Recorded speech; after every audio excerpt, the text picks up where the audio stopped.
I was a teenage exocolonist. New game. There's content warnings for this too, Chet. Good night, Beep. Sleep well. Wake up. Warning, the game deals with mature subjects and may not be suitable for all players. Please see our content warnings at the system menu for a detailed list of themes and events.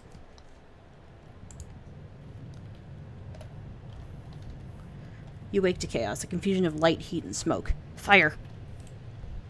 Your head is pounding. You must have hit it and blacked out, but you aren't sure how you got here, or what on Vetermuna is happening. There's something important you need to remember. Hello, Claire. You've seen a little bit of this game already. It looks so good. Nice. Your stomach lurches as the floor beneath you, your feet crumbles, then collapses. Arson! Your stomach lurches as the floor crumbles. Oh, yeah, okay, I said that. Your body aches and your eyes burn from the smoke. A figure appears through the flames. It's your friend. Your friend? Wait, why can't you remember her name? She's gesturing and shouting at you, but all you hear is ringing in your ears. Climb out. You try to stand up, but one of your legs folds uselessly underneath you. It won't hold your weight.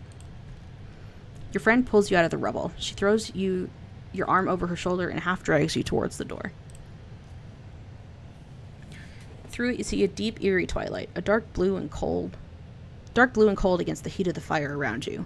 Glow season. Hi, Boopster.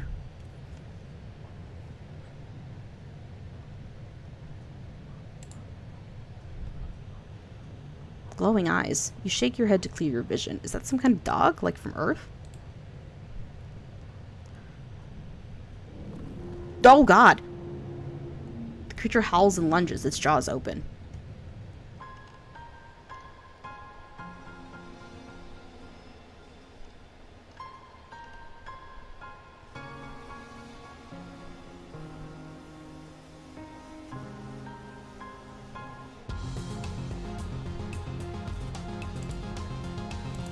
Hello, Hawkfoot. How are you?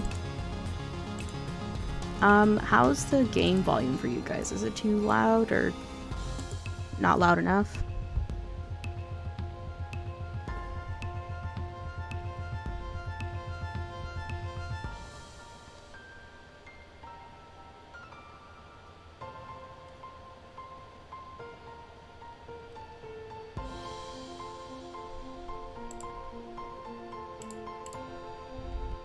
You were born on the Stratospheric, Earth's first colony ship. Halfway through its 20-year voyage to a wormhole at the edge of the solar system.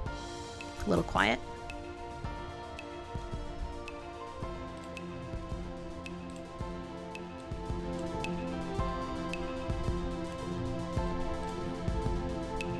Your parents run the hydroponic gardens, which make fresh air and vegetables for the ship. Like the other colonists, they bravely chose to make this one-way journey to the uncharted planet Vertumna 4 in the hope they could escape Earth's troubles. They had you the old-fashioned way, merging their genes like they merged their cultures and traditions. They named you Solana, Selene, something else. Let's go with Solana.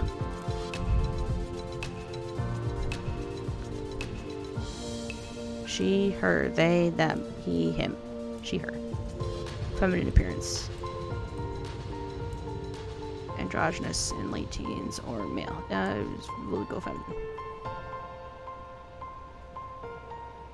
Benui is a real stream tag? No, you can. They're all customizable now, so you have to enter in all your own stream tags. They can be up to 25 characters long. That's a great shirt. It does rock. Hello, Hempuli. How are you?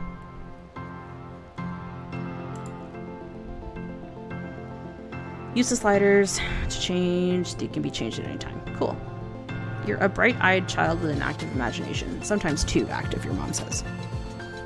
Whoa. You have vivid dreams of things you've never experienced. Dirt under your feet, skies overhead, endless jungles and strange animals. You wonder if this is what Vertumna will be like. Empathy, persuasion, creativity, bravery, reasoning, organizing, engineering, biology, toughness, perception, combat, animals. Holy moly. Rebellion. This is...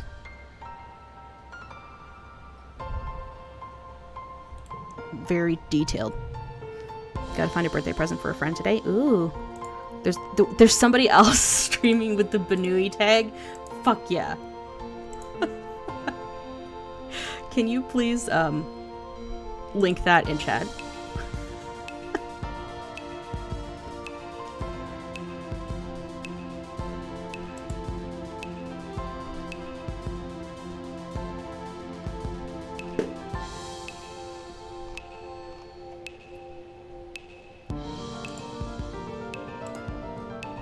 I kind of want it when I'm finished. I kind of want to raid that person.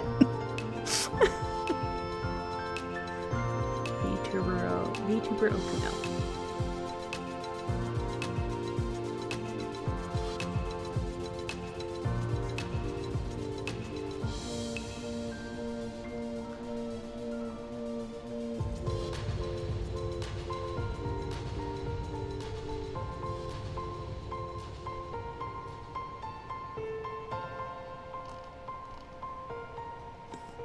Oh my god, their VTuber is adorable. Banui stream is stream goals for all of Twitch. Hell yeah. Okay, well I will we'll braid them, I think. That's awesome. Every child in the stratospheric is given one genetic enhancement. By age 6, you see the first sign of yours. Eagle eyes, extra fingers, definitely not extra fingers. Absorbent brain, what does that mean? Super strength, calm, temperament, nothing at all. Nothing at all.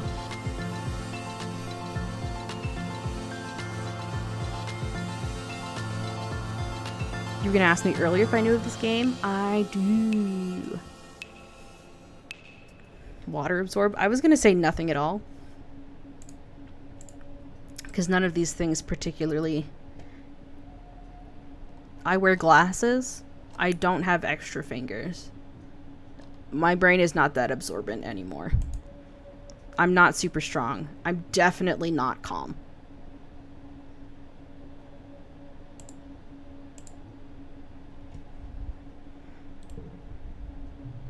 No enhancement. No, I don't want more fingies. Plus 30 kudos. Okay. Genetic purity is so out of fashion on the stratospheric that some consider it a disability. Nonetheless, your parents believe the enhancements are too invasive and choose not to give you one. In the children's creche, Auntie Seedon showers you with praise and kudos for anything you do well, like she's expecting you to have trouble keeping up. Yikes. You share the extra kudos with your friend. Shy and sweet Tammy. Studious and mature Tangent. It's cosine!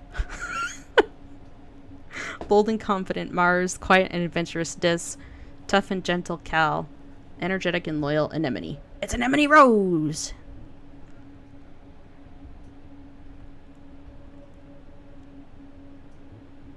I love these character designs. They are so good. Shy and sweet Tammy. All my Twitch friends are here! Aw, Tammy, you're so adorable! Tammy's the kindest person you know. She idolizes antecedent. Antecedent! God damn it! Why didn't I get that the first time? Fucking...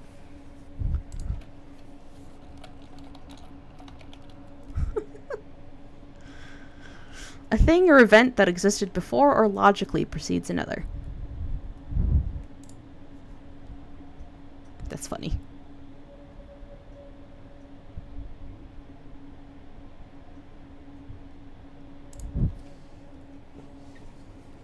And is always following her around, helping her with the babies or learning how to cook.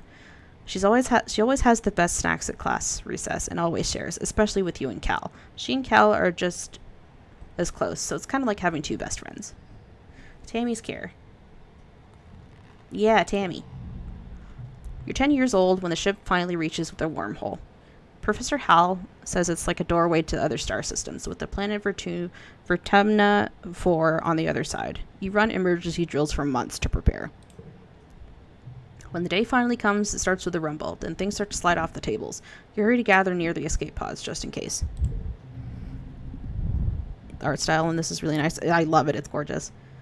The emergency area is crowded with families. Oh no. Plus 20 stress. It's going to be fine, Solana, your dad soothes. We'll be through the wormhole and down on the planet before you know it, just like we've practiced. Your mom gives him a sharp, worried look. Yo, Mama's got tattoos? She looks ballin'. Red emergency lights. Oh good, more stress. Switch on as the siren begins to sound somewhere distant in the ship. You try to breathe slowly like you were taught, but you're very scared. You look at a porthole. The stars are gone. When you're frightened, you get in touch with your emotions. You bawl like a baby. It feels good. You aren't the only one. Nearby, your classmate Tammy has tears streaming down her cheeks. Mars is trying quietly to console her. She sighs as your crying makes Tammy wail even louder. Your dad put his arms around you as you let it out. I mean, you're 10. Stress cry? That is like extremely something I would do. You wait. The shaking builds. Oh good, more stress. We're really stressed. Then everything starts to get very weird. The hallway stretches, and you're stretching too. Your arms impossibly long. Your head feels like it's slowly filling up like a balloon and contracting down to the size of an atom at the same time. Is this a wormhole? So crying is a tactical advantage. Yes. Tears? Streaming? Like on Twitch? Oh my god, I'm bullying. Why? God damn it.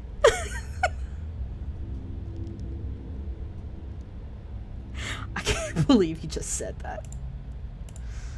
I mean, like, I can, but...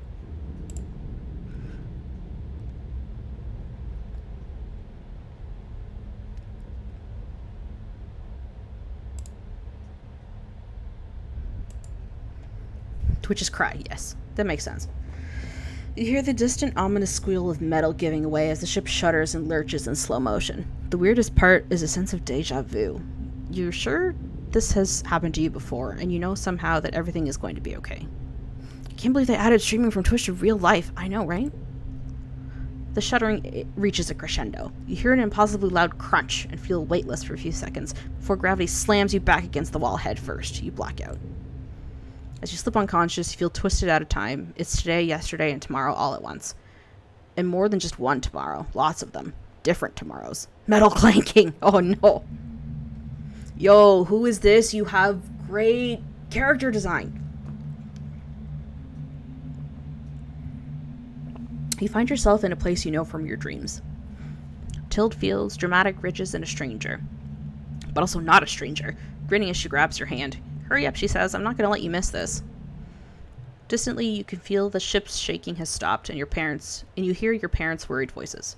Feeling safe, you slip further into the warm embrace of the stars. You drift. Gradually, your consciousness reforms. You wake up in the medbay. The medbed under you plays a soft tune, and an automated voice speaks. 2 weeks have elapsed. The patient's cranial injury has completed healing. They may now be safely discharged. As the fog lifts from your head, you realize something seems different about this room. It's so bright? You try to focus on the window. Something's definitely different. Trees? Instead of the familiar blackness of space, bright light from twin blue and yellow suns is streaming through the windows. You peer out and see fields, glass-walled domes, and walls ringed by giant mushroom-like trees. There are construction materials everywhere, and people walking around outside on the ground. You better get out there and join them. Cautiously step outside to your new life.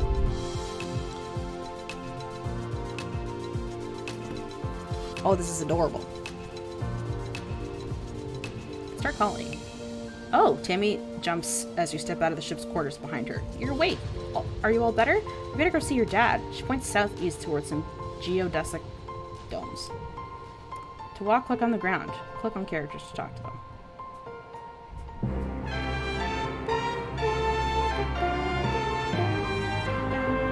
Hi, Sir Toasty.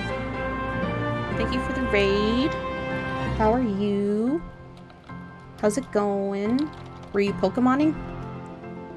Got back to Master Rank? Let's go.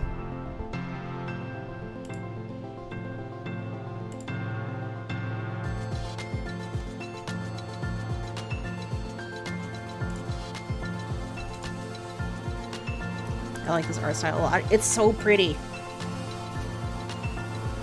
Yo, daddy-o.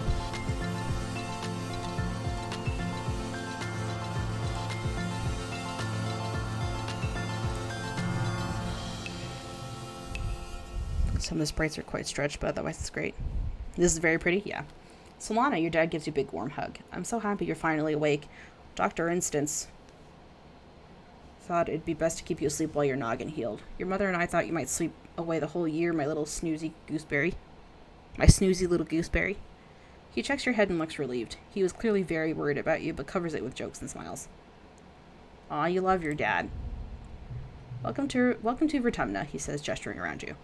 You've never seen the stratosphere from the outside, except in pictures. The ship has been separated in two, and parts have been taken off to form other buildings and a big wall around the whole colony. The alien jungle creeps up right to the wall. Only the geodesic greenhouses pass outside it, dotting their way up the hill. It's beautiful. I'm glad you agree, he says. Your mother and I, we've been waiting a long time to see the grass and trees again, even if they are purple. Oh, before I forget, he pulls a package out from his satchel and hands it to you. You blink and stare at it blankly. Don't you know what day it is, he asks. You honestly don't. You remind him that you've been asleep in the medbay. Happy birthday, he shouts, wrapping you in a warm hug. Your birthday already? Feel a dizzying sense of deja vu.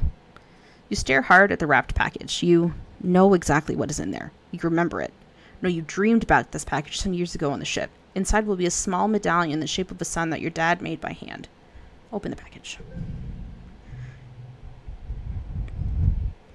How did you know this? It's exactly as you imagined, as you dreamed.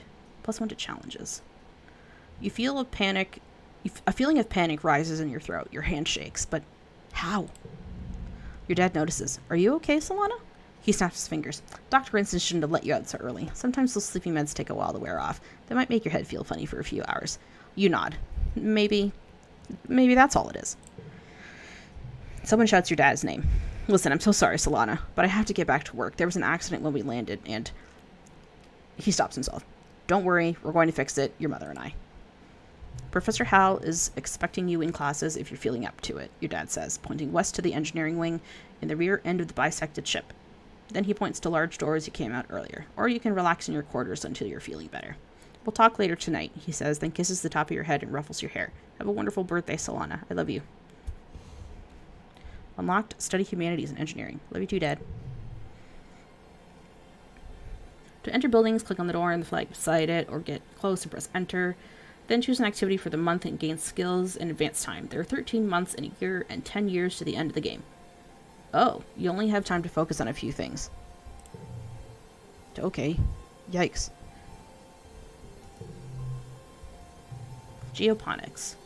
The greenhouses have different biomes inside, growing plants from earth that might belong in a desert, a jungle, or a temperate forest. Some are so delicate you have to spray off any germs in an airlock before you can enter. The seasonal garden outside is dotted with blue nobodies. Little flowers with what look like wriggling creatures stuck inside each one. A sign explains that it's a decoy, meant to attract some kind of flying predator to come pollinate the flower. Can't sleep? Oh no. Hello, Mongo. And Spinny Guy Skunky. You see Dis sitting on the ground beside some bushes. Is he hiding from somebody? He seems to be watching the gate in the wall to the south where grown-ups are coming and going. Kids aren't allowed past the walls, he said quietly without looking up. They say there's nothing to be afraid of, but then why do we need walls? You stare at the gate and have a sudden rush of memory so strong you think you might faint. You imagine something crashing through the wall, something enormous, and dark, and wriggly. For years in space, you've half-remembered nightmares of monsters, of your ship being destroyed, of sifting through wreckage that used to be your home, trying to find something. Your dad always told you the dreams weren't real. Breaking you from your daydream, Dis whispers, I think there are monsters out there. No, you don't. You're being sarcastic, I can tell. Nobody believes me. They're huge and wriggly and dangerous. Stop making fun of me, Dis pouts. You're as bad as Mars. I'm not making fun of you, dude! Yeah, well. Hiya, Solana. Anemone seems really at home here. She's rolling a sports ball. She's rolling a sports ball around with her. A sports ball. Making patterns in the weird blue snow. The stuff is different from snow on Earth, she tells you, because it isn't cold, but it's still neat and you can make stuff out of it. What are you making? Just snow spirals, she says. But earlier, me and Cal made a big snow pal. You missed it while you were sleeping in medbay. She smiles her broad, gapped tooth smile. Now that you're awake, we can play. Why aren't you in school? She smacks her forehead. School! I wondered where everybody was. I guess I'm going to be late for humanities class. She doesn't look very worried to you. It's okay, she says. Professor Hal's chill. He won't mind, but we should probably go now. She grins and starts running towards engineering. Hey, race ya. No fair, she's getting a head start.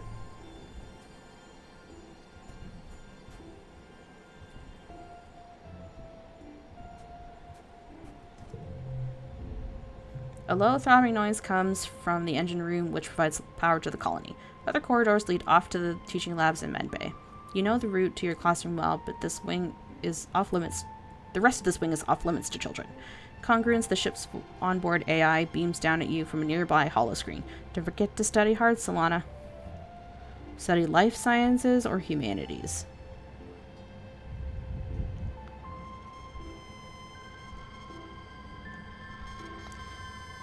Okay, you get 3 brains and 2 stress, or 4 talkie-talkies and 2 stress. Maybe we should do some brains. Good afternoon, my burgeoning biologists and up-and-coming chemists. Professor Hal welcomes you back to your old classroom. This afternoon we'll learn what I like to call the wet sciences. Ew. He gestures to his hollow-projected lesson plan. Biology, chemistry, medicine, ecology, and geology. You'll learn a little bit of everything with opportunities to further your study in your favorite field. If you're looking for something a little drier, try registering for engineering classes. For today's lesson, Professor Hal tells you, we'll start with a fun group project. You'll be studying the mush tree, a prominent natural resource native to Vertumna. In the ideal conditions, it can grow at a speed of over 1 meter a day. Holy shit! In a diameter of up to 30 centimeters. He stands on his tiptoes and gestures to illustrate. Your team will experiment to find those ideal conditions. Take the skills that make your brain absorb things fast for your future career as a human sponge. Yo, her design is fire! Tangent, you're so cute! You're teamed up with Tang and Cal, and are given a mush tree spore and a bucket to grow it in. The rest is up to you. Tang looks up the surveyor's notes on the holonet. Mush trees, she reads, are most abundant south of the colony in the stormy, moist regions of the subaqueous swamp. What if you use water instead of soil, Cal suggests, like they do with hydroponics? Tang nods. If they're like wet weather, that might work. Gonna go get some work done. Okay, Claire. Take care. Thank you for watching. Appreciate it. And I will message you some point after the 10th so we can get that stream going at some point.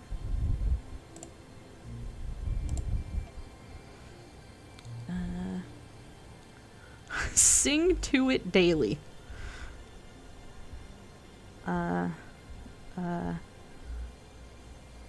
Stormy. So it probably doesn't get a lot of light. Fuck, I don't know. You fill the bucket with water and add a spark snow crystal. Add spark snow crystals. These are sometimes left over at the end of a quiet season. They're mildly acidic, which means they should lower the pH of the water.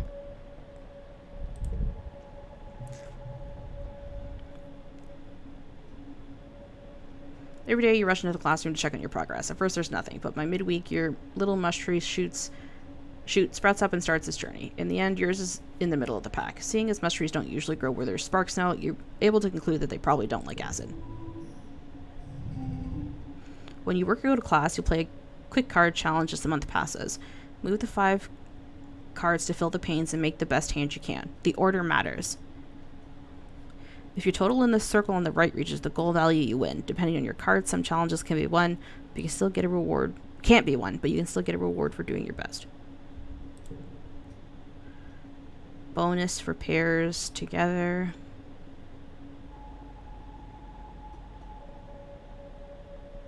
And for same numbers and same colors. Okay.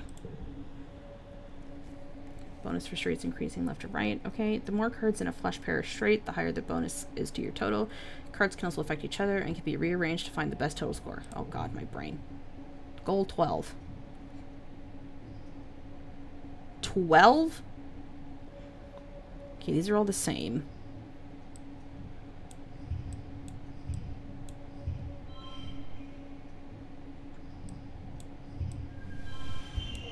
I win.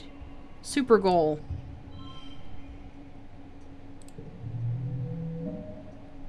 I worked well.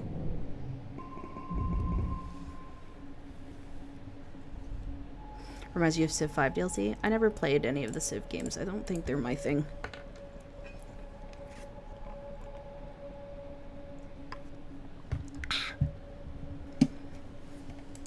Your skills increase when you work or go to school, with extra skills if you win the challenge, and a kudos bonus if you make the highest scoring hand with your cards. Working also increases stress, which prevents you from working if it reaches 100. To relieve stress, take a month off to relax in the quarters wing. +4 biology, +1 reasoning, +15 stress, +3 kudos. Your parents have been working from the first dawn to well after dinner every day. You know that growing food is an important job, and it's vital to get crops in the ground right away, but there seems to be something more than that. It's such a change from growing up on the stratospheric when you saw them all the time. You stay up and wait for them at night before going to bed. Though you can tell they're exhausted, they make an effort to spend time with you. Oh, must be nice. I'm sorry we haven't seen much of you, little gooseberry, your dad says. Your mom watches as she works a pebble out of her gardening tiller, which also serves as a crutch. How have you been holding up? And I learned some stuff in school. Yo, a month off, where can I get that kind of PTO, right? I mean, she's still a kid. She's only 10. Yeah, you're only 10. I'm glad to hear that, your mom says. I want you to study hard, work hard, and stay out of trouble. Your dad smiles, and Professor Howell will give you kudos if you get good grades, so you can spend those at the depot once it's open. You know, your dad says, raising an eyebrow at your mom, I think there are lots of different ways to learn, and school is just one of them. You can learn by working on a hobby or helping a friend. Hell yeah, Dad. Your mom shakes her head and sighs, though you can tell she's trying to put on a gentle expression. We both agree that this colony is an experiment, and that means we're going to do things differently than on Earth. You're old enough now to start making your own decisions about your education and your future, and if that means you find your own way, we'll accept that. Your dad puts her hand on your shoulder. We'll be proud of you no matter what you do. Okay. Must be nice. Try talking to your friends. They may have ideas for how you can spend your time. And come by geoponics. We could use your help. Early quiet. Mid quiet. Age 10.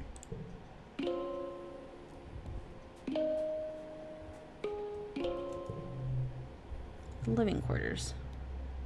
Oh, I don't need to relax right now. We're not that stressed. You're like, we're stressed. We're not that stressed. A sharp whistle interrupts your thoughts. Hey, Solana, Mars calls out to you. Come here, I have a job for you.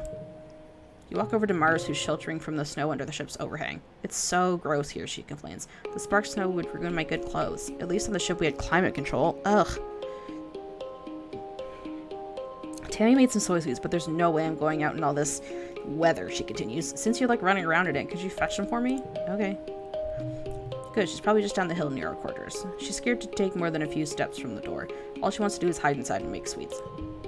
I mean, you don't exactly want to run around either, so.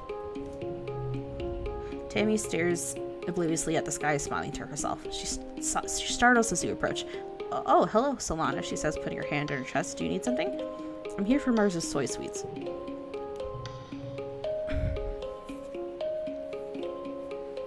Tammy smiles at you. Oh, it's so nice of you to help out, Mars. She's a very important person, you know.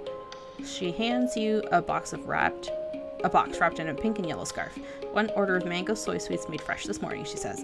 Please tell Mars that she can have the scarf back, okay? She used some of her kudos to nano print it for me because it's so dusty here, but I think I'm getting used to it now. Have a good lurk, Robin. Sleep well. Tammy smiles again and tucks her hair behind her big elephant ears. Mars is so cool, she says fondly. Sometimes she's kind of bossy, but I know she really cares too.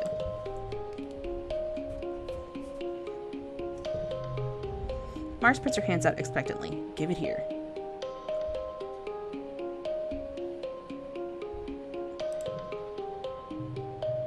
Here it is.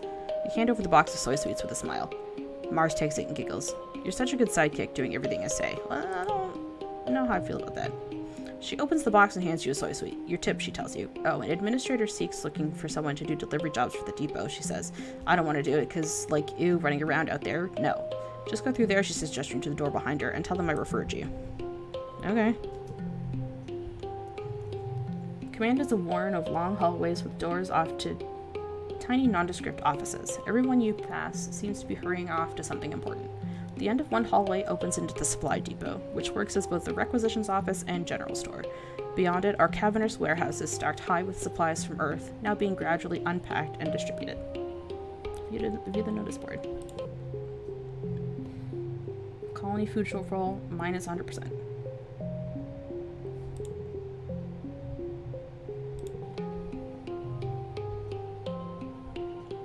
Need 10 toughness or 10 organizing. Okay. She's so cool. She's kind of bossy, but that just means she gives good drops when she's defeated. Got him. Hello, my little potato, your dad exclaims, smiling warmly. What have you been up to today? Just hanging with my friends. Cal's a good boy, he says. And have you seen Anemone? She's been out by the garrison playing sports ball. I think she spent every day outside since we landed. He chuckles to himself. Guess that's what happens when you've got enough brothers to make your own sports ball team. He breathes deeply and slowly looks around. Vertona is magnificent, isn't it? You nod. Seasons, he shouts, throwing his hands wide. I missed seasons. Back on Earth, it got much, much colder, and the snow wasn't half as pretty as our spark snow. He sighs, stretching. You just wait till dust season. Both suns will be high in the sky and it'll be real hot then. You'll see. You find your mom hard at work setting up the greenhouses with a small construction crew.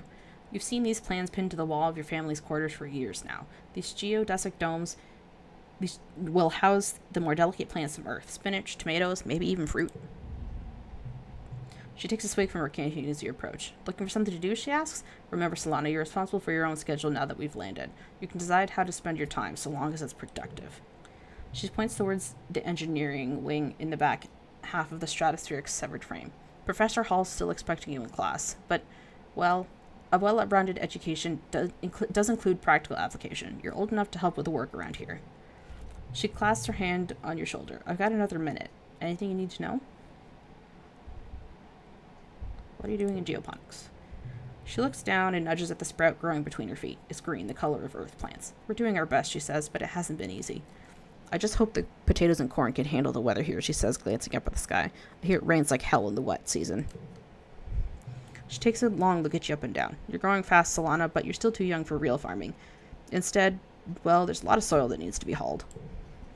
Seeing your disappointment, she nudges you on the shoulder. Don't pout. It'll help build those muscles. You'll need them now we're out in the real world doing real work. Out here, we have to rely on our physical strength. She flexes her biceps. Your mom is really strong.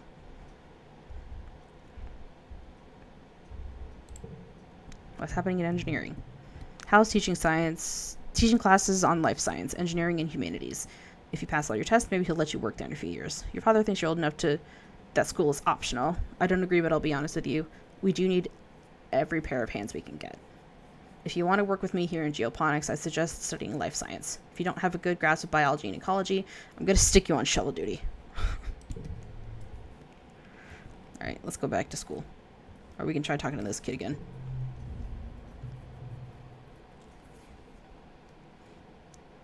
Just looks at his feet and pretends not to notice you. Alright. The dad's nicknames confuse you? Anemone is bumping a sports ball with her wrists, trying to keep it up in the air. Heads up, she shouts, and bumps the ball in your direction. Think fast. Bounce it back. You bounce the ball back and forth with her, trying to see how many times you can rally and keep it going. Anemone tells you about the new sports ball court. A proper regulation-sized court, way bigger than the little 0G1 on the stratospheric. Her brother Com is teaching the junior sports ball team this year. He's so great. He's so good at everything, especially spiking. He's coaching me to play awesome like him. You should come join us. Unlock sports ball in the garrison. Sports ball, woo!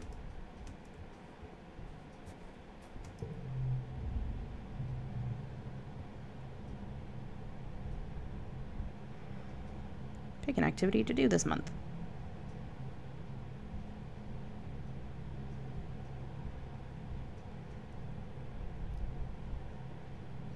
I guess we'll keep doing sciences. You learn about Vertumnan geology by comparing various rock samples from Earth ones to Vertumna, placing them on the Mohs hardness scale. The Earth samples are so weird and gray compared to the pinks, purples, yellows, and teals collected by the surveyors. Earth must have been a dull place.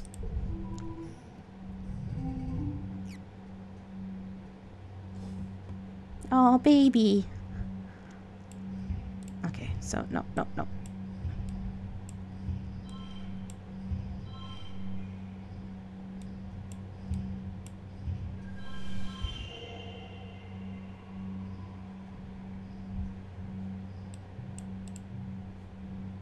I win.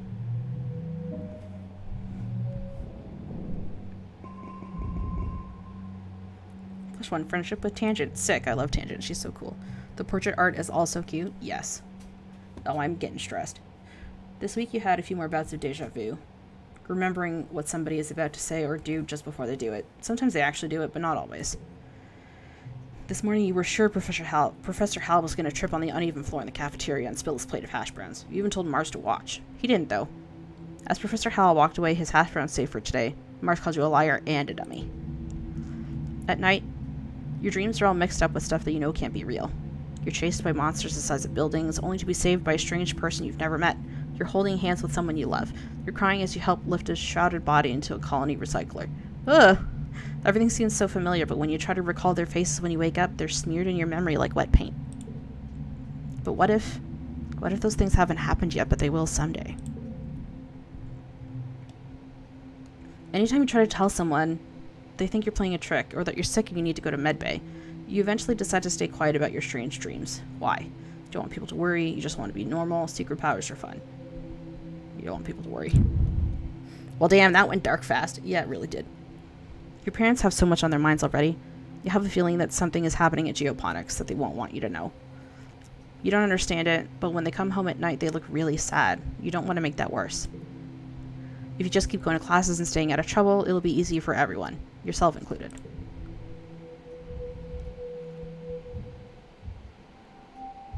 Late, quiet.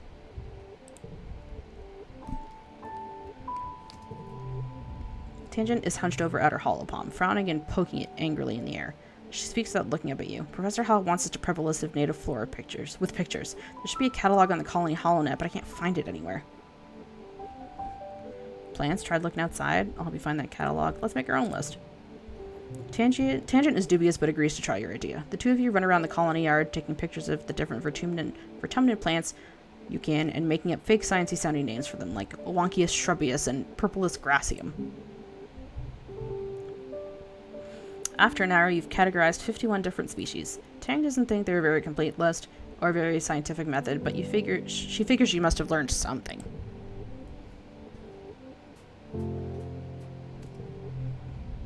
You see Tammy sitting quietly near the entrance to the lounge. You've known her for, well, your whole entire life. Back on the ship, you used to play with her. Tammy had the best doll collection. After her mom died, her dad used all his nanoprinter credits to print her a different doll every month for a whole year. Her ears perk up when she sees you. Oh, hello, Solana, she says. Her voice is soft and dreamy, like a beam of starlight. Do you want to play dolls? I sure do. You don't think Tammy will ever be too old to play with dolls. If anything, she has even more of them now. She takes you to her quarters and brings out the entire Spacey Stacy doll collection. A disturbingly realistic baby with real bowel movements and two super fancy posable dolls named Lily and Tilly, who can be programmed to move on their own. Tammy isn't very good at programming, so Lily and Tilly just roll around awkwardly when you turn them on. You cover up quickly by saying they're breakdancing at a club. The two of you spend the afternoon making up stories of their rise to stardom as professional dancers.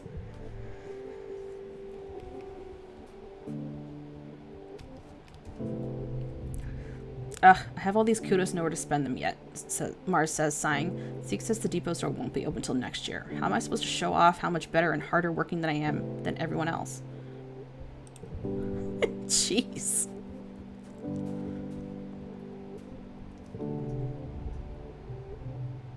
Cal's riding around the geoponics garden on his hoverboard. The board comes to a sudden shuddering stop on the rocky ground in front of you. Cal falls off, but he catches his balance before he eats dirt. Do you want to play dollars? The two of you enjoy a good game of late-stage capitalism.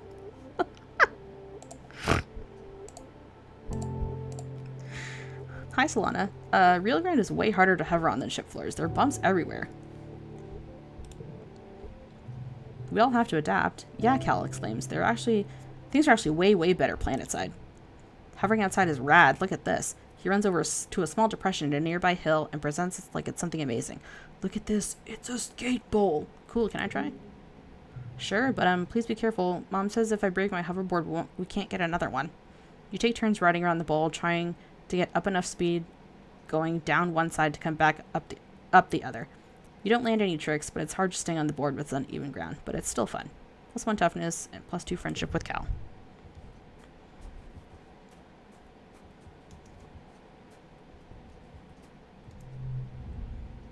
Expeditions. Hey there, kiddo. Uncle Tonin blocks off the way with a smile. I'm afraid expeditions is off limits for now. It's not safe out there for kids. Okay. Let's do this again. Right. Okay.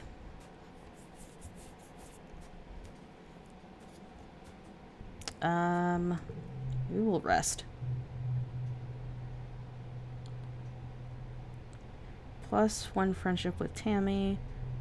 -100 stress. What am I at? 80. Yeah, okay. Relax. It's nice to take some time off to chill after all the stress of school and work, not to mention the mental toll of just living on this unpredictable planet. Looks like you're not the only one who needs some downtime. Some of the other kids are also relaxing in the lounge. Hooked on your hollow palm is a card. Join Cal and Tammy. I'm going to join Cal and Tammy. Cal is braiding Tammy's long hair and weaving in strands of little colored baubles. This one's called a waterfall braid, I think, he says. I saw it in an archive vid, but it's really tricky. He's doing a terrible job of it, and his short, clumsy fingers get tangled in the strands. Need creativity 15 or greater. Well, shit. I'll do Cal's hair. You sit behind him as he sits behind her, like a mini conga line. You braid some short strands of Cal's hair, putting one of the little baubles at the end of each one. He finishes Tammy's hair. It's almost recognizable as a waterfall braid. Then he touches his own braids and giggles. Now we'll do yours, they shout in unison. You jokingly try to escape, but Cal sits on your legs while Tammy gives you a beautiful braid. Relaxing, you took the month off. Do you want to forget? First words or first steps? Not really. I don't know what the advantages of keeping cards, though.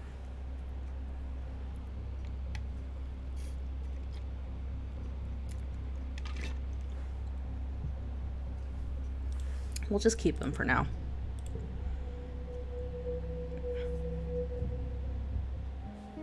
Early pollen.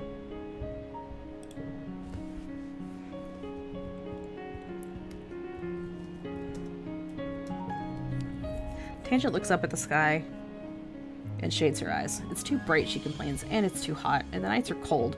Living on the stratospheric meant we never had to experience discomfort. Remind me why we aren't putting our resources into repairing the ship? I don't have 20 reasoning. I have, like, 2 reasoning.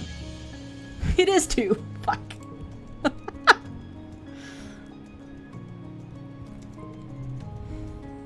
Anemone is running around the sports ball court, touching her hand to the ground at each corner. Oh god, she's doing 18, 19. When she reaches 20, she clops into the grass and checks her hollow palm. I'm training, she explains. My big bro Com says I have to get my legs acclimatized to the planet if I'm going to be a team captain like him. I don't have enough of anything to do anything. Alright, best friends, what's up? Tammy's out as the head of expeditions, which means he's out surveying the jungle every day. This morning you see her crying in the doorway as she leaves. I don't like when he goes out there, she sniffs after he's gone, but he's so brave. And so are you. That's why I like you, Solana. Perform a random act of kindness. You start simple. You give Tammy an enormous hug, sharing the love. Sharing is caring, aww. Tammy gets a lot of hugs, but you make sure this one feels special. She hugs you back, wiggling back and forth happily. She's surprisingly strong. Thanks, Solana, she says breathlessly as you squeeze the wind out of her little. I really, really needed that. Good night, Purple Tonberry. Thank you for hanging out. Much appreciated. Oh, before you go, she adds, but she produces a box with a slice of cake in from the folds of her skirt. Do you want this cake? They're fun to make, but I need someone to help me eat them. I'll make you another one on your birthday if you like, and we can trade hugs for cakes again. Aww. That was cute. The suns, they're so warm. Cal lifts his face to the sky, eyes closed. Well, the blue one's just kind of warm, he continues, but the yellow one's like a heater, in the sky. The grow lights on the strata were bright, but never hot like this. It's so nice. Create one duplicate Wintron. Oh. Right, parentals. I cannot help with the animals.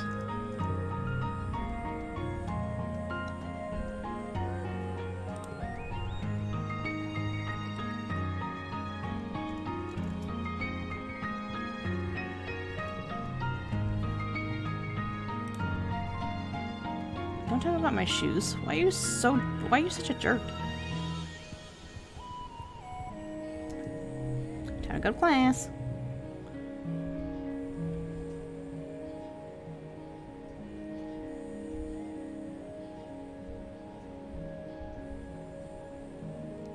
Let's study humanities. I want to, like, get far enough in something that it, like, actually gets me somewhere. Welcome, Solana. Professor Hal greets you. If I want extra fingies. Oh, God. TTF, why would you show me that? I don't want that, as a matter of fact. That's a big no.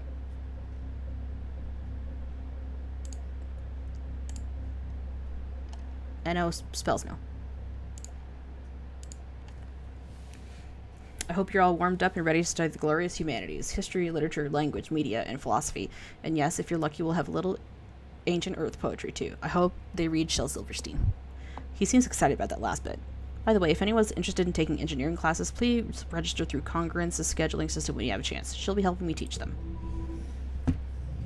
Studying humanities. Looking for more difficulty? This harder card challenge option will help you keep on your toes. Yeah. I don't want to skip the card challenges. No, no, no.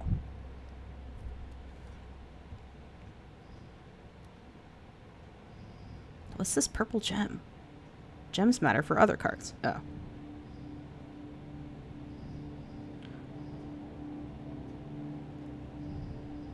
Okay, so...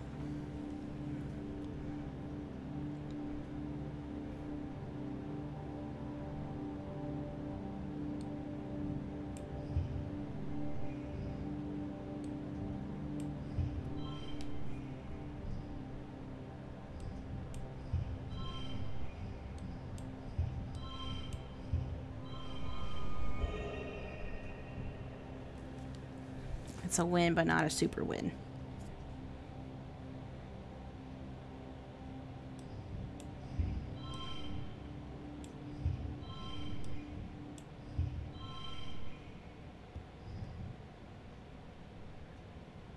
The straight is even less.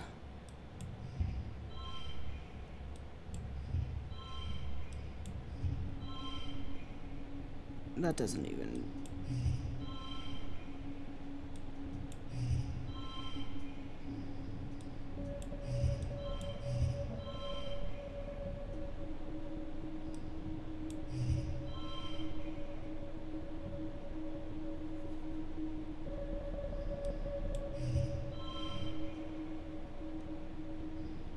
Alright, I guess that's all I can do, really.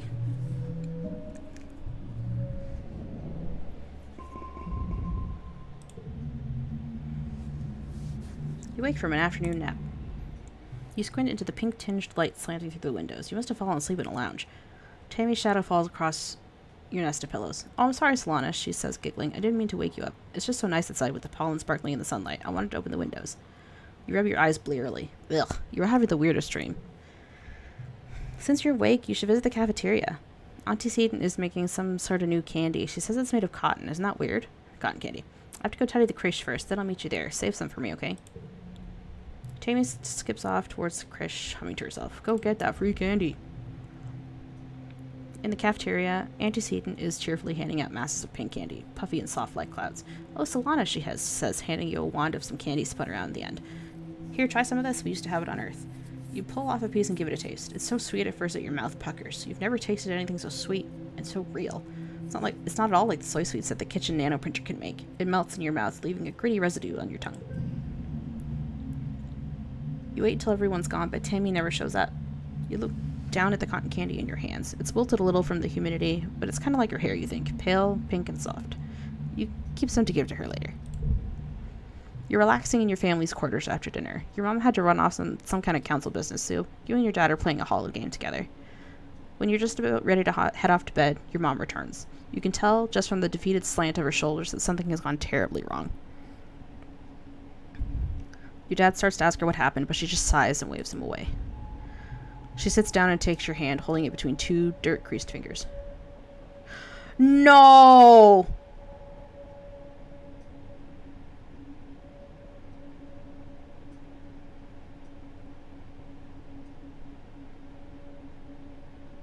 Solana, I'm so sorry to have to tell you this, she starts. Her mouth quivers as she swallows, working on her next words. There was an accident this afternoon in the creche. Your friend Tammy has died. You try to understand her words. Tammy? Dead? That's not possible. You suddenly remember the cotton candy you were saving to give to Tammy, pink and fluffy just like her hair. You put your hand in your pocket to get it, but what comes out is a sticky, dark red lump of hard goo. You stare at it, your mind blank. Ask what happened. Your mom tells you, as simply as possible, that Tammy was killed by an electric shock from a broken hollow projector. It was just an accident. You press her for more, for an explanation. A little girl is dead. Someone you'd grown up with. Someone so much like you. She wasn't sick or anything. You just saw her this morning. She was right there. Why? Your mom's eyes are sad when she tells you. Sometimes there's just no reason why.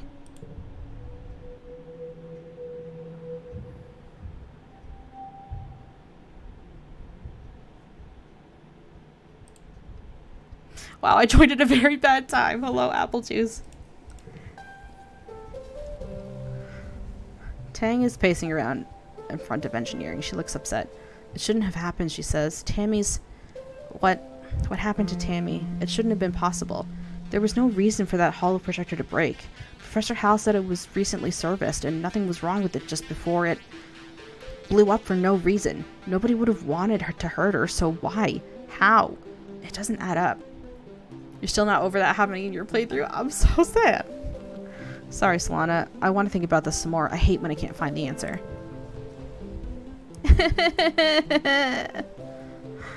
My bestie. Anemone is chucking rocks at the strato, sending metallic clangs ringing through the colony. Stupid planet, she yells. Stupid creche. Stupid spaceship. She bends down to pick up another rock, but just instead sobs and braces her hands on her knees. Stupid everything. Why'd you have to die? It's not fair. Kids aren't supposed to die. Can you believe Tammy died? Dis asks morbidly. I heard Chief Engineer Instance tell someone about it. He lowers his voice. Tammy got shocked by a broken hollow projector. The one in the creche with the dancing teddy bear, do you remember? When she touched it, she got chucked all the way across the room. He makes a silly motion with his hand, and bam, she was dead before she even landed. Wow, really? Dis suddenly looks embarrassed. Yeah, I mean, it's too bad she's gone. She was nice. He tugs at the sleeves of his oversized jacket. But that's kind of a cool way to die. Oh no, Cal. Cal's sitting in your mom's flower garden with his face in his hands. He's clearly been crying all morning, and probably all of yesterday too. He and Tammy were really close. Whenever you guys used to play house in the creche, Tammy was always mommy and Cal was always daddy. Even though you were just little kids, you kind of always giggled about how obviously they were going to be together forever, like a princess and a knight. The game has an entire list of content warnings, so I knew it was going to get dark, but I wasn't, ready for it to happen so soon. Yeah, I miss her too. Me too, he sniffs, looking up at you. You can see how puffy and red his eyes are. Me really, really too. Tammy always picked these flowers, he mumbles. Sometimes I picked some for her. He runs his hands over the pretty white flowers. Don't tell your mom, okay? Tears well up and slowly leak out of his eyes. He doesn't even blink, just stares at the flowers as the tears run down his cheeks. You decide to give him some space. Jesus. What is this? You find a hefty red xeno egg. Oh god! Mars is staring into space looking somber. She doesn't even notice as you come up beside her and barely reacts when you say hello. I'm thinking about Tammy, she says quietly. She used to sit down on the hill there, in that spot in the sun. Every morning, she'd just sit there for hours in the sun, doing nothing, just being happy. You stare down at the hill to the spot near the entrance to the quarters. You can imagine her there, working on some little craft project, humming to herself. I miss her too. And now she's dead, Mars says, making a face. How's that fair? Of all the people, how come it had to be my friend? You don't have an answer. You've never heard Mars call Tammy her friend before. But of course she was. Tammy was everyone's little sister, even though she was older than most of you.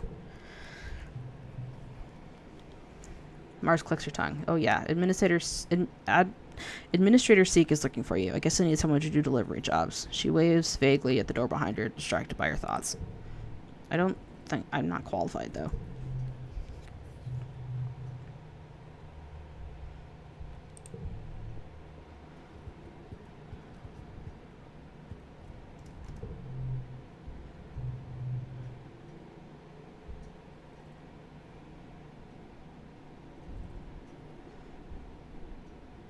Now let's just fucking shovel some dirt. This is what we do to grieve, chat. We shovel dirt.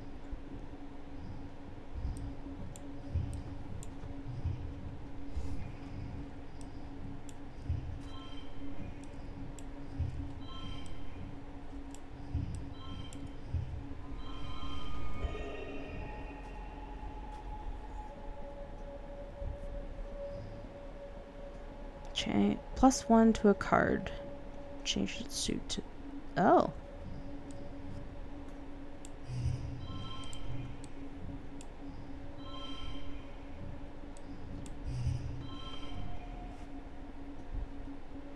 How is that worth less?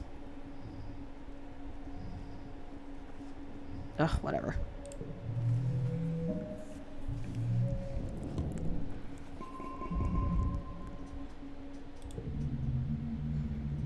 The colony is going to hold a funeral for Tammy. Do you want to attend? If you don't feel up to it, you could just skip it and take the month off instead, or you could get back to work. Yes, I'll attend. The colonists gather in the recycling room. Bringing organics down here to be recycled here is one of your chores, but you've only come here for a funeral twice. Both times the colonists have passed away from natural causes during the 20-year-long journey from Earth. And this is the first time there's been a funeral on Vertumna, and the first time for someone you actually knew. The mouth of the organics recycler has been polished, and a wreath of yellow flowers placed over the opening. Inside, you can see a shrouded figure. Tammy's small, fragile body. Tammy's dad, Uncle Tonin, is here, as well as your parents, antecedent, and the rest of the council. Cal is here with his mom and her partners, already crying in their arms.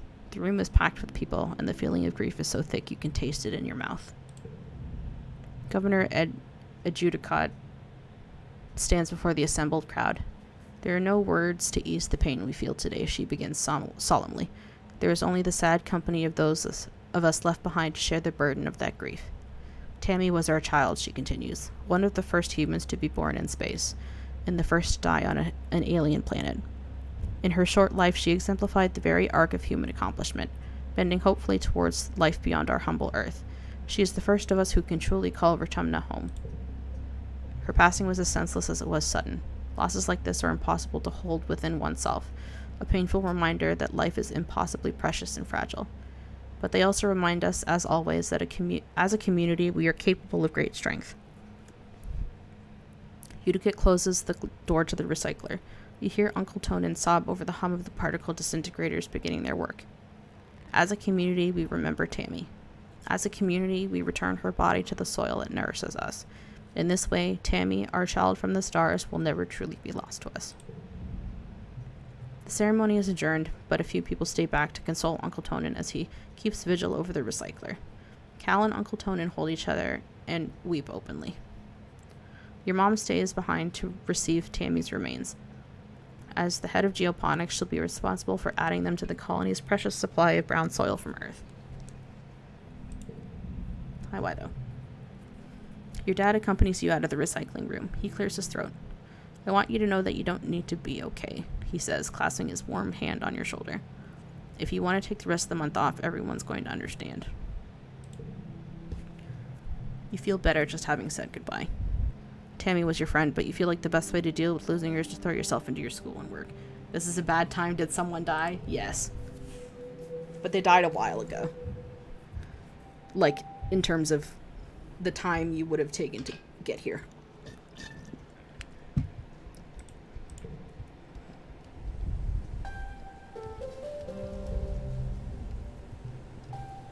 Hey, Solana, he says, we'll be okay.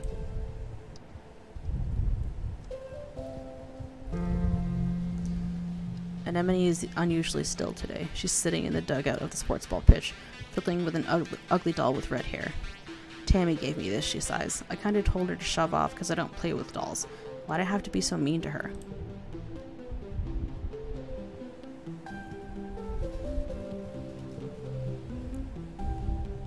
Changes you to your distracted look. Sorry, she says. I'm not really good at cheering people up. Am I at 10 toughness yet? No. Hi, I wanted to call you about your car's extended warranty. Is this a bad time?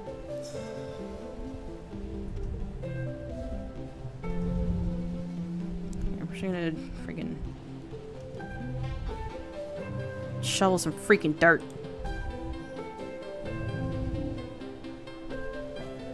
Oh!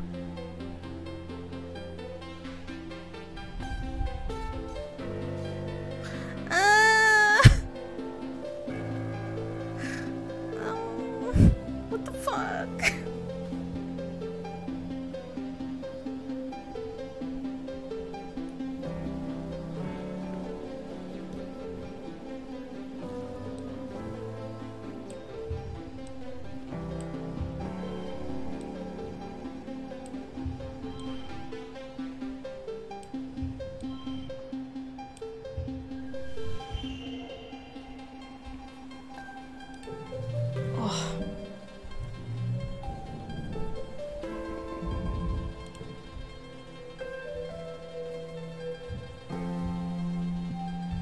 Early dust.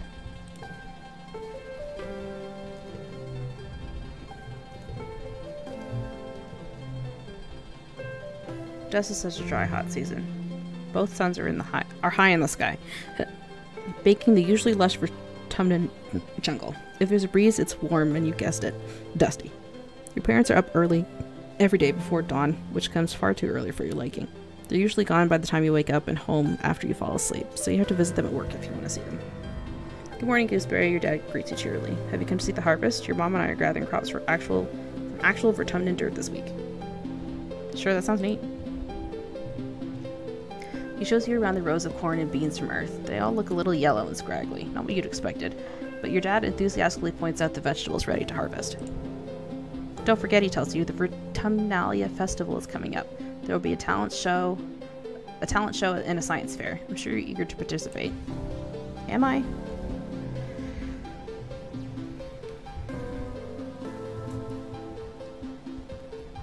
I'm not sad, you're sad.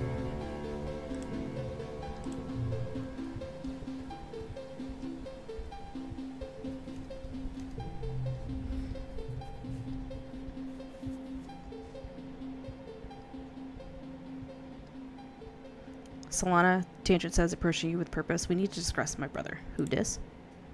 Who dis? Yes, dis, she says impatiently.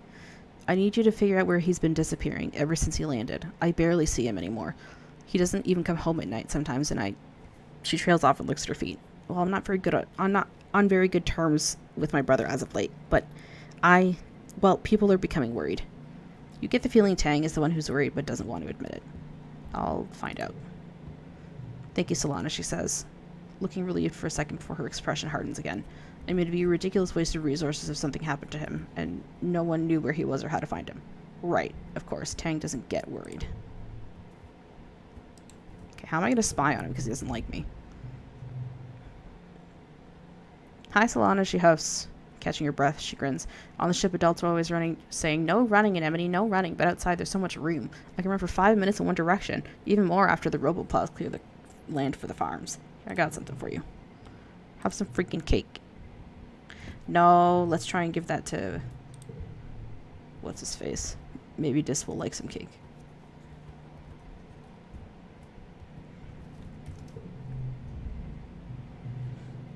You tell Dis that his sister Tangent wants to know where he's been disappearing off to. His eyes flit briefly to yours, then he stares vaguely off towards the engineering wing where his sister is reading her holopalm between classes. He doesn't say anything. She's worried about you. She doesn't care about me, he says sullenly. Tangent's just worried she'll get in trouble if I don't come home one day. She doesn't care about anything but her schoolwork. Alright. I don't know how to up friendship with him either. I'm not giving you the cake that Tammy freaking gave me. Apply to deliver supplies. Chief Administrator greets you at the depot. They look you up and down. Solana. You've never struck me as particularly responsible or organized, but children never are. What makes you think you'd be a good fit for the position of courier? I can carry a lot? Shrunk for your age, maybe. But lucky for you, you're the only applicant this week. You've got the job. For now, anyway. They use their elegant stylus to note on their holopalm. Come back in a few minutes, and you can help make deliveries. Yes, there will be kudos in it for you if you do it correctly.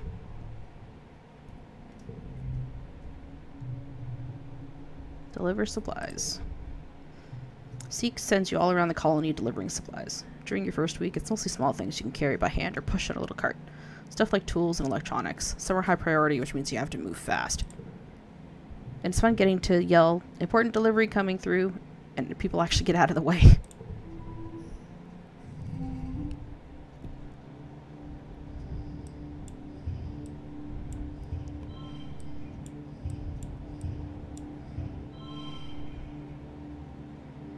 No, other way.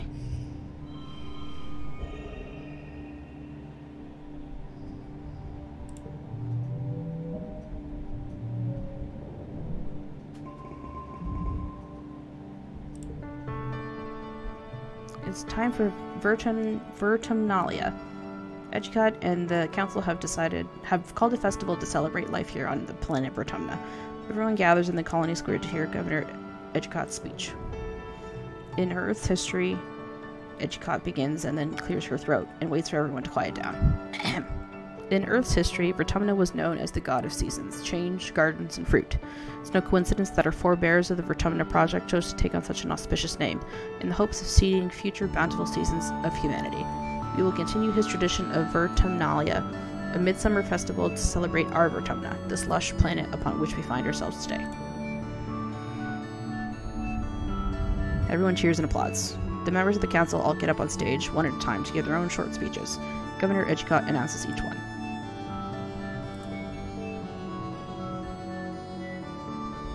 Melatonin. Very good. You tell your mother, once your mother Flulu's turn, she announces that tonight you'll be eating some of the very first crops grown from Vertumnan soil. Your eyes go to the feast table. Aboard the stratosphere, it would have been mostly soy-based food from the nanoprinters, spiced up with what precious fruits and vegetables could be grown in the small growing bays. This year, the earth plants look even less robust than usual, but they're supplemented by some Vertumnan plants you've come to appreciate. Juicy potato pods and bopper fruits, and slabs of edible fungi. Ugh. Edgecott takes the stage after everyone on the council says their piece. What is a festival without festivities, she asks. Professor Hal and Security Chief Rhett have organized a 3-part competition for the kids. Good luck, children. Oh, I didn't get enough brain to do this one. Talent show, bot wrestling. It's talent show. It's an all-singing, all-dancing, all-talent extravaganza. The entire colony gathers to watch the show after dinner. First up, Dis plods up to the front of the stage and sings a pop song, and a pop song starts to play. He just stands there, deadpan, staring into space with his arms at his sides while the singer belts out the first verse. Then as the chorus comes in, he suddenly springs to life, dancing and lip-syncing to the lyrics frantically, waving his arms and grinning maniacally, then collapses back to standing still once the chorus is over. It's hilarious. But you aren't supposed to be laughing. But you aren't sure you're supposed to be laughing. Next, Mars performs a choreographed dance routine to an old Earth song by an AI idol. She has light-emitting balls at the ends of her hair, which she swings around everywhere in the dim light, while controlling a small floating ball drone who dances with her. It's total overkill, but it is impressive. Your turn. What do you do? Oh no. Comedy routine. Oh Jesus.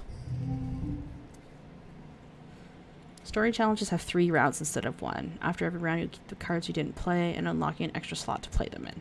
Losing isn't always a bad thing in story challenges. 47? What's a good thing losing is not a bad thing in story challenges because Jesus Christ.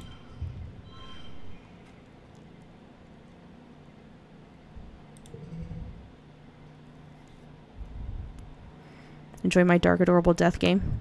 It's fun watching you stream again. Oh, thank you, Bunny. Have a good night.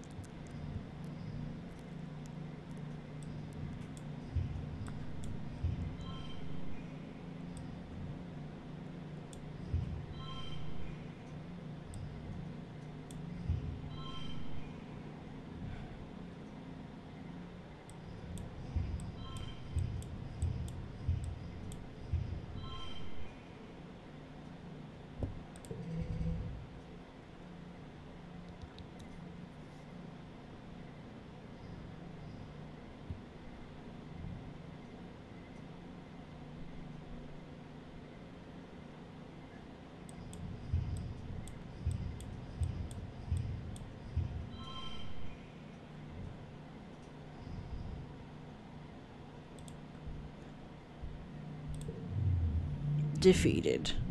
Womp womp. Your performance is... well, it isn't as good as whatever Mars just did, according to the judges. It was a tough act to beat. Maybe next year. After the festivities are over, everyone takes some time off for a much-needed break. During the fierce heat of the dust, a few days rest is exactly what you need. You feel refreshed.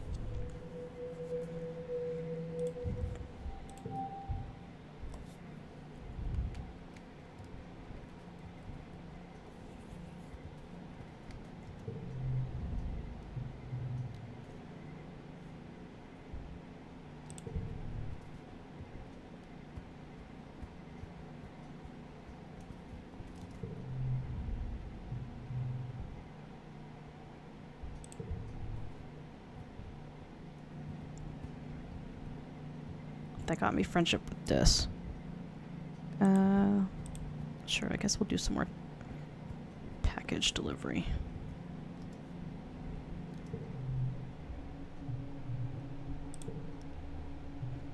It's been a while, but it's time to attend the meeting of the Secret Fun Times Club. Mars started the SFC years ago when you were little kids. Tangent and Tammy agreed to join at the time, but then you all got busy with other things and forgot about it, and then Tammy died. You meet in an unused conference room in the command, which Mars says is perfect for a secret club. Club President Mars brings down to order. Tang, VP of Writing Down Secrets, records the meeting notes in her holopom. As Vice President of Fun Ideas, it was your job to come up with something for the club to do today. You chose making friendship braces, and brought all the supplies you'll need. Today, we're going to make friendship bracelets, and I have an even better idea. We're going to sell them to people for kudos. It isn't really how kudos are supposed to be used, but Mars is hard to argue with sometimes. The three of you spend the afternoon braiding bracelets out of recycled bits of wire and bright plastic packing straps. Your hearts aren't really in it, though. All of you know that Tammy would have been much better at this than you. Making friendship bracelets was one of her favorite things. She was always giving them to people and didn't expect anything in return. Eventually, it's Mars who calls the meeting early. She takes all your misshapen bracelets and looks at them dubiously. I don't know if people will want to trade their kudos for these, but I'll do my best. I'll put the kudos in the club treasury. Meeting adjourned. You ask Tangent if she thinks Mars is actually going to sell them. I think so, Tang tells you, but the club doesn't even have a treasury. She'll probably just keep the kudos for herself. She doesn't seem to care.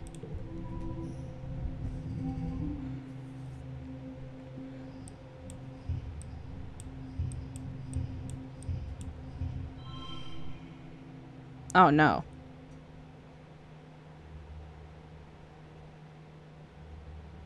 I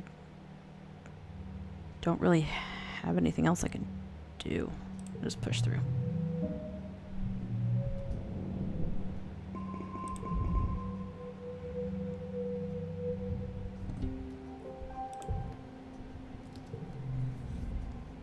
You know, Solana, you're alright, Mars says as you approach. You blink at her, trying to figure out what she means. You're an alright what? At your stunned silence, Mars laughs and tosses her hair over her shoulder. You're alright, she repeats. You actually have good taste, unlike all those other nullheads. Ever since we landed, it's been help with this, Mars, and don't waste resources on that, Mars. It's boring. At least you understand the importance of sophistication. You shoot the breeze with Mars a bit longer. At some point, Dis sulks out of the living quarters and has to pass both of you, clearly trying not to draw your attention. Ugh, where's he going now? Mars mutters to you, then raises her voice so Dis can hear. Try not to get eaten by aliens, she calls out to Dis. If you die out there, they can't use your body for fertilizer. Don't be a waste. Jeez. Shut up, Mars. Dis is cool. You say it loud enough for Dis to hear. He looks at you with wide eyes before scurrying towards the walls. Huh. Mars says with a little smile. No accounting for taste. She seems to respect that you challenged her. She watches Dis disappear from sight, then shrugs. Maybe you can get through to him. I've tried, but he doesn't care about contributing to the colony or being popular or earning kudos or anything important. -1 kudos. If this card was played, even if you lose. Yikes. What do you contribute? Mars laughs and puts her hands on her hips. I contribute plenty and you know it, Solana. People need someone to tell them what to do, don't they?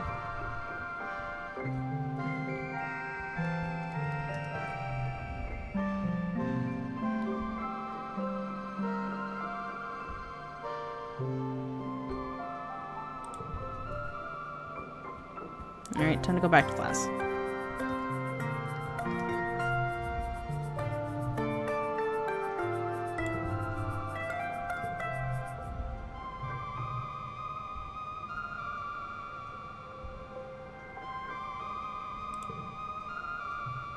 You ask a question in class and are embarrassed when everybody laughs. You guess it was something you were supposed to know? You thought Professor Hal said there were no dumb questions.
Tangent is now watching a construction crew building scaffolding for the new engineering pavilion. They're using mushwood, which is so light that one person can easily lift a 10-meter long pole and stack it into place. Yo, that sounds dope. She points towards them. Human beings are so great, don't you think? Before we landed, this was all just dirty jungle. Now it's civilization. I've been learning about adaptability and writing in biology class. The book says it's what sets us apart from other animals. Like, we don't need fur because we can make warm clothes, and if it's too hot, we can make air conditioners instead. Maybe the animals have neat adaptations. Tangent rolls her eyes at you. Maybe, but even if they can, I haven't seen any sign of intelligent life here. It's just those big dumb xenofauna. Some animals here are smart and friendly. Tang looks skeptical. They're still animals, Selena. Maybe they're just pretending to be nice to you so you'll feed them. You're lucky it didn't eat you. She folds her arms. Dobersmith looks cute, but no one can eat through a bag of rice in less than 30 minutes. Even a herbivore can be dangerous here. It doesn't have to want to eat you to be able to hurt you. Together you watch as the foreman puts the blueprints for scaffolding onto the floating screen of her holopalm and raises it to the scaffolding to check her progress. I'd like to see an alien do that, Tang says primly. Humans look defenseless and weak, but we're the strongest species in the galaxy. Who else can literally bend reality to their will? Not a stupid alien, that's for sure. Okay, I don't really like Tangent anymore. She puts her finger to her chin. I'm living proof that humanity is greater than our biology, she says. All of us are really... with our genetic enhancements, we're the next step in humanity's evolution from great ape to galactic superspecies. I no longer like her. She's kind of weird.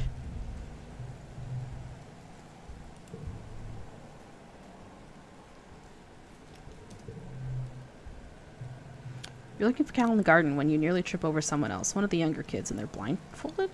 Hey, they exclaim, ripping the blindfold off their face and throwing it to the ground. It's Cirrus, one of Anemone's brothers. He glares at you. I was almost done. Cal jogs over and grabs Cirrus in a friendly headlock, ruffling his messy red hair. Dude, you were so close. Cirrus stamps his feet. It's not fair. I almost got it that time. Solana got in my way. It's not her fault, Cal says. She didn't know we were playing a game. Give me a sec. I want to teach her how to play. Cal turns to you as Cirrus leaves. Sorry, Solana, he says sheepishly. I was teaching Cirrus a new game, but he's more like Anemone than I thought. Real competitive, you know. He stoops to pick up the blindfold, brushing off the dirt. I've been trying to come up with different kinds of games other than sports ball. No winners or losers. I just want to have fun with my friends. Do you want to learn how to play? Yes. Cal smiles like it's going to stretch right off his face.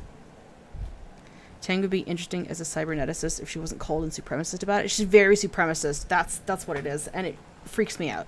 Hello, Fledge. Welcome on in. How are you doing? How's it going?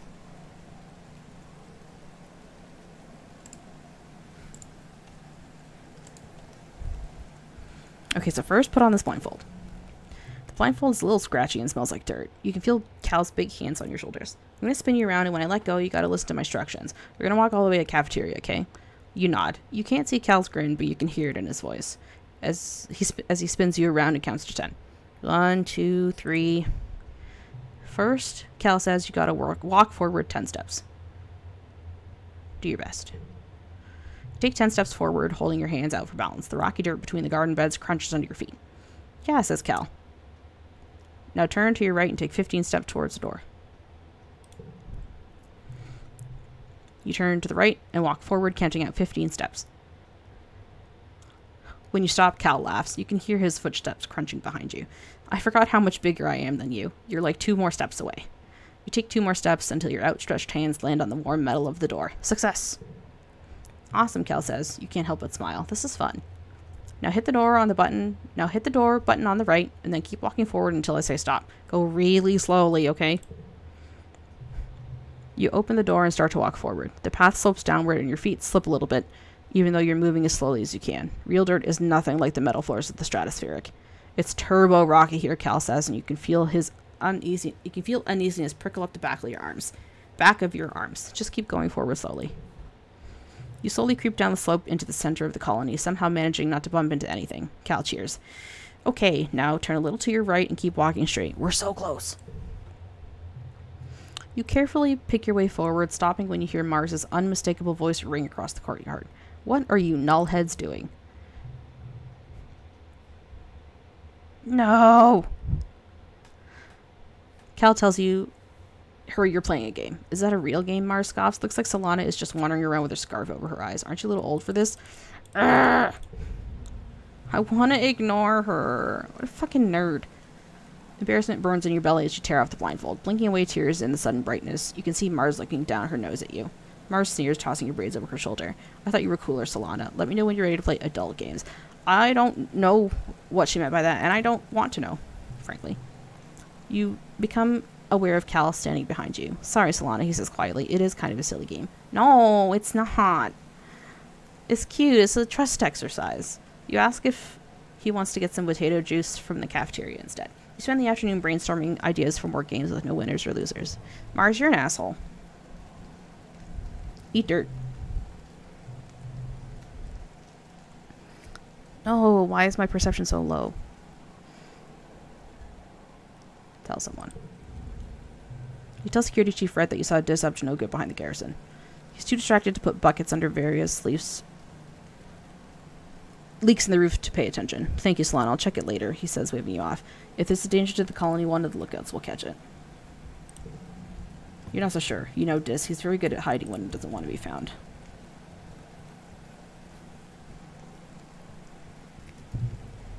You harvest a sturdy mushwood log.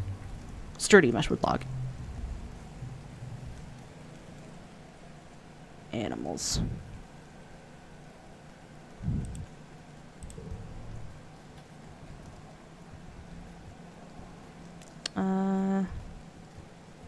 What do we want to do? How much stress are we at? 72. Okay, let's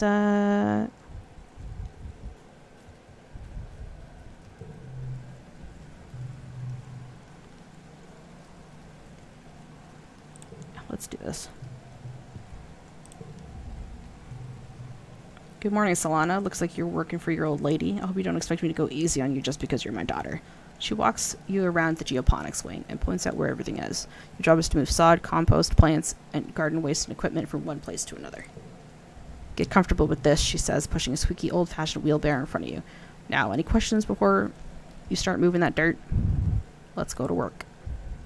That's my girl, your mom says, slapping you on the back. You stumble a little. Your arms start to ache after the first half hour of work, but you keep going. By the end of the month, you feel utterly drained and exhausted. And good somehow. You can feel your muscles growing already.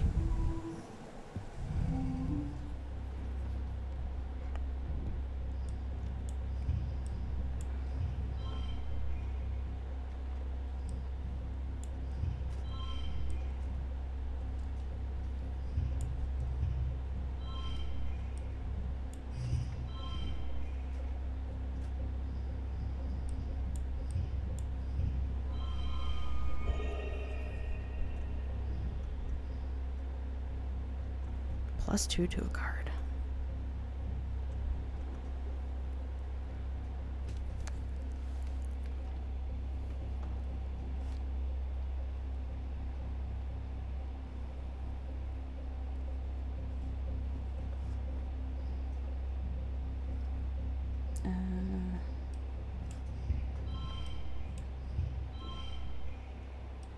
Oh, that adds one, that's why.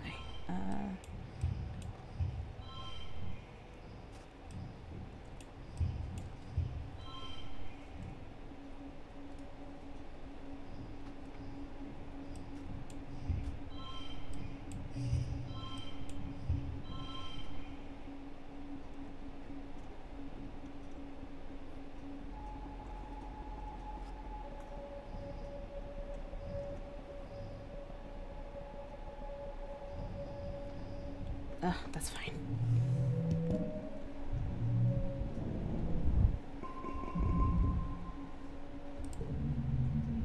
You're having a terrifying familiar dream. A monster crashing through the walls, unfathomably large, every part of it wriggling and moving and searching for something. It tramples through the colony as you watch helplessly. Time shifts to the wreckage of your home. You're picking through it, looking for something. Tears streaking down your dust-covered face as you lift heavy pieces of debris, searching. Oh good, more stress. You wake up shouting no, but your voice is drowned out by a deafening rumble from the skies outside. The bedroom is covered in water? It's pouring down from the clouds. You guess this must be rain, but you've never experienced it before. There's a bright flash from outside, then another crack and rumble. Thunder. It must be a thunderstorm. It's still the early hours of the morning. You've already almost forgotten about your bad dream, but you're too unsettled to go back to sleep yet. The rain beats down on the roof of your quarters, joined now and then with great peals of thunder like the footsteps of an angry beast. Run outside and play in the rain. It's surprisingly warm outside, and the water feels nice hitting your head. Everything smells fresh and damp and wonderful, and the dusty packed ground has turned to squelchy mud between your toes. You don't go too far from your quarters, but it's exciting being outside in the dark, watching dramatic streaks of lightning arc down to the hills behind the colony. Mid-wet. It's resting time.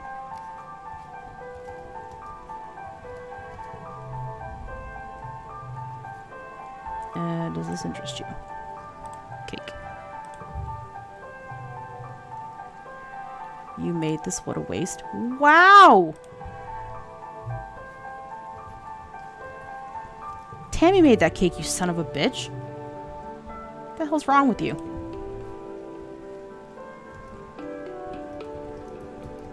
I'm mad and I want my cake back.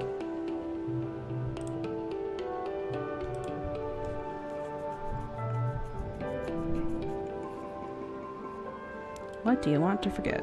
Let's forget giggling. I too dislike cakes. You're a weirdo, TTF.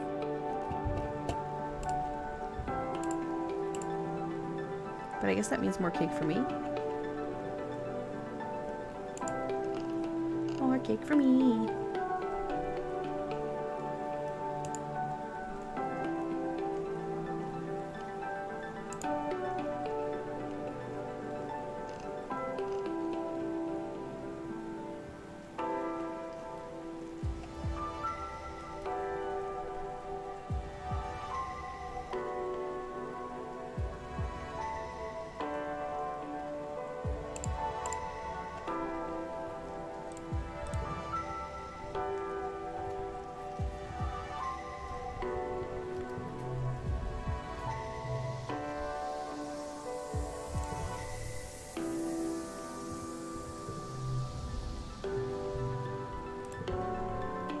Okay, let's go back to school.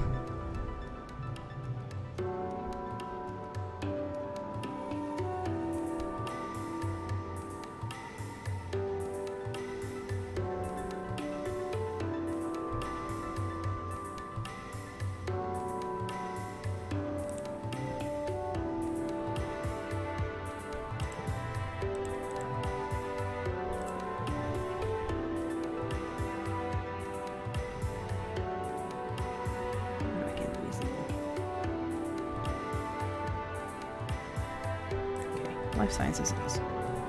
Who can tell me what special things Hopeyes do when they see a predator? Tang's hand shoots up. They hop away very quickly. That's why we call it a Hopeye. Hal nods.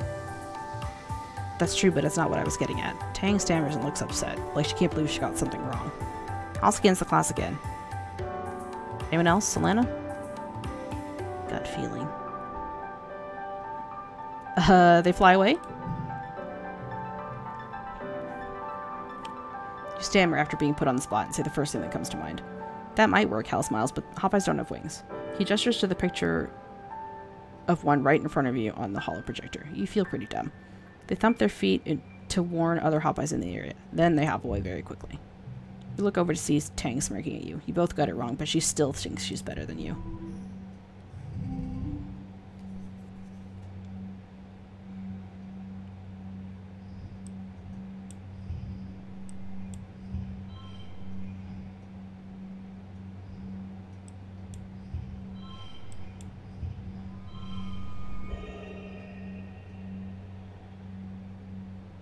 Yeah, doing this literally does nothing.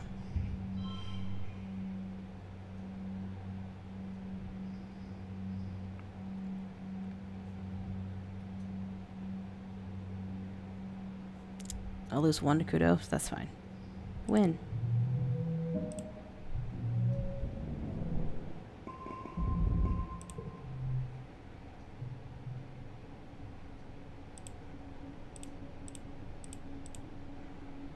Days are getting shorter, with only the yellow sun barely skimming the horizon. One morning, you wake in the darkness and you have to check your hollow palm to know what time it is. You see a hollow stream from Mars. Good morning to all my pals, if you can even call it morning. They've named it glow season because, like, everything is crazy glowing out there in the dark.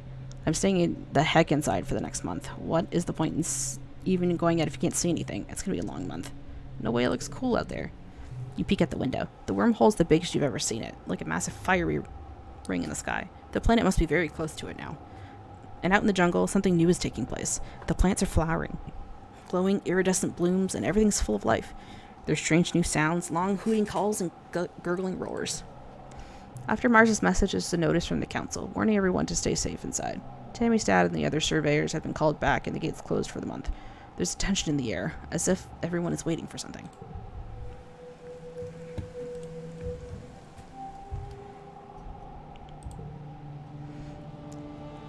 Oh, it's so pretty. It's so spectacular. It's perfect for hide and seek.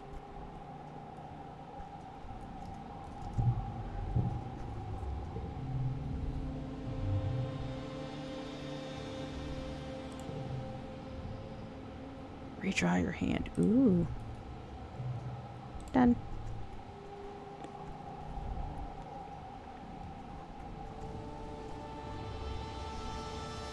Mama. Solana, Mom stops you as you walk by. What are you doing in your quarters? This isn't safe out here. But I'm going to school. She nods the clutching approval. Fair enough. She replies. Stay close to the stratosphere. Got it? We don't know what's out there this time of year. As you walk away and are just out of earshot, you hear her mumble. Stars, it is beautiful though.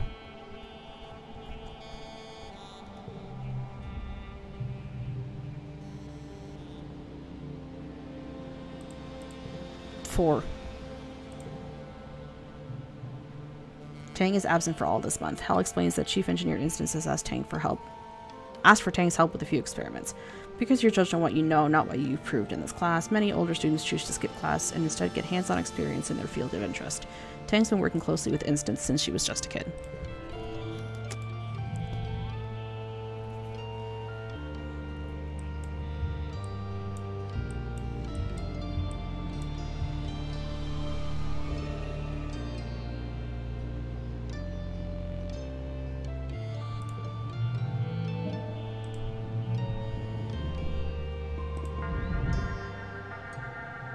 It's daytime when the emergency sirens start up. Well, it passes for day. It's still nearly pitch black except for an eerie green twilight glow on the horizon. You look towards the gates. They're open. Wait, they shouldn't be open. The alert blares out of every speaker in the colony. It's the same one you used for hull breaches and fires, and in space it meant you were supposed to go to the nearest emergency shaft and put on a spacesuit. On Vertumna it meant go to an assembly point and wait for instructions. The closest assembly point is the children's creche, but from the opposite direction you hear shouting and loud noises. Is the colony under attack? Hide in the creche. Unchangeable. You find Dis in the creche and join him in hiding under the arts and crafts table. The lights are dim. You scared? He asks quietly, nods silently. I thought I would be, but I'm not, he says. I'm not scared of stuff like this. You can't help but glance at the hollow projector on the wall, the one that electrocuted your classmate Tammy earlier this year. The glowing bear looms over the room, and for a moment it looks more like a monster than a toy. You grew up here. It feels weird to be hiding here, like you're just little kids again. You hear more gunfire and yelling, but within half an hour they play the all-clear tone. Chief Surveyor Tonin comes in to let you know it's all safe, as the lights come back on. You glance at the hologram teddy bear. Again, Tonin was Tammy's dad. How can he be sure it's safe? How can he be sure anything is safe? You're relieved when your parents arrive at with an ashen-faced Cal. They won't talk about what happened in geoponics. After 2 weeks of darkness, the blue sun barely skimming the horizon, it begins to move higher in the sky, and daytime returns. The council admits they don't know how the gates were opened or how the creatures got in. Some of the attacking creatures were once thought docile. Others were species that nobody had seen before. It was like something had driven them to assault the colony. At least nobody was killed. This time.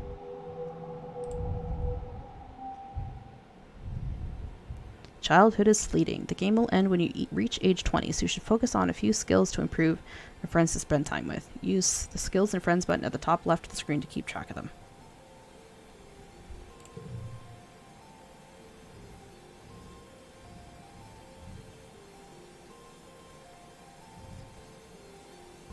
Start age 11.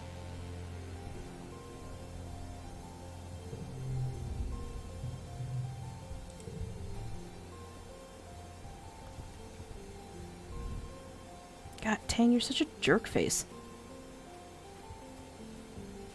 Yo, Papa, what's up? You're looking a little worn out, my little firefly. Your dad greets you, looking concerned. You know, despite what your mom might say, there is such a thing as too much work. Maybe some R&R over in the lounge would help recharge those solar cells. What do you say? Maybe I just need a hug. Your dad throws his arms wide. Well, get in here, Tiger Butter. After a long hug, you do feel better. Your dad gives incredible hugs.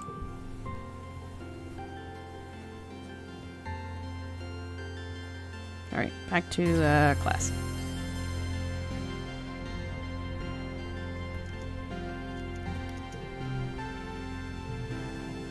I can register for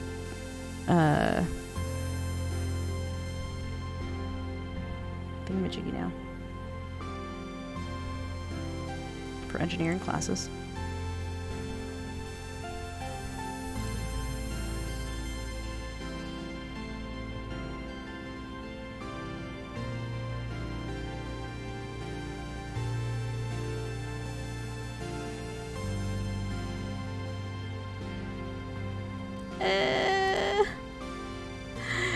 Damn it!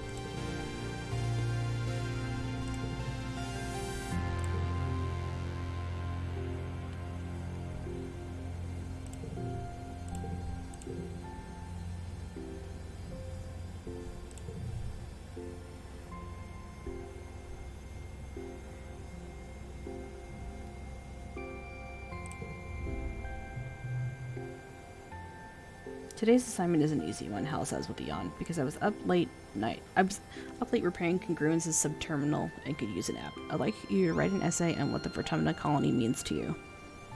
All my friends are here. You write all about your buds and the fun things you do together. When Hal wakes up from his nap, he asks a few students to read their essays to the class. Mars likes yours because you mentioned her in it. Ugh.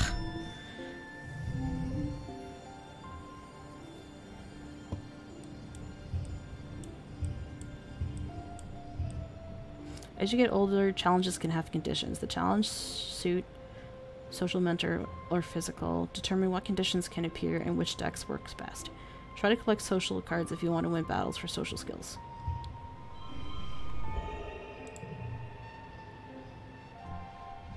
Okay, that seems reasonable.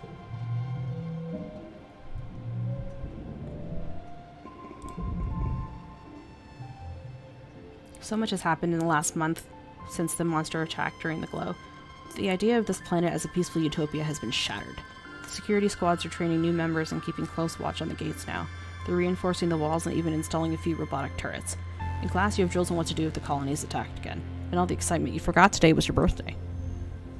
Your parents haven't forgotten. They wake you up early with the enthusiastic shouts of surprise! A Vertumnan year is only a little longer than a year on Earth, so you've taken up a calendar for birthdays. Yours is in the second month of quiet. Spark snow drifts slowly past your porthole window as you snuggle with your dad. Your mom climbs up too and sits on the edge of your bed. Change your suit to mental. Oh. Your dad pulls a bowl of fruit from behind his back with a flourish, like a magic trick. At least you think it's a fruit. What are those? Bobber fruit, your dad grins. The foragers have been picking these just outside the walls. They might look funny, but they're tasty. Try one. You take a cautious bite. The pulp is soft and tastes a bit like lemon, only more blue. I bet you can't wait to join the surveyors out there, your dad says wistfully. Who knows what else you'll find. Solana is not allowed outside the gates, your mom interrupts, her voice sharp. It's too dangerous for kids. Well, I know, but eventually, your dad says, but your mom cuts him off again. But not now, your mom replies. Not since the attack, not with everything we know is out there. The attack was scary. Your dad hugs you close. Oh, don't worry, Tomato Head, he says warmly. We'll keep you safe. Your mom reaches over and pats your leg awkwardly. I know it's scary, but if you do as you're told during the emergency drills, you'll be okay. Nothing's going to hurt you kids while we're around. You'd like to believe them, but you've seen the colony fall in your dreams. How long will it be until those visions become real? Even still, your mom says, it's clear that everyone should know how to defend themselves if it happens again. To be clear, this includes knowing when to run away, your dad adds. Security Chief Rhett is offering self-defense lessons at the garrison, even for kids. If you're interested, you should drop in sometime. And I've heard stories of kids sneaking outside the wall, she says grimly. If I catch you doing that, I'm going to put a chip in your ear. You laugh. What a good joke. Your mom doesn't laugh. It's probably not that dangerous. Not that you would ever do it, but if other kids are out there, how bad could it be? This argument does not win you any favors with your mother.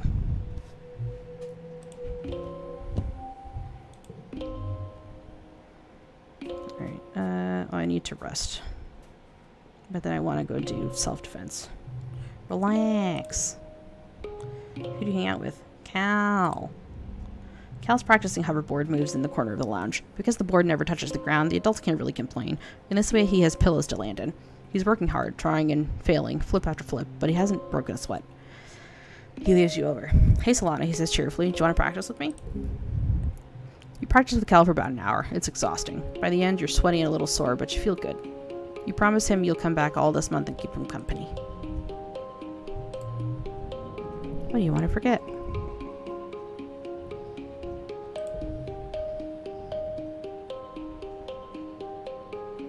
I don't really have a lot of blue cards.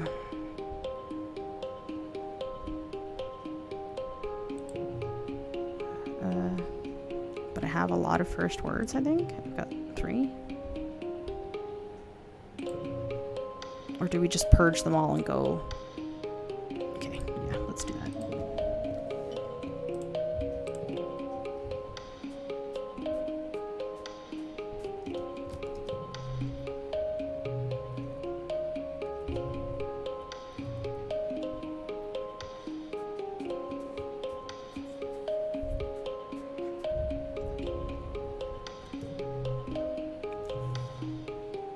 Play sports ball, woo! +2 bravery, +1 toughness. 2 combat, 1 animals, 1 friendship with anemone.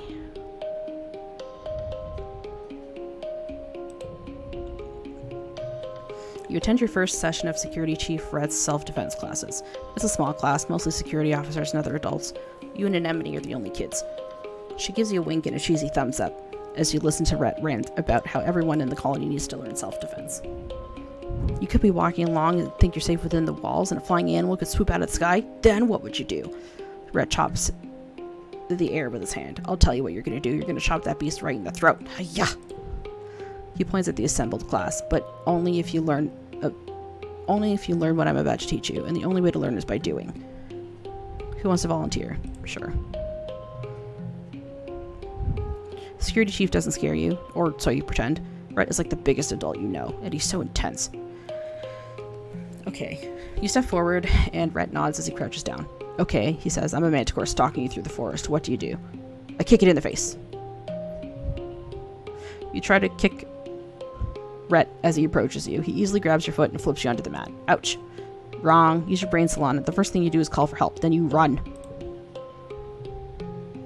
Rhett grabs your forearm and hauls you off the ground. Only engage with the enemy when there's no other alternative. No one walks away from a fight without getting hurt. So the first rule of self-defense is to not put yourself in situations where you need to fight. Anemone still thinks you're cool for acting tough. She gives you another thumbs up. Once you've learned situational awareness, we'll move on to hand-to-hand self-defense, drawing on a variety of martial arts. Only when I'm confident that you're ready will we advance to weapons.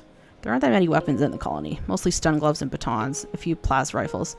You hope you don't have to use them, but it'll be good to know how.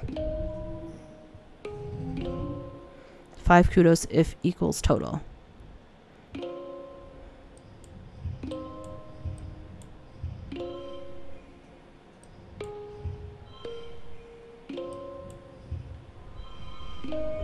Ta-da! I did it. I did it.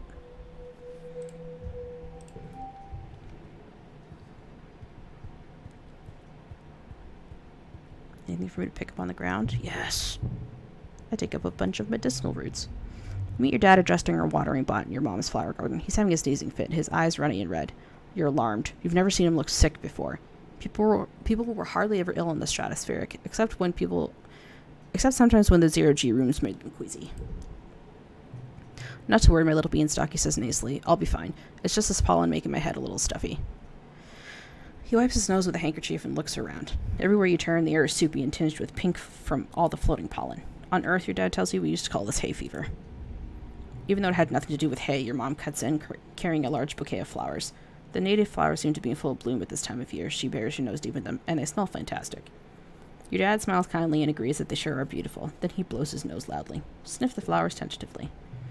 They do smell good, and they look harmless.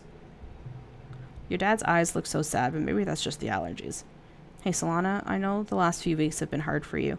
This might be a good time to relax and stick around in the quarters wing.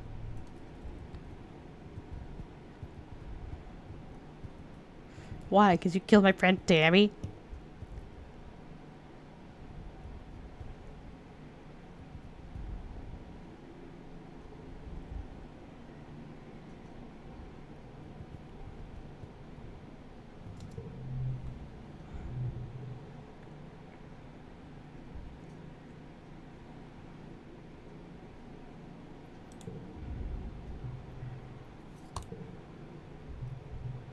You and Anemone are team captains. Pick your team. I choose Cal.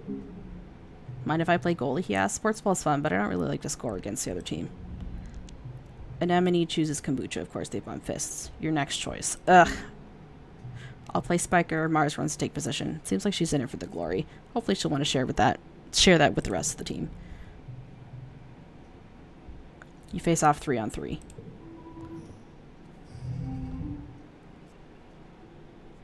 One card gets +1. This card gets +1. Oh, that's weird. I don't like that. I'm gonna lose.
Ba, ba, ba, ba, ba.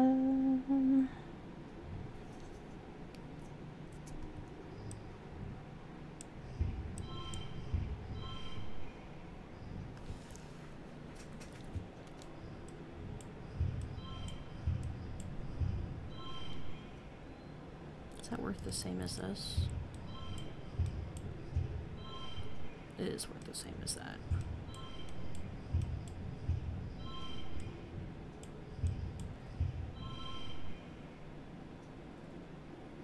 Fuck it. Use the stress. It's a resource. Cal makes an amazing jump save, but is wounded when the ball hits him in the chest. The score is tied, with Anemone and Com putting the pressure on. Then blam, you score the match point with a rad spike all the way from the net line. Sets neighbors to this value. Oh.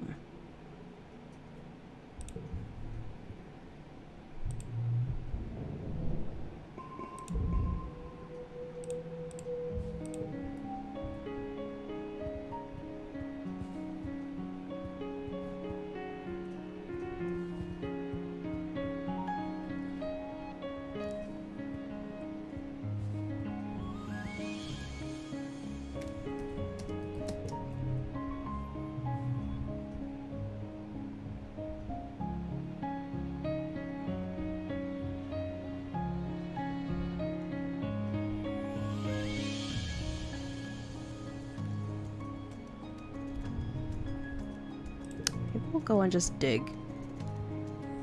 Because that gives us friendship with Cal. Shovel dirt.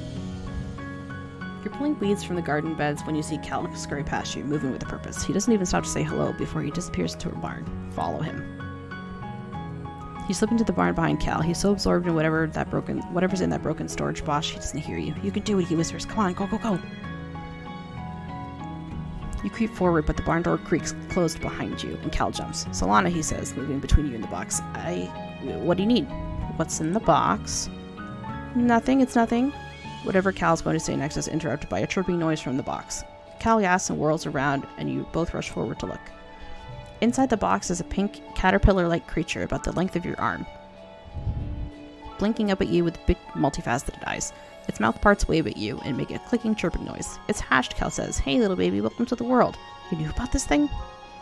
Yeah, it showed up in one of the first shipments of mushwood, he says, rubbing its little nose. Just curled up in a little cocoon. It looked like a dried-up leaf, but warm.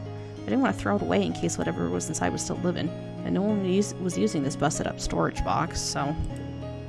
What is it? Dunno. I looked it up in the Surveyor archives, but nobody's found anything like it before. It's true, you have no idea what this creature is.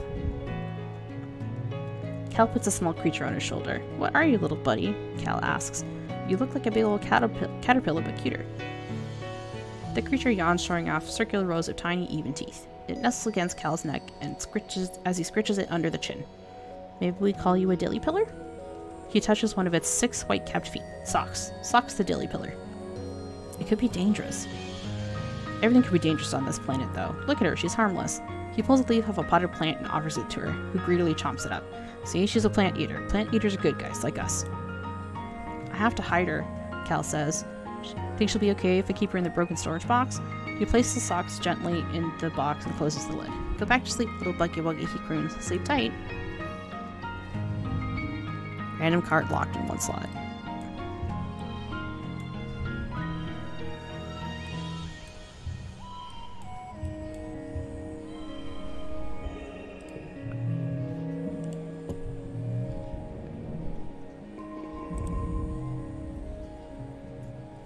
You're finishing breakfast in the common area when Marzipan struts in.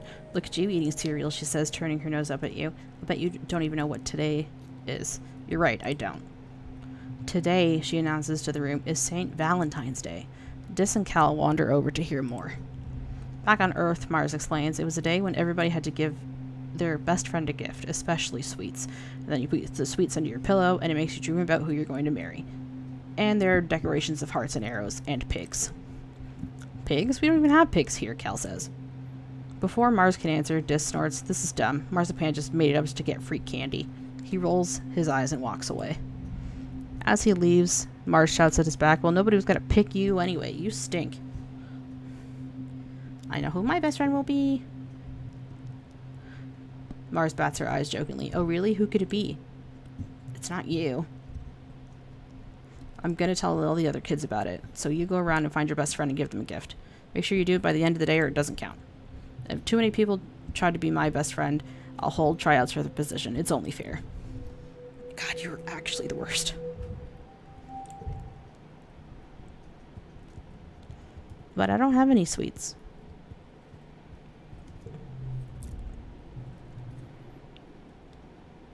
Check out my mudslide. Hell yeah, brother. It's like a hoverboard, but crunchier. I guess so. I lost my old best friend. So yeah, okay. Want to try the mudslide again? No.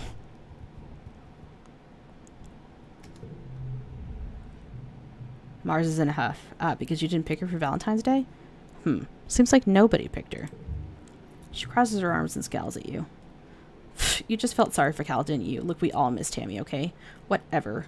Mars mutters, tossing her hair. I'm just too mature for kids my age. The older kids get me, even if you don't.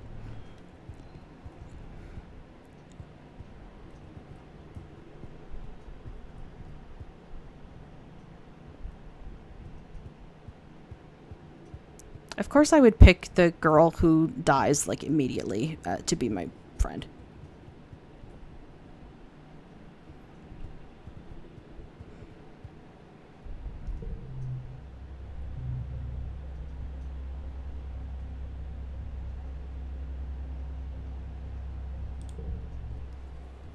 Nah, we're just gonna go dig more dirt. You join Cal at a particularly fragrant pile of compost. He's trying to use his hoverboard as a wheelbarrow, carefully pushing the compost off it in the pile. Don't you just love this? Cal asks excitedly. Your hoverboard? Yeah, it's cool. Dirt? I guess okay. Yeah. No, he laughs. I just meant this. He waves his arms, dirt encrusted up to the elbows, to take in the entire greenhouse. We get to help plant stuff and watch it grow. Even if we're just moving dirt around, we're still helping. Why do you like it so much? Well, I like digging holes in the dirt because it's full of surprises down there. I found a worm. Wait, let me see if I can find her again. He sticks his hand in the compost and rummages around, sticking his tongue out of his mouth. I guess she got away, he says after a minute. She was real shiny, like a rainbow. Wait, he says. I just thought of a thing I like better. He shows you his splayed hand, getting dirt under my fingernails. Oh, that's the worst. I hate that. I don't know why, but it's the best. It is not.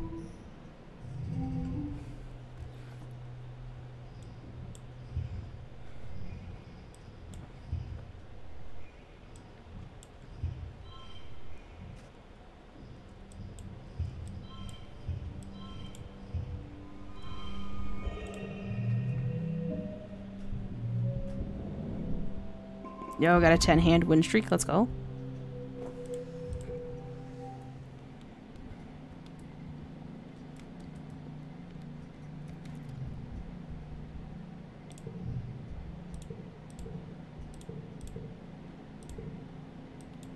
Why is the music so quiet? Is anything playing?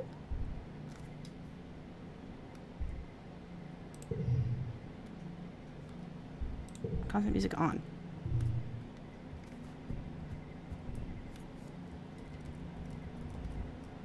I can't hear anything. Am I losing my mind?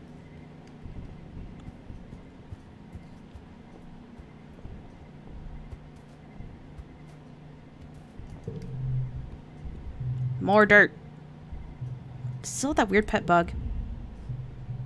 He does still have the weird pet bug. Made her a little bed in that trunk over there. She mostly just likes to be curled up in the dark. She sleeps a lot. I've been coming in early every morning and staying up late every day so she can play in the sun. That's when she's most active, but her favorite thing is laying in my lap for belly rubs. Isn't that right, Socks? Who's a good dilly pillar? You are. Do you want to feed her? I collected a bunch of leaves for her. Here, take one.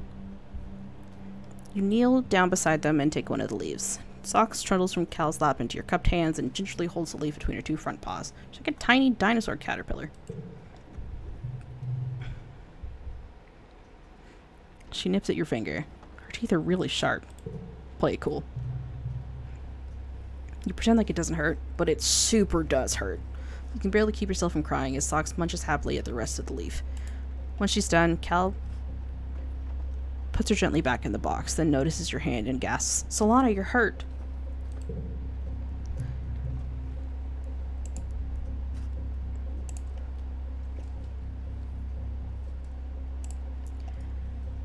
I learned first aid from my mom. Let's just wrap it and tell people you banged it in a door, okay?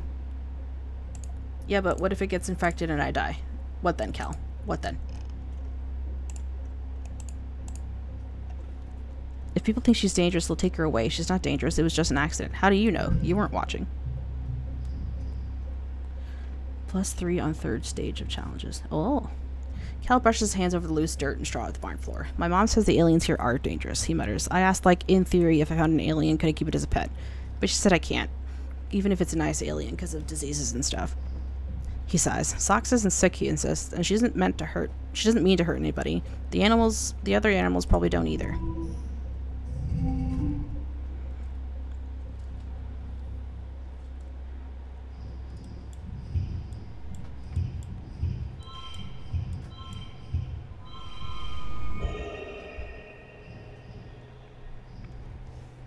I'm like barely making these. Okay, did my game glitch and that's why I can't hear any music?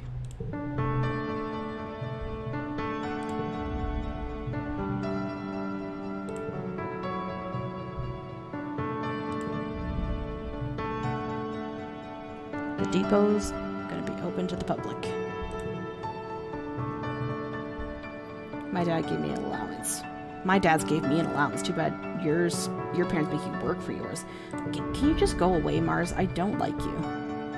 The council remains unchanged from last year. We are always proud to serve you and the colony as your government. Thank you for your hard work. Together we will build the future. Oh, we're bot wrestling this year. Anemone and Cal join you for the bot wrestling biathlon. So called because Com has added a hologram obstacle course this year. Competitors will each get a turn to wrestle a hydraulic bot, keeping it closed for as long as possible. This time, though, all competitors will first have to sprint across the festival grounds, dodging and leaping over obstacles. Each obstacle triggered will subtract from your time.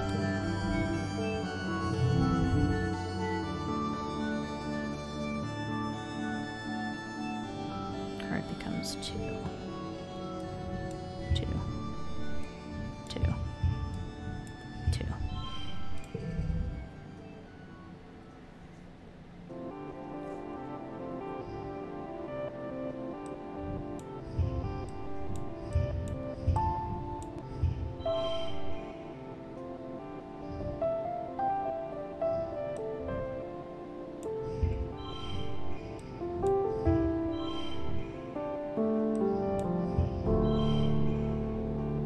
I think my game is glitched because I don't see this, like, not playing anything.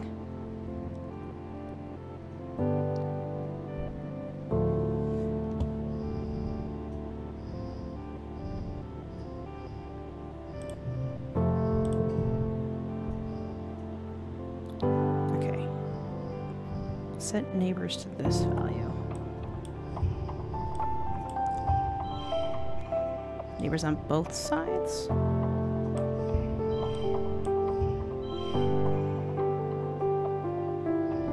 Oh wait, what if you do this? Oh no, but it's a that has to be a yellow card. Oh my god, my brain hurts.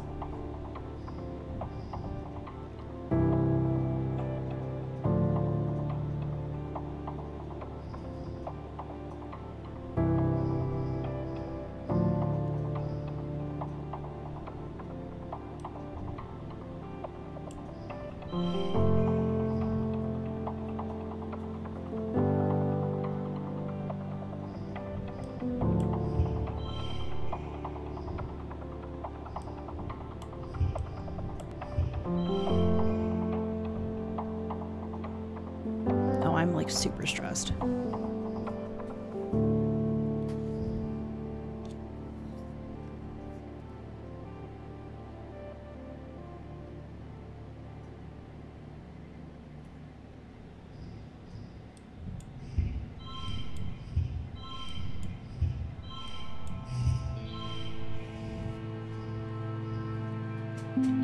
No, I lose again. Poopy.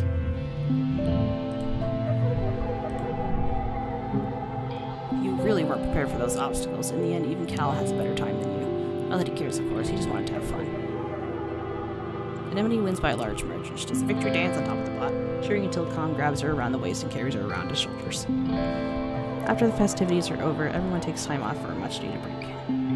Mars organizes a water fight that takes over the whole colony, even the adults. It brightens everyone's spirits, even in the thick heat of the dust. Unlocked, relax on the walls.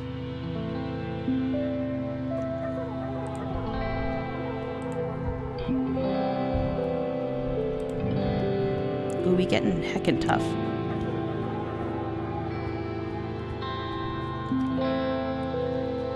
Okay, save. I'm gonna quit and then come back in because I don't know why none of the music is playing. Tammy.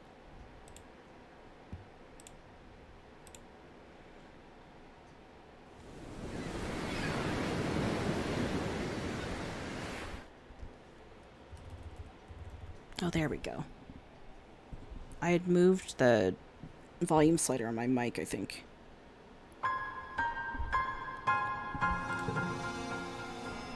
Though I don't know when I did it, and I don't know why I didn't notice it until now. So then I trapped it in my room, and Anemone says, telling you all about the bug she saw in her quarters? Its wings were like as big as my hand, and it had feelers like, whoa! It was bouncing all over the place, like boing, boing, boing. She gestures excitedly, swinging her arms over her head. The bugs here are so big, and they're everywhere. I was gonna give it to Tang. She loves gross bug stuff. But she said I should just let it go, because if it stung me, I might get weird mutant powers. I mean, other than the ones I already have. And I wanted to see if I got more weird mutant powers, so I started jumping around off higher and higher things until I was jumping off the back of the ship, and I got in so much trouble, but it wasn't even that high. She stops in her tracks. Hold on, she says, stopping to rub irritably at her knees, probably the hundredth time in the past 5 minutes. Ah, I'm gonna die. I busted my knees, and it's so itchy when my scales grow in. Annie, don't pick at it. Chief Steward Antecedent's voice runs out across the garrison yard, pleasant but firm. It instantly transports you to being back in the ship crèche, tugging on her skirts and calling her auntie. Anemone jumps and stands up straight, her hands flying to her sides. Boom, Anemone whines, digging her fingers into her knees as Antecedent approaches you both. It's so scratch-tastically itchy. I know, lovely, Antecedent soothes her, patting down her riotous hair. But the more you pick at it, the thicker your scales are going to grow in. Anemone tucks her hands under her armpits to keep from scratching. What if I want to have cool scales, she pouts. Antecedent smiles indulgently. At the rate you're going, I'm sure you'll be covered in them before you know it. There's no need to rush. Anemone's skin is dotted with patches of protective blue-green scales that grow in whenever she gets a cut or scrape. She rubs the patch on her jaw indignantly, the one she got when she ran headfirst into the food synthesizer back on the ship. Learned her augment. The key for nanoprinters is over a week long, so I patched your pants with scraps from your brother's clothing. Please try not to put any more holes in them or yourself, okay? She hands the clothes to Anemone and kisses her on the forehead. Anemone sticks out her tongue and gags. Ugh. Galactic, she breathes as she runs her fingers over the odd color patches. Then, right there in the middle of the yard, she unashamedly squirms out of her pants and pulls on the new ones.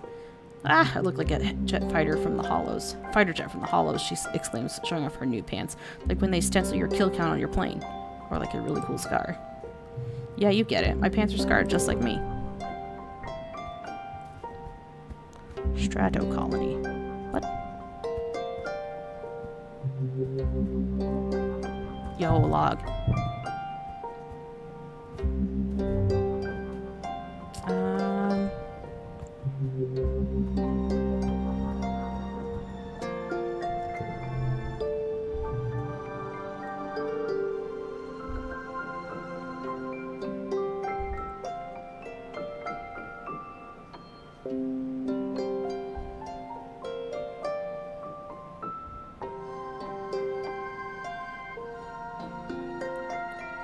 Bravery, toughness. Okay, let's do defense training again.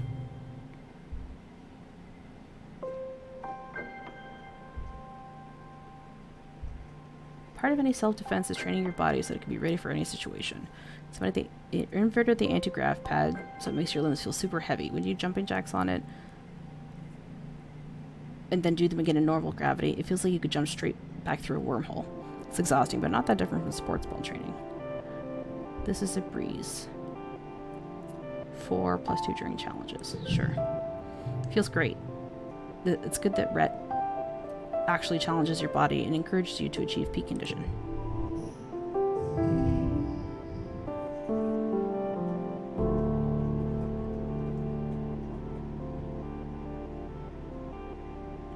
Set neighboring card to this value.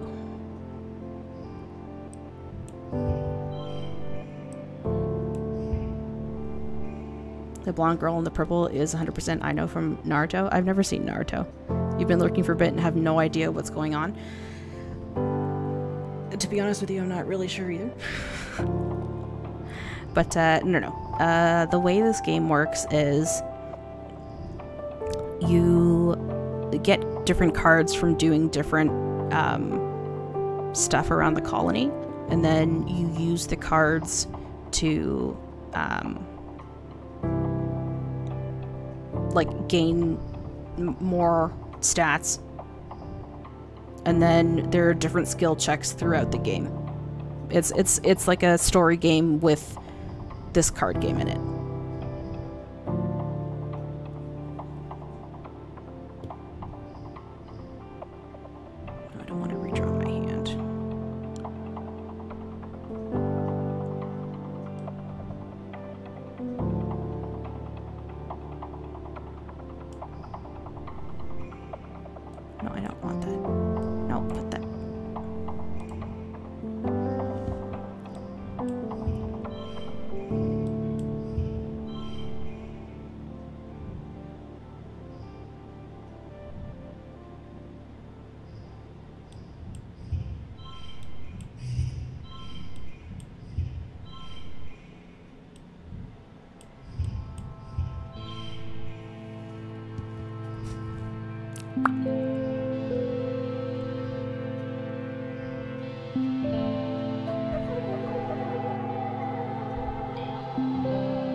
Uh-oh. Hold this to your head now, my darling, you hear as you enter the garden looking for Cal. It'll help with the swelling. Cal's sitting with his mother, Auntie Tira, who kneels beside him holding an ice pack to his head.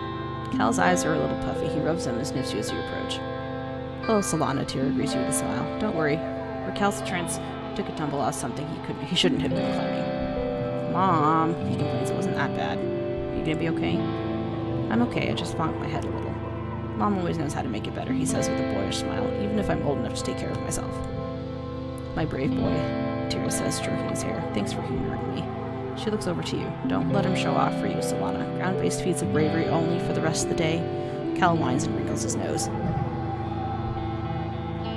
Tira laughs and wraps him in a big motherly hug, rocking him back and forth. Despite his protests, Cal's eyes close in happiness. He really loves his mom.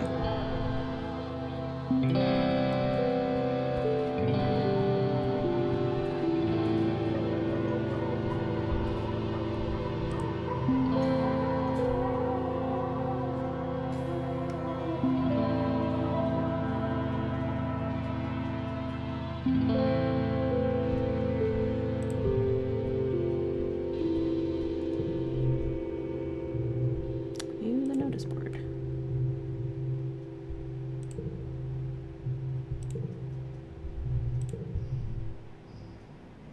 Oh.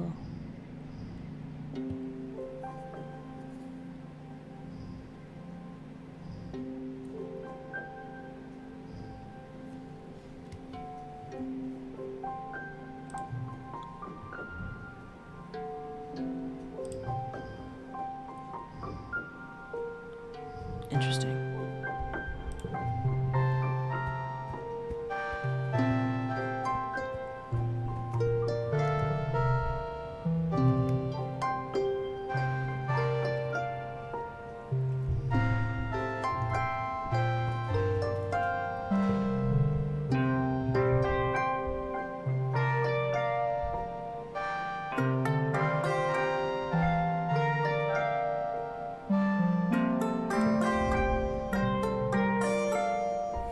It's a caper tossed. Enemy shouts to you, then grunts with effort of lifting a 6-meter-long mush tree pole. She throws it like a javelin down the hill and sprints after it. My best record, she shouts, and ties a piece of caution tape to the end of the pole. Your turn next, Cal says, pointing to a neatly stacked pile of construction poles behind you. From the look of the nearby construction, they probably destined to be a new lookout tower someday. Choose an average one, choose the thicker, heavier one. Uh-oh. Challenge mode. Wee woo, wee woo. Cal makes a noise like a siren. He shouts down to Anemone. Selena's gonna throw big, and you better get out of the landing zone. Pole isn't actually that heavy, but its length makes it hard to balance. You struggle to get underneath it with your knees bent. This is gonna be tough.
pole sails down past the hills, past all the other poles. Wow, you beat my best distance. Players can't beat each other in the mushwood toss. They can only beat their own high scores. But you get 2. No 3 bonus points if it sticks out of the ground like that.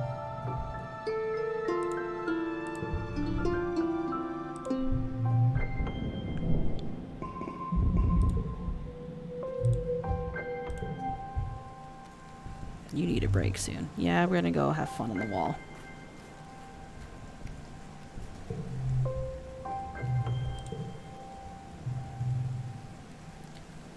After the first attack on the colony, they added lookout towers to the walls. Now you have a place to hang out if you don't feel like working, and because it's all the way up here, no adults are going to come ask for you to run any errands for them. On rainy days, you take shelter under the pavilions and listen to the pitter-patter of warm raindrops on the grass roof. You can do whatever you want. Ah, this is life. It's nice to help keep watch. Sometimes you're offered to fill in for a lookout duty so someone can go grab a meal. Maybe someday you'll be allowed to work full shifts as a lookout yourself, but you found out it's not as relaxing as you think. Oh hey, Solana. Diz pops his head in on a nearby ladder and looks up, surprised to see someone else is here. Do you mind if I sit here too? Sure, there's plenty of room. The two of you dangle your feet off the side and watch the valley below. Diz shuffles a little uncomfortably and doesn't say much. You wonder if this was his private spot to be alone before you discovered it. Do I want to forget? Pink candy.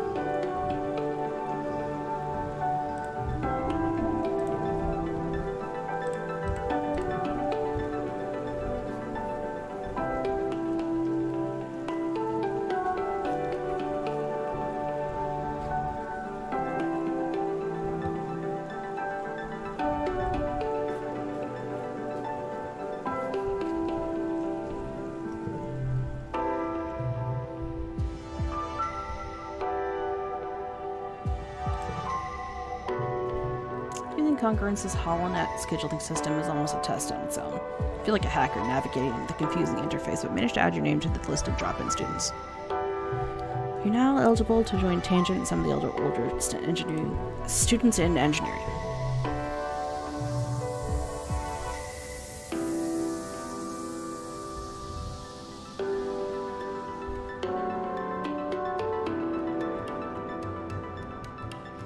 They have a teenage exocolonist, but where's the elderly exocolonist? I mean, they're on the colony. They're just not the player you play. Hello, little Rico. How are you?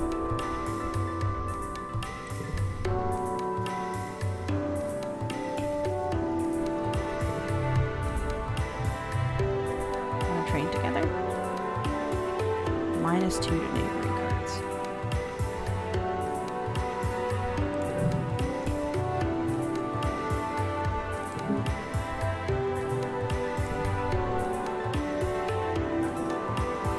New perk, +1 to physical cards. Yo, dope. Oh, that's because I reached the toughness thing. Oh, cool. I guess I should probably, like, try to get some of these other ones up then. How do I get empathy, though?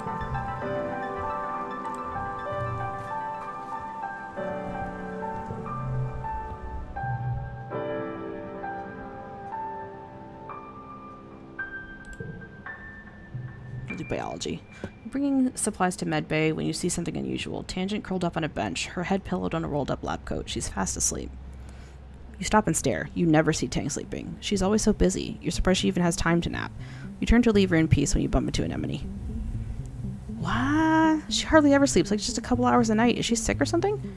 You look at Tangent, snoozing peacefully. Learned her augment. I'm so jealous of her genetic enhancement. She hardly needs to sleep at all. She probably stayed up all night studying for this morning's history test. There was a test? Shh, let her sleep. Just a power nap, she says. No reason to gawk.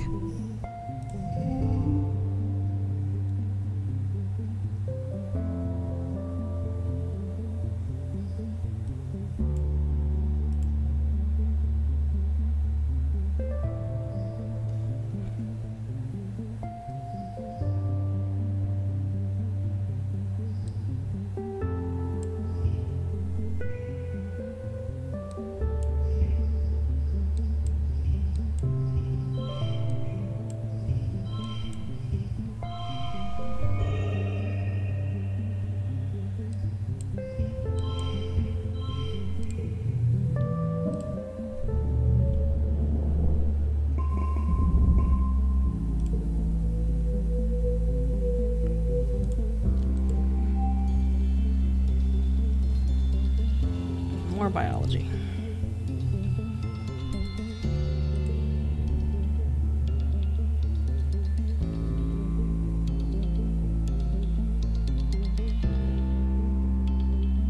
Dissect that cute little sugar bug. You're given a thankfully already deceased sugar bug to work on. Okay.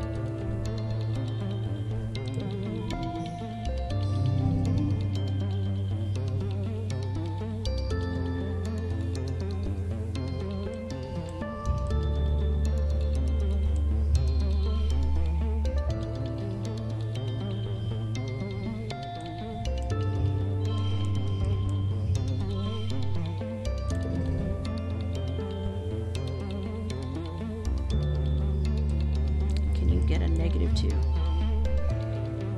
Ha! You cannot.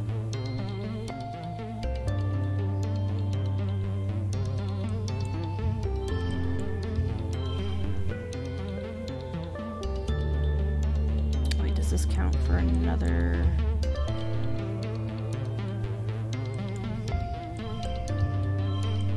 Yeah, it does because of the color. Put that back.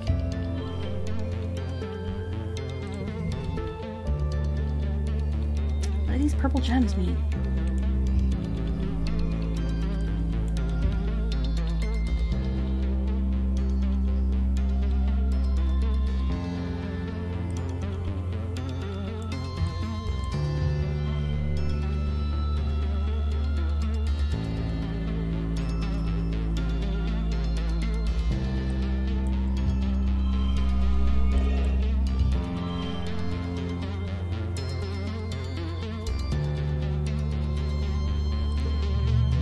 I did it. Let's go.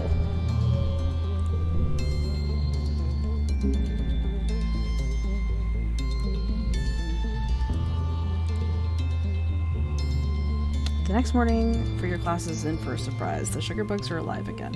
And there are more of them. Your teacher explains that their DNA is so malleable that almost any part of a sugar bug can turn into any other part if it needs to. The resulting sugar bugs are smaller, but will eventually grow into full-sized ones. Vertebrate biology is weird.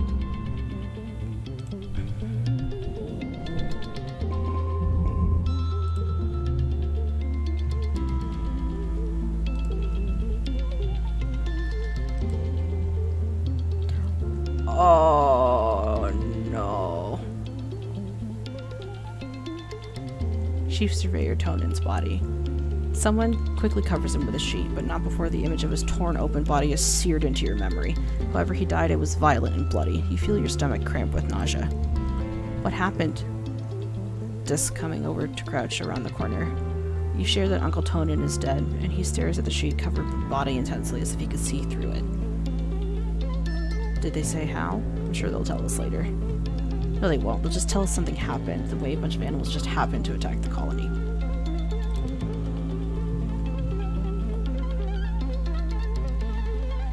At least Tammy isn't around to see this, you think. At least they're together now, wherever people go when they die. You watch Utopia bend over to get a hug from Utica, wiping her eyes as she finally cries.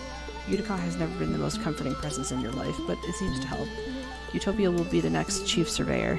At 24, she'll be the youngest council member. She was only a toddler when she left when the stratosphere left Earth. Apparently her sharp eye and hoverbike flying skills are the best in the expeditions.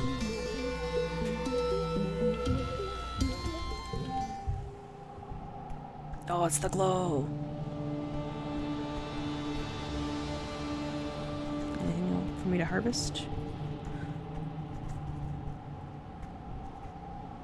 Anything at all? Oh yes, a log. Get that.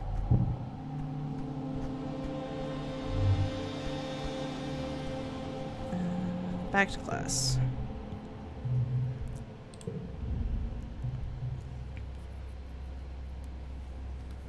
Cal and Tang get into an argument about the morality of animal testing. Predictably, Cal's against it, calling it unnecessary cruelty.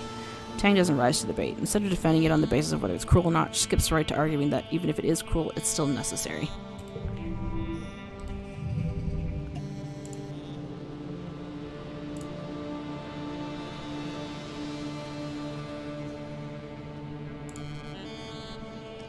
I don't love that she said that.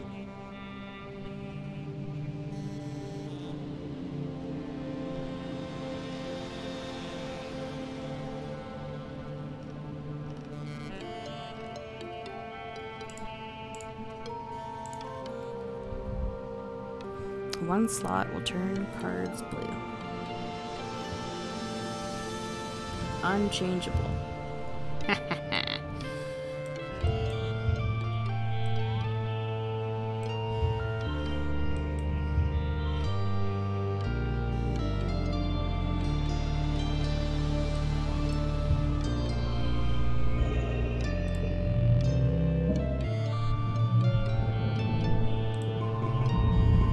It's been a quiet globe, but the grim, surreal darkness of the season reminds you of last year's violence.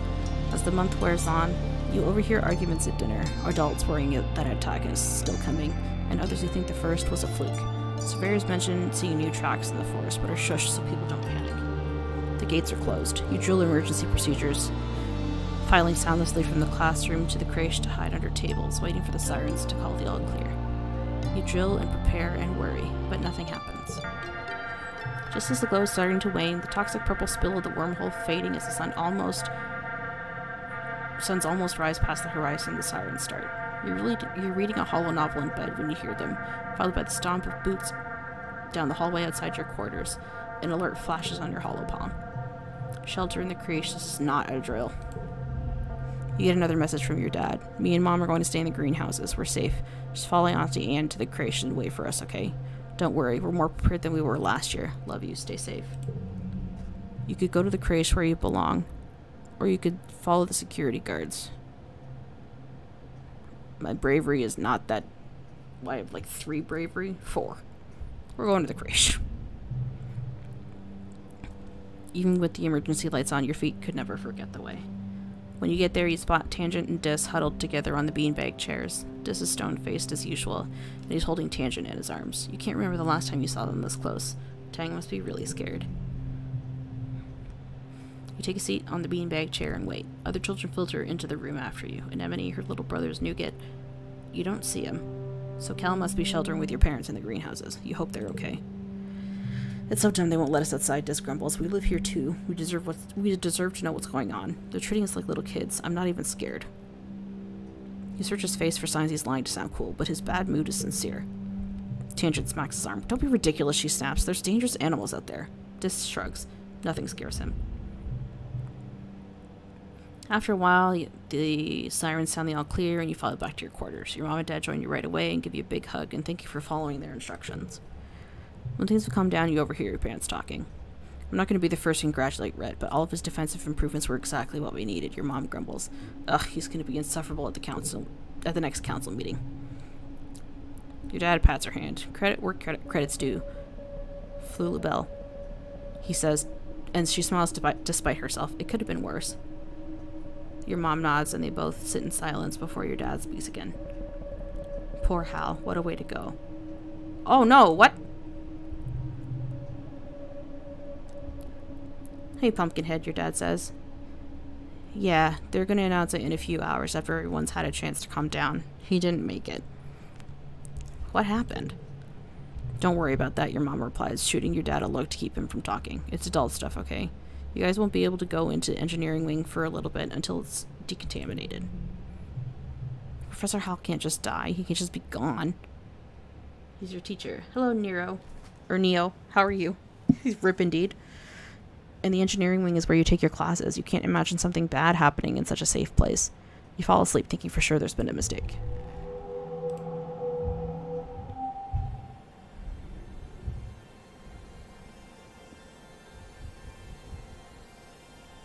We 12 now? What up?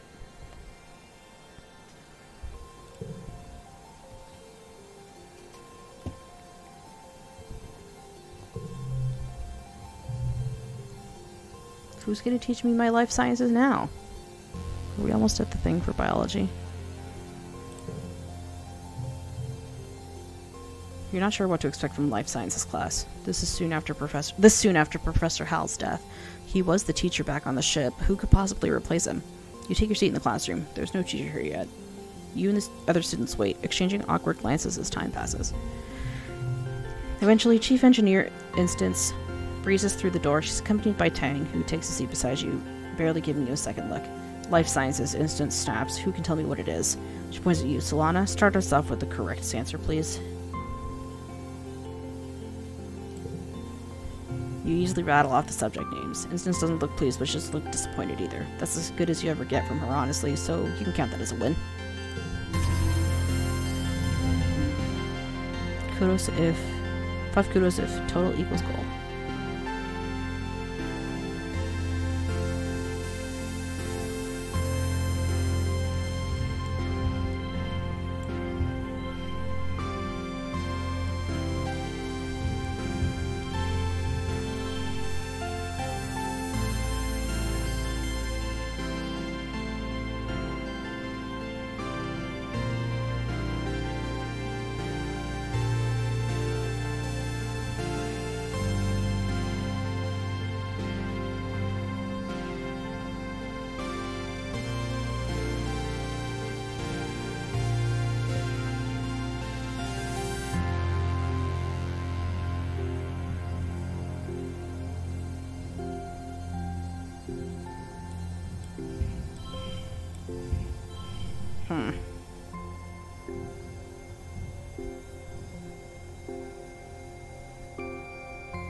You've been having weird dreams as usual. They seem to get worse around Glow. You wake from a dream that has tears drying on your face, though you can't remember why, just that you were terrified. Whatever it was, it felt real enough for a moment that you just lie in bed with your eyes closed and try to calm your breathing. You blearily rub your eyes and... Surprise! Oh, it's your birthday. Your dad leaps onto your bed and gives you a big cuddle. Happy birthday, little tomato head. 12 years old. Wow, can you believe it? No, your mom answers for you, laughing as she hands you your presents. It was just yesterday Antecedent was showing me how to change your diaper. Because it's your birthday, your parents have brought in food from the canteen so you can all eat together, on your bed. As you stuff your face with savory tofu chunks, you open your presents. Which one's your favorite? A bouquet of exotic flowers from your mom, a stuffed xenofauna from your dad, or a phono... A what? +1 to yellow cards.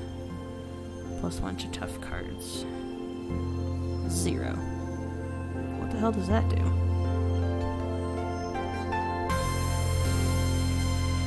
Sure, Dad. I taught the nanoprinter the pattern based off of pictures from the expeditions. They're called a Spectroraptor. See, it looks like it's wearing glasses on top of its 5 eyes. That's because its lenses are outside of its eyeballs. Oh, that's weird. You've been here 2 years now. I know your dad and I have always been and said you're in charge of your schedule, but we're keeping an eye on you. A loving eye, your dad interjects, stuffing wrapping paper into the recycler pickup bin. A trusting, gentle eye. Professor Hal used to tell us all the times how hard you were trying in school. That's great. Your dad and I are really proud of you. Working might seem fun and grown up when you're a kid, but... 2 years. Good morning, Pride Float. Hi, Augur. Thank you for the 2 years. Holy moly. Much appreciated. How are you? How's it going? But if you want to do more than manual labor, you'll need some book smarts too. It's time to start thinking about how you're going to contribute to the colony when you're older. We're not going to make you get a job right now. We're just asking what do you want to be when you grow up.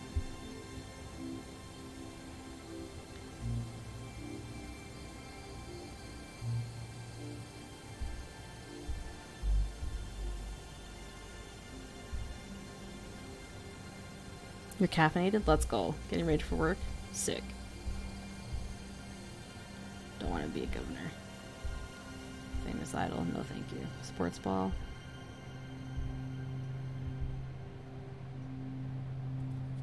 Let's say teacher.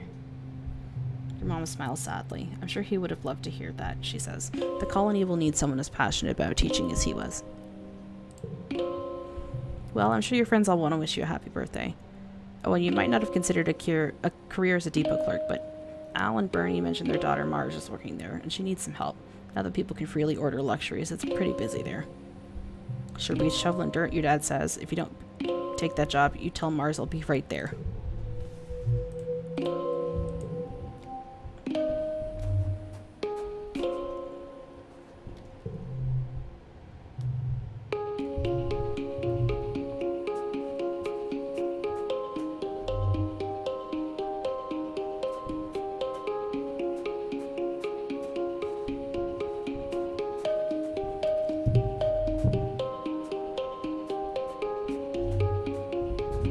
Oh, it's 3 o'clock in the morning.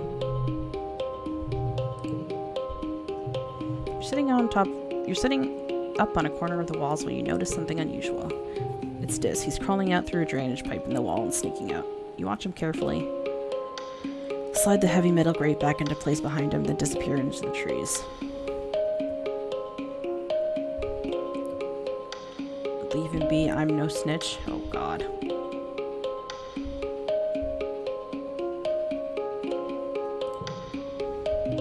Well, it's just none of your business, is it? You make a note of where Diz came out, just in case you'd like to sneak out on your own one day too. You could come and go via his secret drain pipe entrance between the sports ball pitch and the Garrison Pavilion.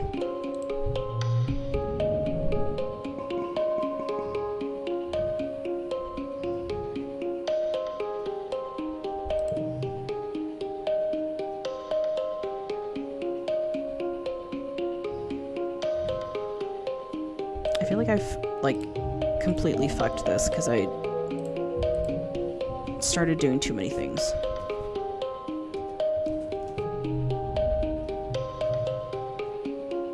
You tell Tangent you know where Diz has been going. You tell her he's been sneaking out to explore the jungle. Not far away, but still outside the walls. Really? She says, wringing her hands. Is it safe? I'll keep him safe. She eyes you skeptically. Full offense, Solana, but you're just a kid. She replies, however, I suppose it's good to know he isn't alone out there. Full offense.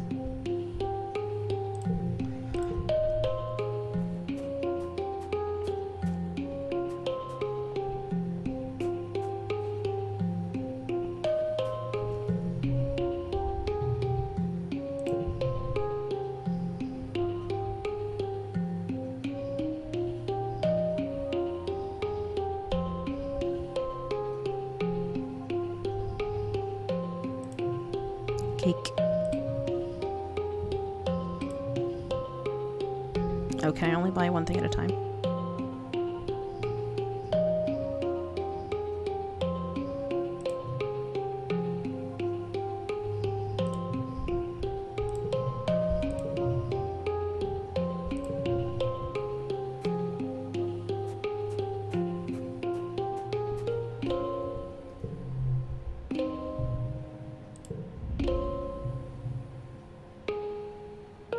Should have known better, Tangent, you hear as you walk past the laboratory.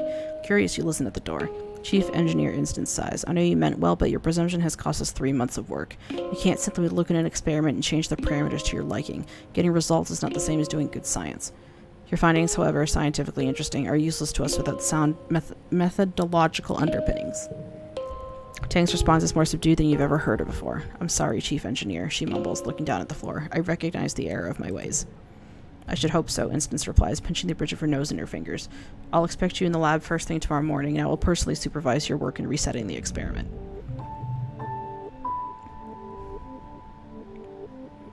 You flatten against the wall as Instance breezes past you, barely giving you a second look as she strides down the hallway. You poke your head inside the laboratory, where Tang scowls and wipes her eyes. What do you want? Cheer up, it could be worse. It's true, I could have lost 4 months of work, Tang says wryly. That's the spirit. Losing the data was my fault. I wanted to prove I'm not the little kid from biology class, that I'm ready to work hard and make great discoveries. Dr. Instance has always been there for me. When I was a kid and now, with my mother gone, she's the only adult in this colony who sees what I could become. She believes that I can be better than what I am. It's always been that way. I just really want to impress her. You will. Tang hums in agreement. I certainly hope so.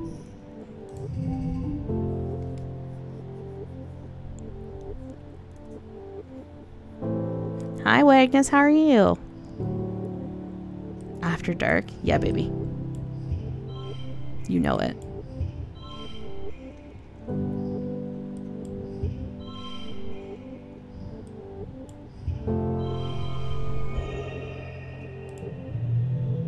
a little bummed. I'm sorry to hear that. But it happens. You always wanted to become a Gregorian monk, but you never got the chance. God damn it. I've been God.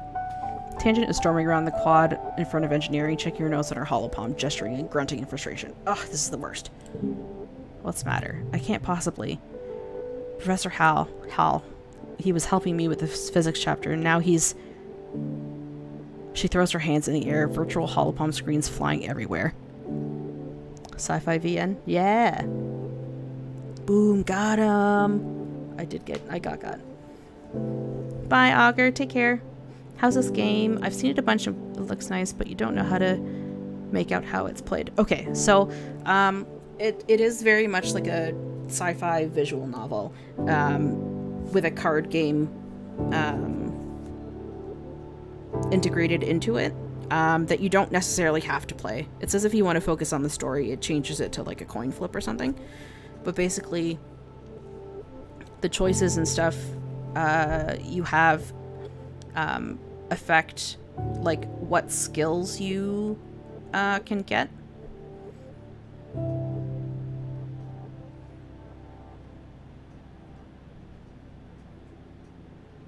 And then you have different cards based on the activities that you do, like in the like there's different activities you can choose to do. Basically there's like classes where you can increase these, there's different jobs that increase these, and then etc. I can't understand this without him. This is impossible. Why did he have to die?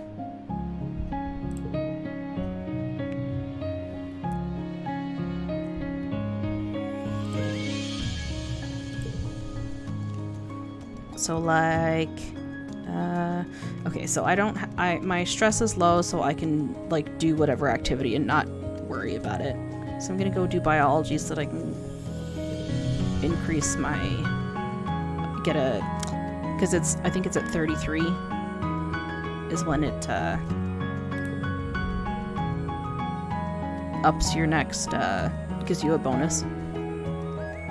It's time for your end-of-term project. You, Tang, and Cal are all ready to prove that you're capable scientists. Seeing as everyone works together in the colony, you're expected to come up with a project that the three of you can already work on. The three of you can agree on. You can already tell that's going to be a problem.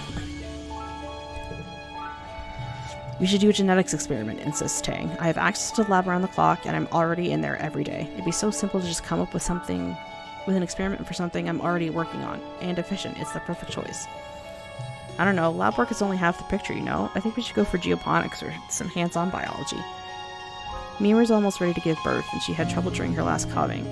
He says, you think he's talking about a float cow. We should volunteer to monitor her around the clock and document the process, then we can help deliver the calf. Tang looks disgusted. Absolutely not, she sneers. I am not getting my hands all up in some float cow's guts just because you want to play farmer instead of scientist. She pokes her fingers into Cal's chest. What are your data points? What is your hypothesis? Do you have a control group? Where's the science, Cal? You aren't better than others just because you work indoors, Cal snaps. It's so rare to see someone actually get under his skin. Every day I live and breathe biology, genetics, medicine, and ecology just like you. Science isn't just about doing experiments. Observation is important too. So is compassion and empathy. They both look at you. What do you want to do for the project? How about I don't want to do either of these? But, for real, no. Frickte. I'm glad you see things my way. He has the look of someone who's trying not to be smug, but isn't quite getting there.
It's like a bad spot to have a card turn a different color. How could this happen to me?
No, I'm 5 off. Are you serious?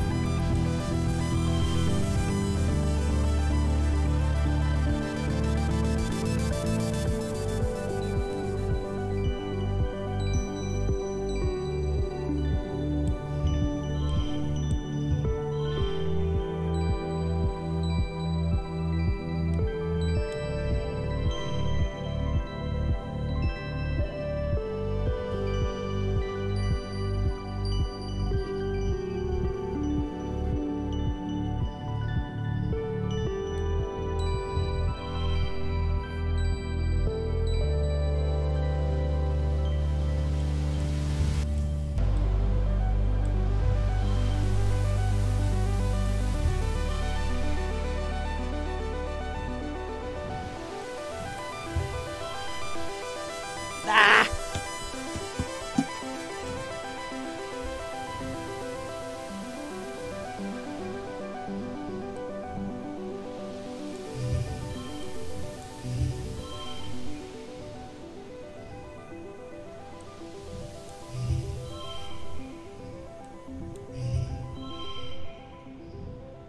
Brain too small.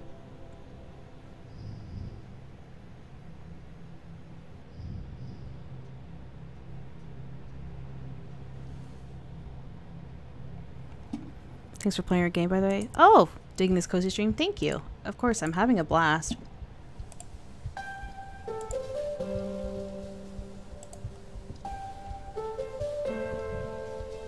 The art in this game is beautiful. Well, I have to freaking give up.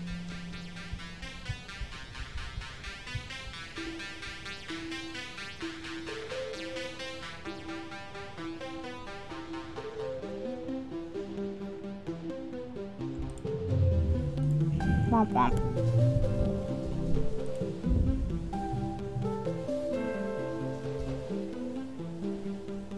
Oh no. You didn't work very well this month. Yeah, well, phooey on you. Unlock xenobotany research in geoponics. Ooh. Dad always sneezing. We did, so why isn't it bothering me? Uh-oh.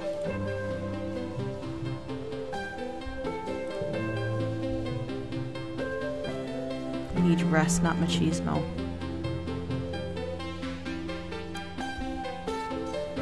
Uh-oh. He pulls it away from his face and you tell something is wrong. Huh, your dad says weakly, holding the handkerchief away from his face. Its bright fuchsia pink and glittering in the light. Oh god. That's weird. Then his eyes roll back in his head, his knees buckle, and your mom yells for you to call Instance. Oh, Jesus. Chief Engineer Instance takes your dad's vitals and gives him a cursory look over, but she seems satisfied with what she sees without having to do an examination. The explorers have started calling this the Shimmer, she says, shining a light down your dad's throat. He's looking a little better, but not much. It's an airborne environmental toxin, likely the pollen fog. Will he be okay? Really digging the OST? The OST is also very good. Everything is very good about this game. It doesn't seem to cause long-term damage to the body. I've been tracking its effects for 3 seasons now. The toxin is flushed out of the body after 3 to 5 days, and it's not contagious. What this means for you, Geranium, since you're particularly susceptible to the toxin, you should be taking better pains to avoid exposure. If you must go outside during pollen, use a respirator. You got it, boss. As your literal boss, I'm ordering you not to come into work for the rest of the week. You're on strict bed rest. She leans in to touch her forehead to his. They stay like that, smiling with relief. Even after 1 day of bed rest, your dad is looking a lot better. He's clearly anxious to get back out into the fields. You're gonna love this new crop, Solana. It's called Pixie Bean. They glow in the dark. He's already pulling on his boots. The fields look so beautiful at night. I'm happy that we finally found something we could actually grow here that isn't soy, soy, and more soy.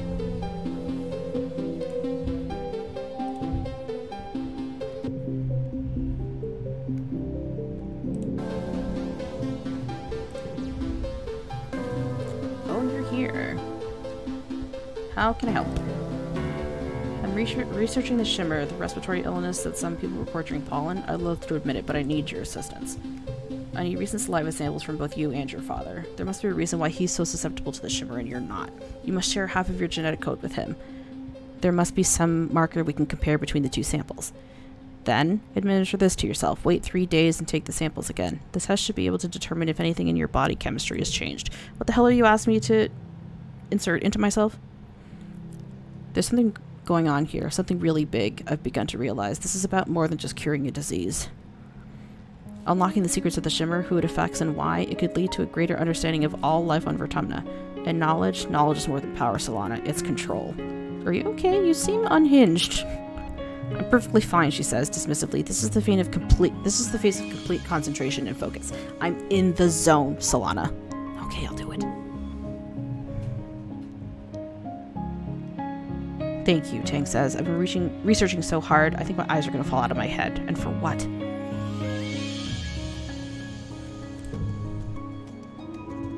New perk. Native Botany. Unlock Xenobotany research in geoponics. Okay, let's go over and do that then. Eggy.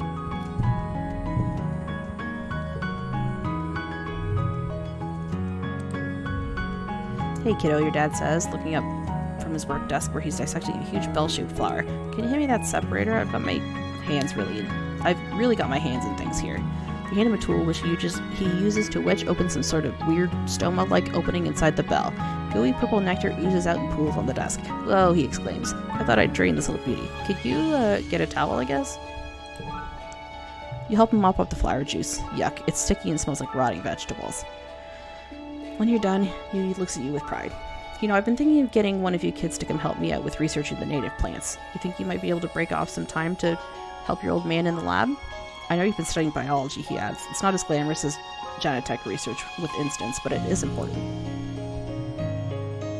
Unlock Xenobotany. Let's go.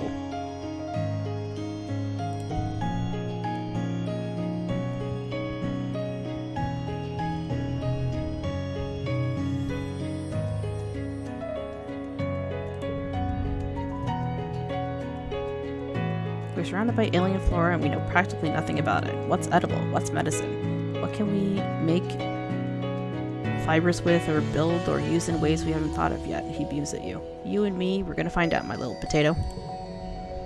Your dad directs you to a research bench, and here's where you'll be working. The bench is buried under samples and beakers and weird-looking alien sprouts. More than just a simple table, the analysis bench is covered with buttons and little holes you can put things into. Carefully find the on switch. There is no switch. Yep, you lurked everywhere. Stick something in a hole. You put one of the seedlings into a small slot on the table. A little door slides shut, then reopens. A loud brrr noise startles you. Oh no, you broke it, your dad laughs. Nah, just kidding, you're fine. Good instincts, kiddo. Press buttons at random. You mash all the table's buttons until... Yo, kiddo. It's congruence. The friendly ship's computer beams at you from her own holoscreen set into the bench. Of course she's here. She's the guardian of all knowledge in the colony, after all. You wonder where she got the yo from. Your dad laughs. Don't tell anyone, but congruence is the real brains of the operation, he confesses, though it's not like it's a secret. She'll make sure we don't do anything super dangerous, which means you and I get to focus on experimentation. If you follow the rules and stick to what you already know, you won't learn anything new, so don't be afraid to try stuff.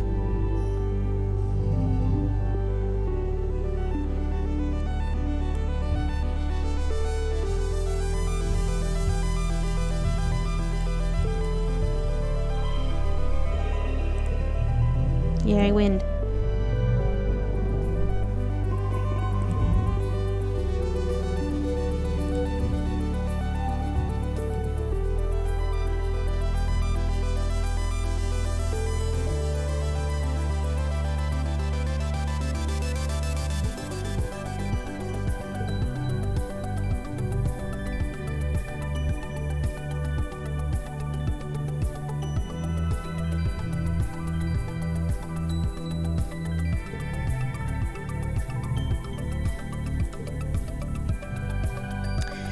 Anemone's big brother Calm teaches karate techniques to the class. Kicks, punches, flips, and all the cool stuff. He's much more calm than Security Chief Red. He takes the time to connect with you instead of just relying on intimidation. I kinda wish he was Chief of Security instead. Maybe. But I can't be the boss forever, right? Calm organizes your first karate tournament. Well, he doesn't call it a tournament. It's more like an exhibition to show off how far everyone's come in their training. There's informal sparring matches and feats of strength, like high kick challenges and breaking boards. Despite Calm's best intentions, Anemone is absolutely taking this like a competition. She takes her place next to you at the board breaking station and gives you a challenging look, tossing her unruly hair over her shoulder. Is it on? Nah, let her show off. Anemone looks disappointed that you didn't want to make it a competition. She wanted you to give it her all so she'd have someone to challenge herself against. Well, too bad.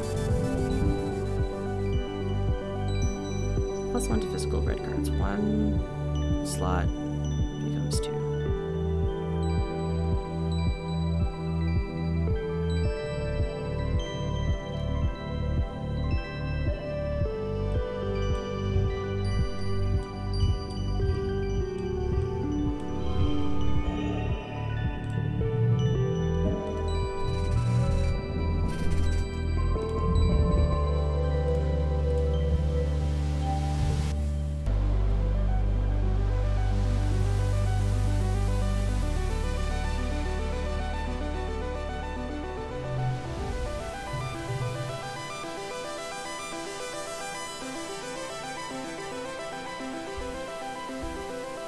I'm tough enough.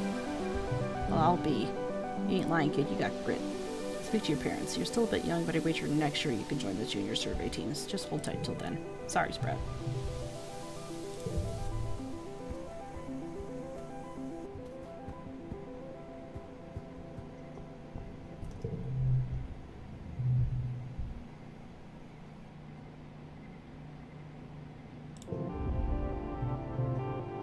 Hey, Squirt.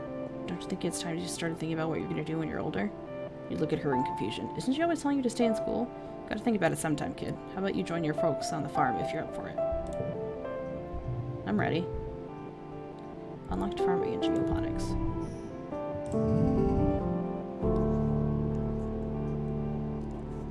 Wow, these are, like, really bad. Please redraw my hand. That's way better.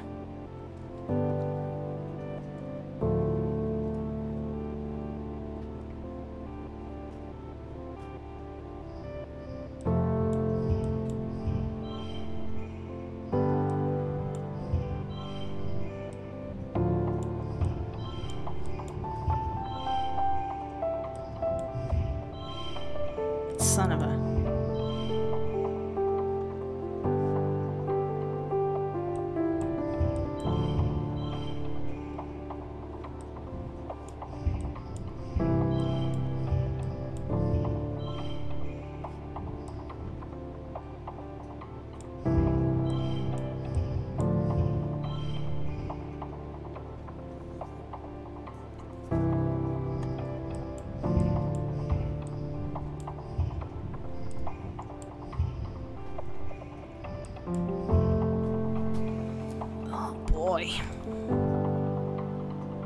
Oh, I can just use stress.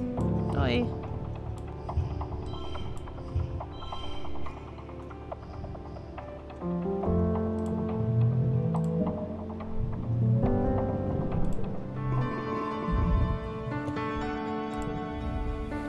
Virginalia. His name was Halitosis. Why?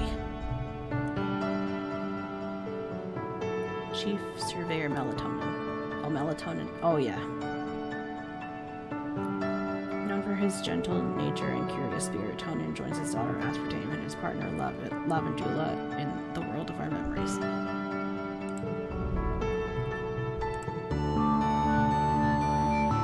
I just wanted to say thanks to all who are trusting me with this job.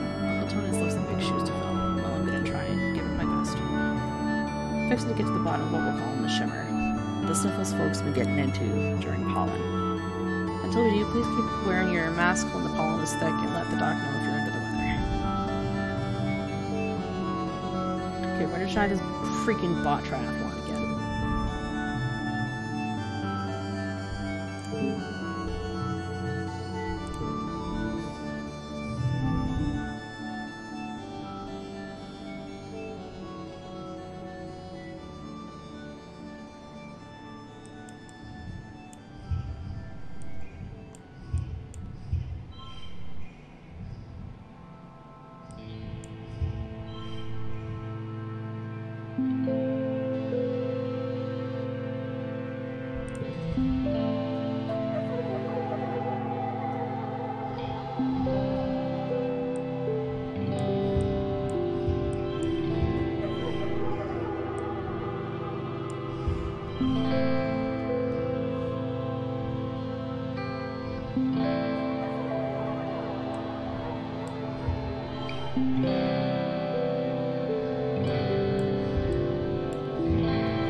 Dang it.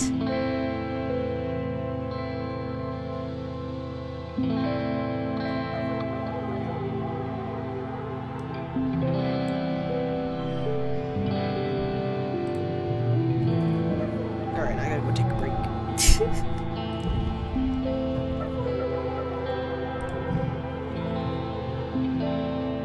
You usually sink your baskets and move on to the wrestling competition and win by a huge margin.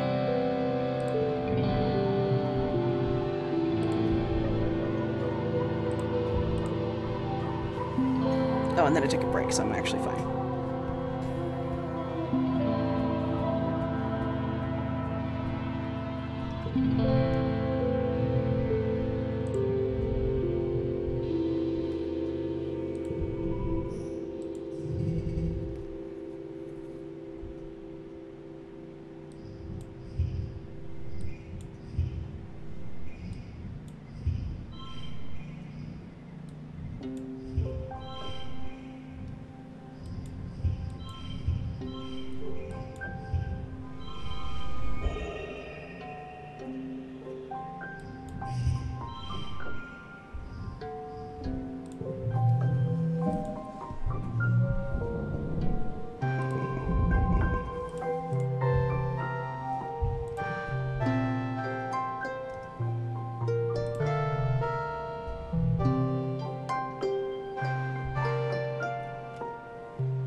Let's just not pass with the ball.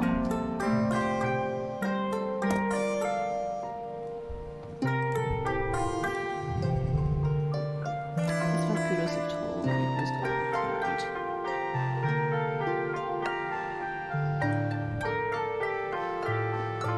No, that doesn't work.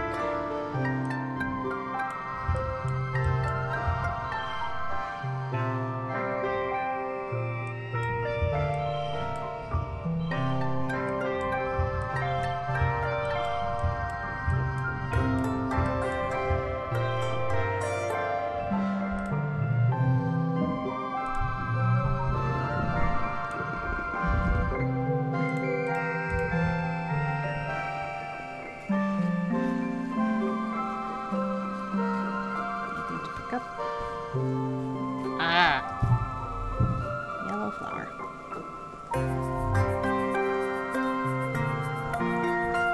Let's play more sports ball.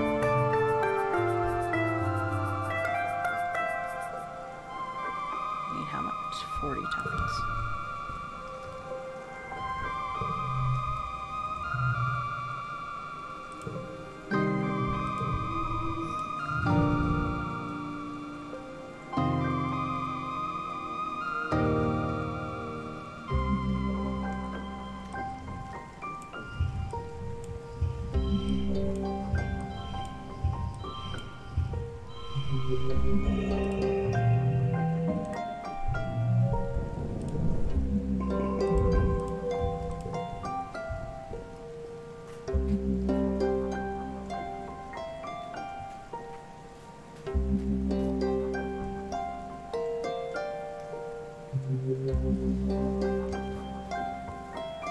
Okay, what's going on in geoponics?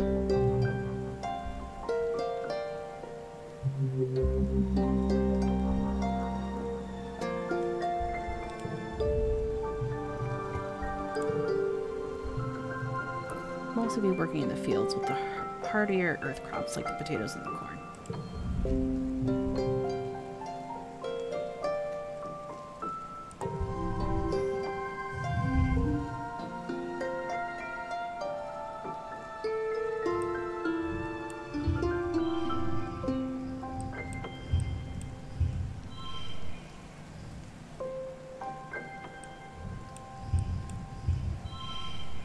Son of a...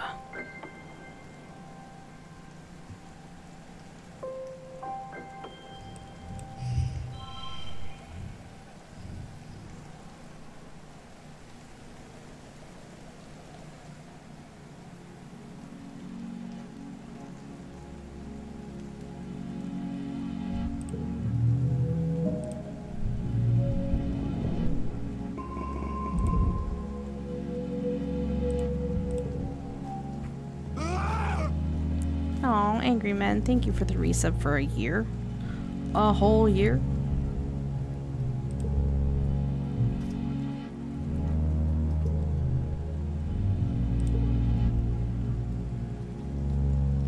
Most of the time you're alone up here except for the occasional passing guard, but sometimes you're joined by Diz. He barely looks up at you as you plop down and kick your feet through the railing and over the edge. He looks like he's doodling on his holopad. You see all sorts of plants, mushrooms, little creatures with too many eyes or too many legs. He has a selection of plant samples at his side, like artist paintbrushes laid out on a towel. He must be quite the junior botanist. Can't believe it's been a year. I know. That's crazy. That looks nice. Diz smiles shyly but doesn't look away from his drawing. Thanks. I'm not very good at drawing him yet.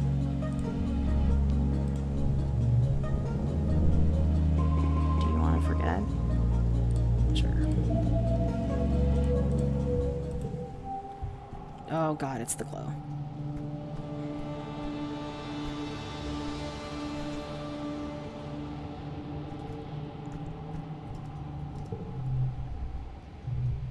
More farming.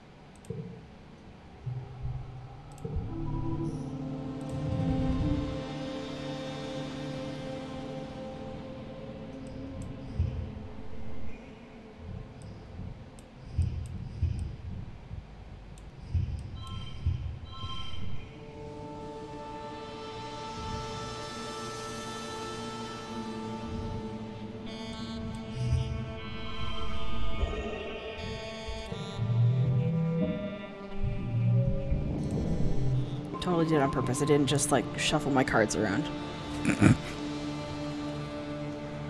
2 data points form a line, but 3 is a pattern. The colony has been high alert all aglow, hoping that the creatures from beyond the wall don't return for a 3rd year in a row. Surveyors keep reporting that they're seeing unusual animal activity. Even the plants seem different, they say. The new tracks that must have been left by creatures larger and heavier than you've seen. You and the other colonists drill evacuation plans. You're in engineering when you hear the sirens ring through the colony. You cover your ears against the noise and make your way to the nearby classroom. This is one of the assembly points, so you should be safe. But it wasn't so safe last year for Professor Hal. What if another creature gets in? Congruence, the new teacher, is just a face on a computer screen. She can't protect anyone. I don't have enough bravery. Yeah. Please stay still. You, Tang, and Mars and the other kids try to stay calm. Congrance directs you under the big tables together, then assigns you a chapter on Earth history, as if nothing was happening. It's impossible to think with the siren going off. You read and reread the same paragraph over and over, trying not to think about some monster bursting through the door, or the window, or the wall. Take it seriously. There's nothing you can do, so you try to apply yourself to reading the chapter you've been assigned. You struggle with it, your mind racing. You notice Tangent trying to do the same. She gives you a faint smile over her hollow screen. It isn't long before the sirens turn off, ringing 3 short pulses as the all-clear message flashes on your hollow palm. You and the other children file out of engineering, and you head back to your quarters, so your parents will want to know that you're safe. Your dad gives you a big hug, but your mom slumps into a seat on the table. It's like they were going specifically for geoponics this time, she mutters, but your dad pets her hair and shushes her. I'm sure it was bad luck, Flulabelle, he says, but your mom shakes her head and folds her hands in front of her mouth, staring at the porthole. Hi, Zach. Porthole window at the fields.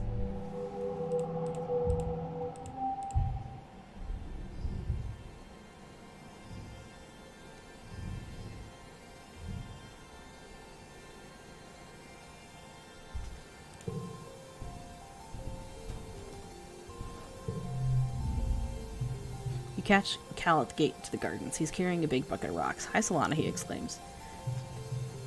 I'm supposed to tell you there's a new park near Geoponics now. We can run all around we want. No one will say we're trampling the fields. You should come play there sometime. Oh, cool. Ooh, give me that.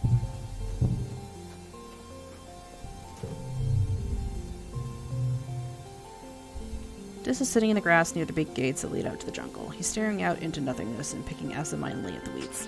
Down with him. He sits uncomfortably as you sit, but doesn't say anything. You both just hang out, saying and doing nothing. You start to wonder if Dis will ever acknowledge you when he says, I've got to go. As he starts down the hill, he pauses and says, this is a good spot. I'll probably come back here tomorrow. Oh, everybody wants to talk. You and Anemone are playing in the garrison yard with sticks, chasing each other around and pretending to be sword fighting. The adults training nearby are patient with you as long as you don't get too near the target dummies, but sometimes you stray too close. Watch out, Annie, one of the security personnel calls out as Anemone bumps into her. You kids stay behind the fences, okay?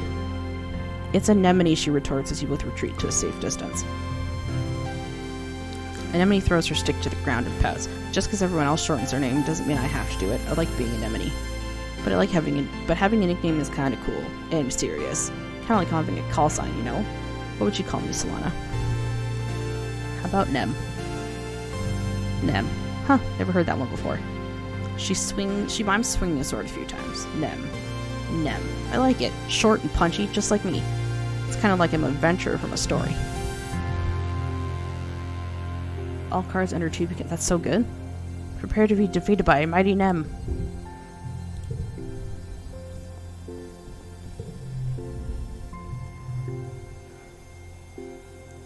It stings because it's made of acid. Acid snow? The HoloNet entry says it isn't harmful. It freezes at 12 degrees Celsius and turns into tiny crystals that are so heavy they fall from the clouds. It tastes kind of sour but sweet. Fascinating. Tang pulls a sample jar out of her coat. We know what it's made of, but our understanding is incomplete, she says, and places the jar on an outcropping of rocks. The big mushrooms changed in shape and color before the snow began to fall. I wonder if there's some sort of signal that precedes the changing of the seasons. What happens if I expose samples collected in the dust season to snow from the quiet season? A small, excited smile creeps across her face. There's so much to learn about this planet. I can't wait. You and your brother are so much alike. Yes, we used to get that a lot. I guess it's true if you think sneaking out of the colony is the same as valid scientific research. He's so dumb. He only cares about his feelings, especially his own.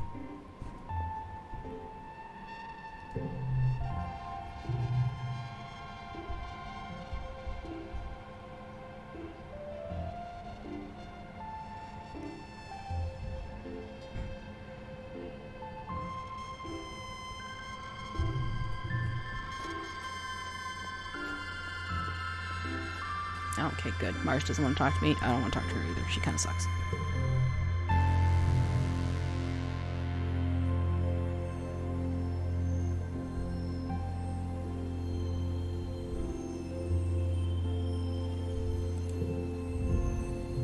Solana, can I get your help with something in the barn? Cal asks. You excuse yourself from planting and follow Cal. Oh god, is it the worm? It's Socks. She won't eat and she cries all the time.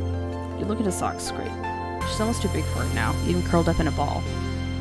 She raises her head and peeps miserably at you, then curls even tighter, her bulbous antennae drooping. She looks paler, right? She's always sleepy and cold. I don't know what to do. She won't eat leaves anymore or anything I bring her. Potatoes, corn, wheat, beans. She just chews them and spits them out. She's been chewing on her box, too. He says, I'm worried she's going to chew her way out and escape while I'm not here. You've been outside the walls, right, Solana? Have you ever seen any animals like Socks? Full-grown ones? What do they eat? I'll look next time I'm surveying.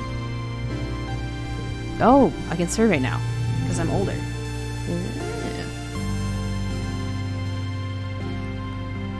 This is butts.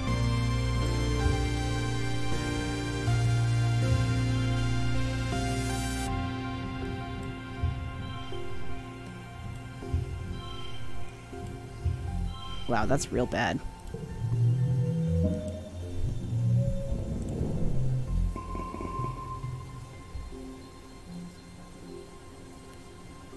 Isn't today your 13th birthday?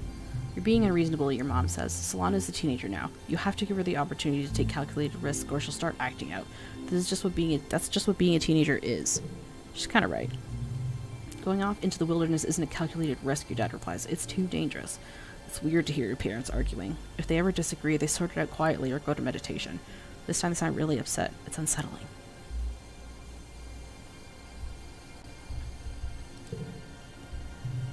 They glance at you. Your mom holds up her hand to silence you and goes right back to talking.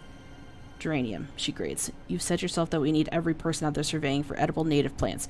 You're even going yourself. Why not our daughter?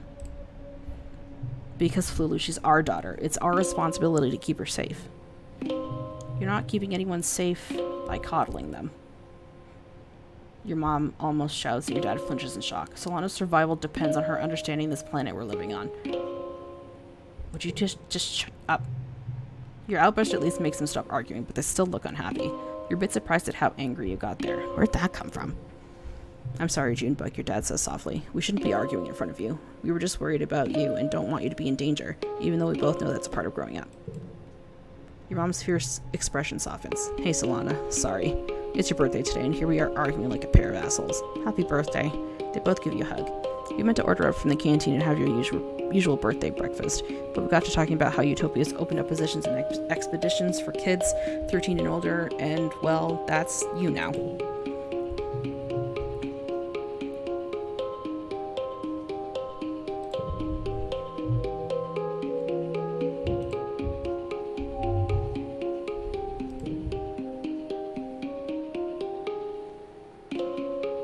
Alright, what's up, Daddy-o?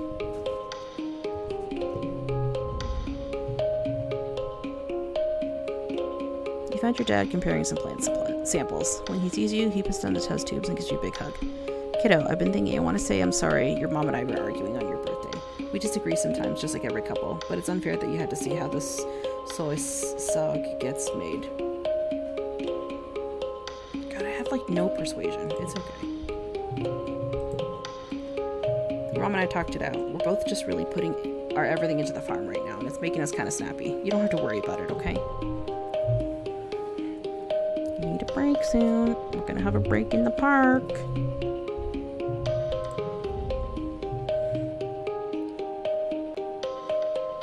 Almost nothing here is grown for food, though many of them are technically edible.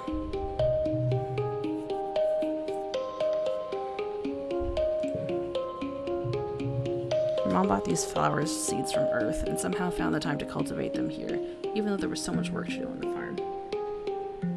Maybe you just gotta learn when to stop doom scrolling. Yeah, stop that. I smack you on your head. Stop that. So much stupid stuff on the internet. Correct.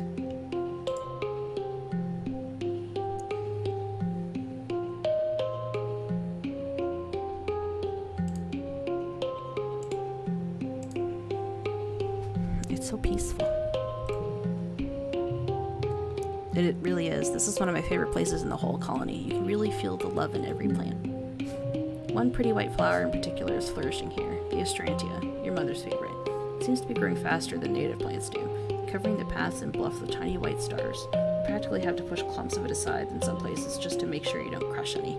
Good thing it's so beautiful. You need to find cute pictures of cute puppies only? Yes. Do I want to forget? No.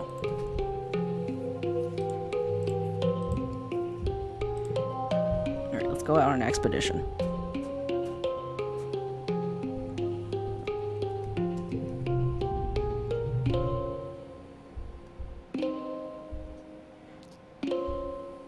Bravery, perception. Perception, animals. Oh god.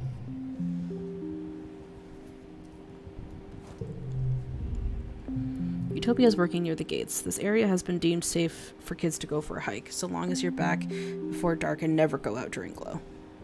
There ain't a lot to see out there, she says. A logging camp, a few fields, some nice lookouts. Keep your eyes peeled for useful things like that mushwood log. What are you hoping to see out there? Stuff to collect. Take nothing but photos, leave nothing but footprints. I suppose it's different on a brand new planet like this one. We actually do need samples of basically everything, especially stuff what might be edible. Things regrow pretty wild out there.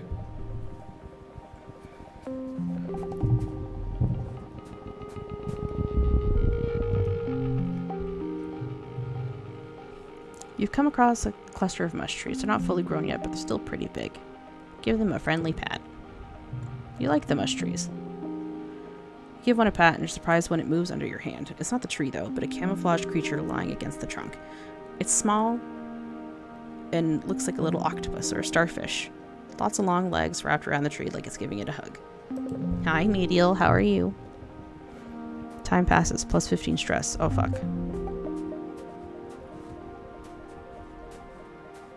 That's the drain pipe that Dis sneaks out of.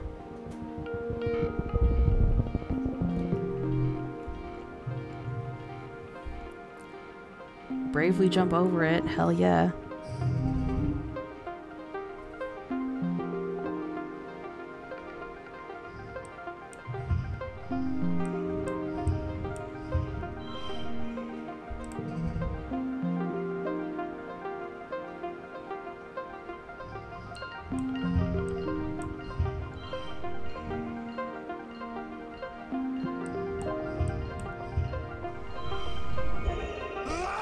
Oops, I keep letting this expire. Sorry.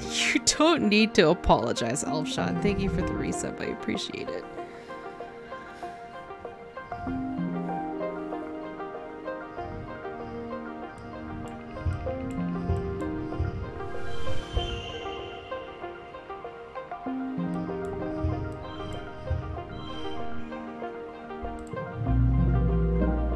Sorry for being sorry. Oh no! You bravely fall in and get wet. You flounder towards the other side, soaked but victorious.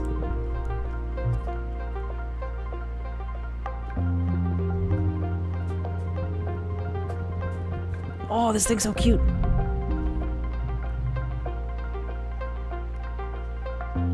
What's its deal?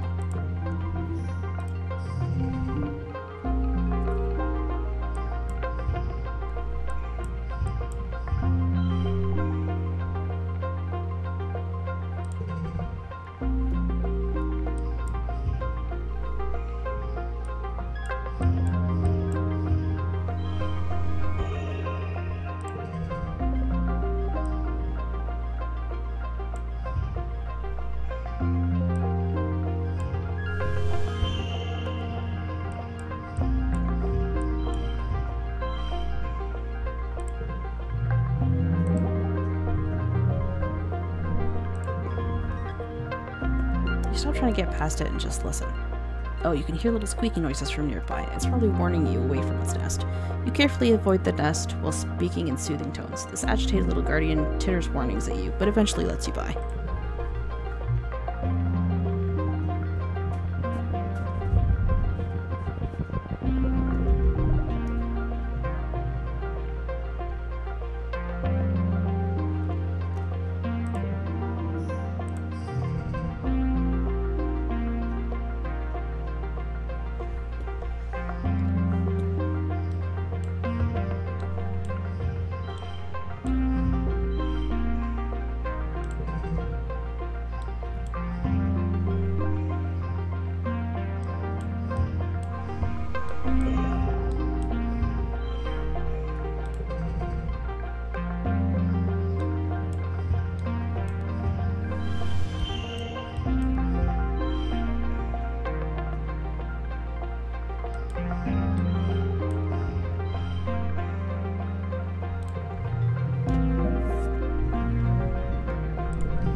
Some funny little creatures pop out of the snow to say hello. They look like pill bugs and are only about the size of your thumbnail. They appear to be eating the snow and not you, so you leave them alone. Every so often they square up with each other and emit a tiny burst of flames. You can't tell if it's an intimidation tactic or a mating display. You'd heard the snow was flammable.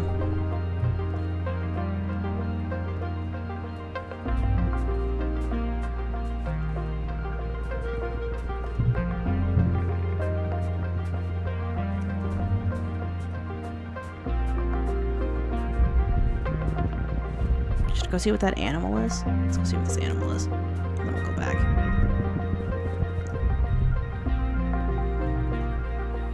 Be as quiet as possible.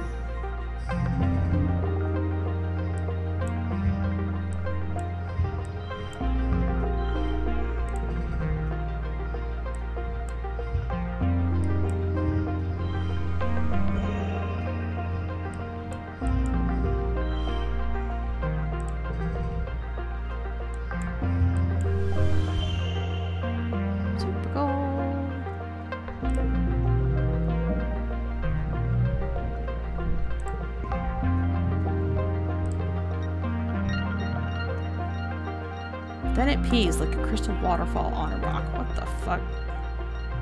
Next it sharpens its horn against a rock, which is scored with marks from having done this before. This must be its favorite sharpening rock. It looks like a freaking unicorn. You notice the bulge in its stomach. It must have had a huge meal recently. Eventually it curls up for a nap. You quietly sneak away. Yo, more stress relief. Let's go. Dis? What the frick? Hi, Solana. I wish we didn't have to go home. I wish we could stay out here forever.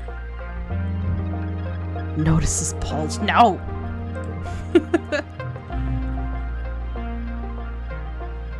What if we didn't go home today? I mean, what if we stayed out and camped overnight? I brought a tent just in case, and a perimeter sensor, and I found a spot right near the depot that looks safe. Yes, camp out, camp out.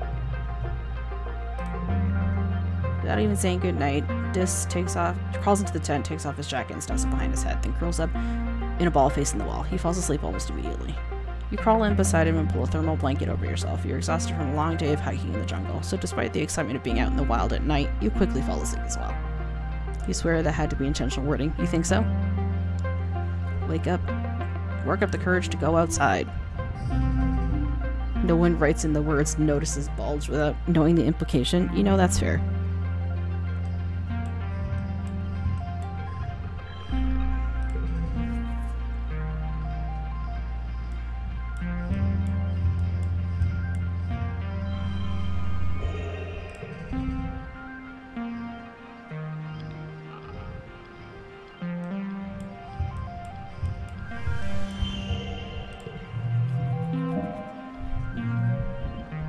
I can't argue with that one. You both carefully open the door and peek out a crack. Nothing. Whatever it was, the lights and noise must have scared it off. The sun's almost up, and you are definitely not getting back to sleep after that, so the two of you eat soy rations and quietly watch the sunrise over the jungle together.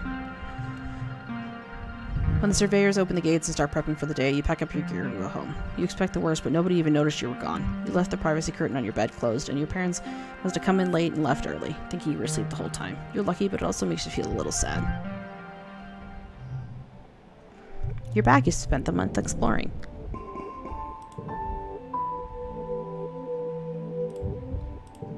That ruled.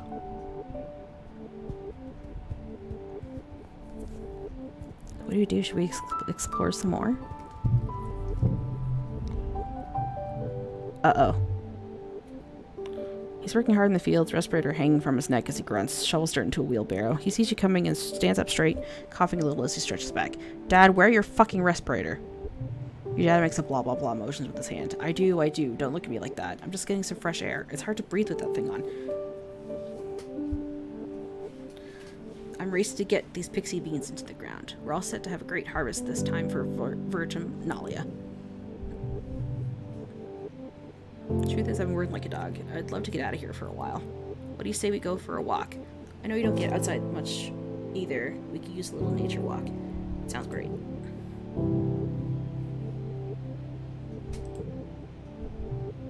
Maybe you should stay indoors.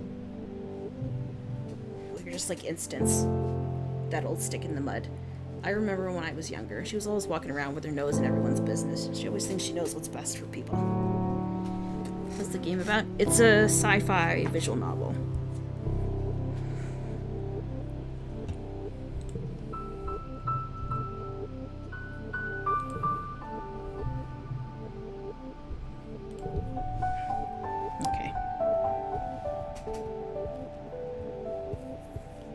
Glad Dad did not go out and do a silly thing. Let's go out exploring again. That ruled. Though I don't have a lot of combat, just in case I get in trouble. Maybe I should do some more.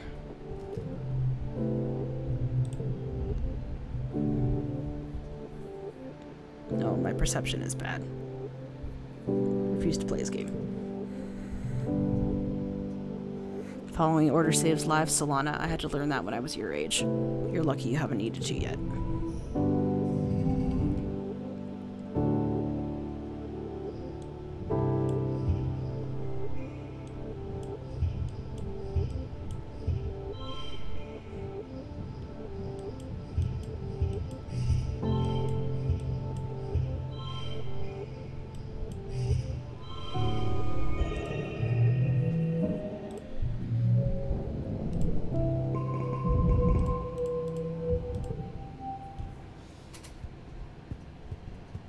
How's my dad doing?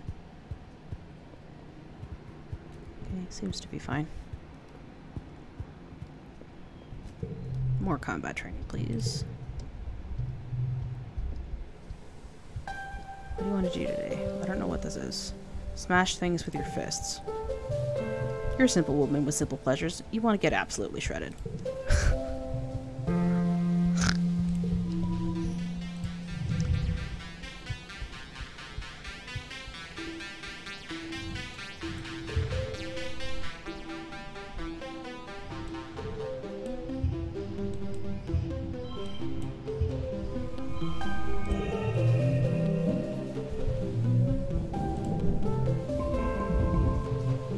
Getting older is that magical time in your life full of discoveries and possibilities when children become adults and their bodies change in weird, wonderful, and often embarrassing ways.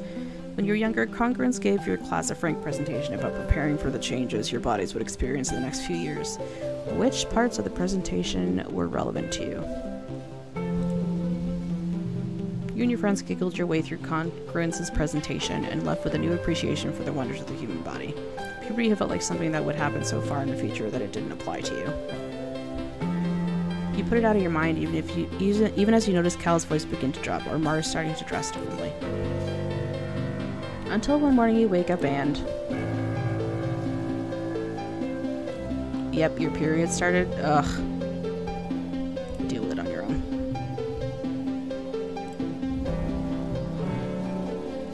There's only a few reasons a teenager does their own laundry. Do you want to share anything with your old lady, Solana?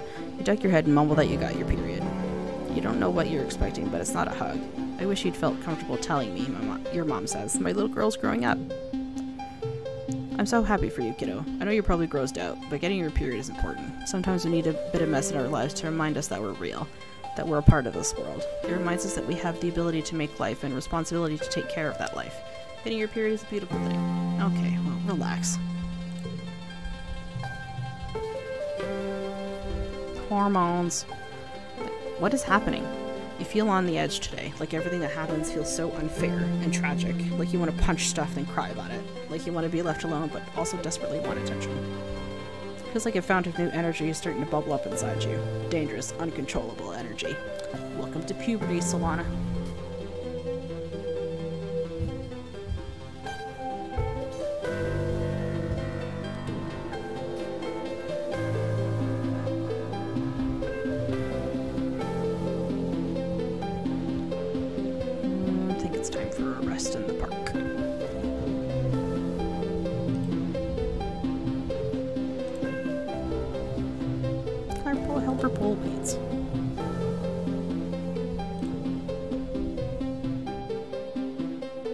You stupid pink bastards, stay out there where you belong.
Welcome everyone to our 4th Vertumnalia celebration. I'm proud as always to stand before you as your governor and to celebrate another year of peace and prosperity on this beautiful planet. You might have noticed a new glow-in-the-dark food on the feast table this year. These are pixie beans, our first domesticated Vertumnan crop. Credit goes to Geranium. He insisted that we dedicate a third of our fields to them, so you'll have him to thank for the light show in your toilets tonight. As you know, we lost our hydroponics and microbial soil when we crashed on the planet. These pixie beans will go a long way to making up for the losses we faced with our earth crops. Alright, block quadrathlon, let's go. The Tower of Terror. You, Nem, and Cal, take the majesty of the Tower of Terror. Start the quadrathlon.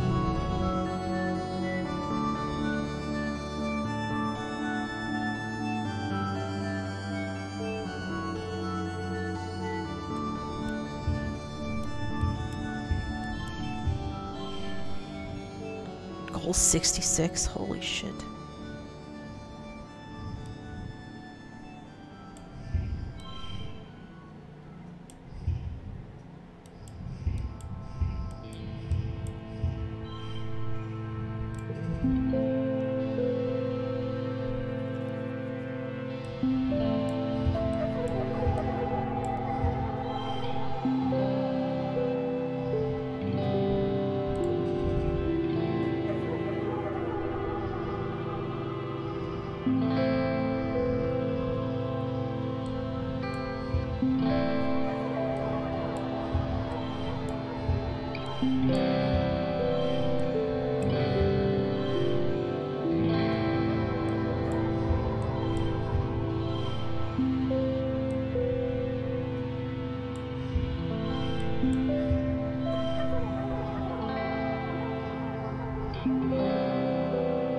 Yeah, we're gonna push through with this dress.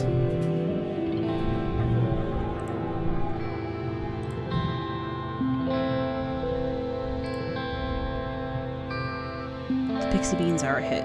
Your parents tell everyone about their many benefits. It's a native plant, so it grows well, they're super nutritious, taste great, they're really versatile, and kids love their bright multicolored glow. Your rumbly stomach has made you grouchy. You can't eat until your parents finally stop bragging about their dumb beans. You consider the options: pixie bean soup, pixie bean salad, pixie bean chili, even a pixie bean aquafaba based dessert. Everything glows in the gentle evening twilight.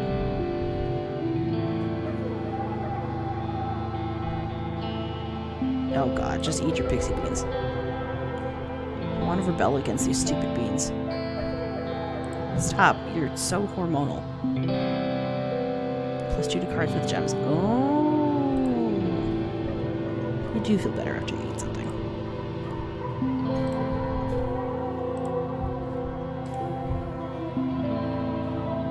Combat's at 23. Alright, keep going with the combat.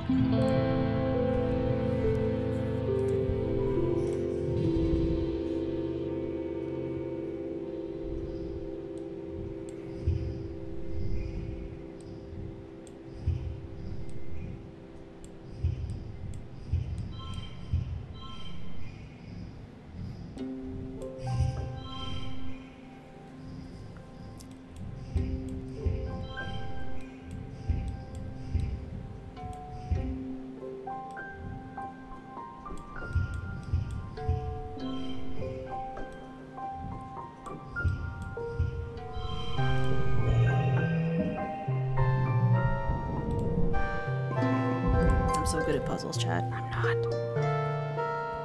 I'm so good at making it look like I'm good at puzzles, chat.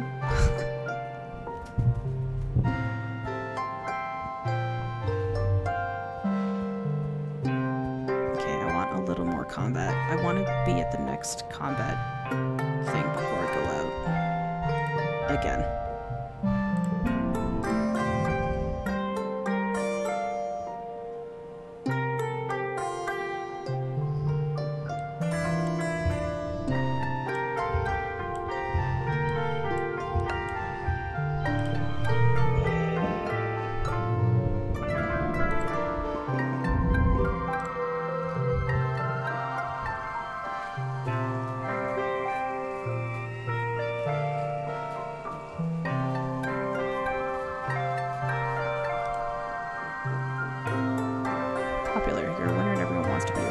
bonus doubled for 3 months. Rebellion increases tripled. Oh god.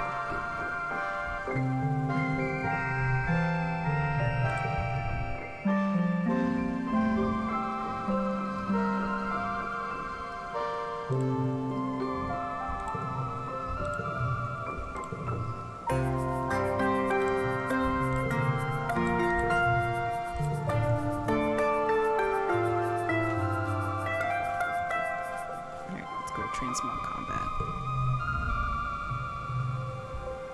Oh.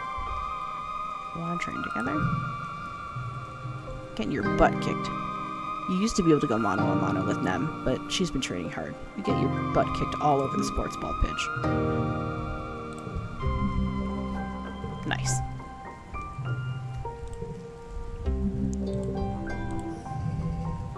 Fight, fight, fight, fight.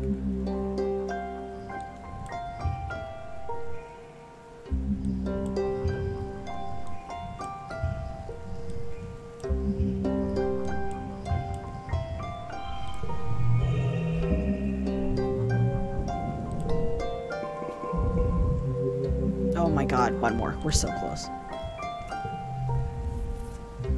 Swan, hey, look at what me and Nougat are practicing.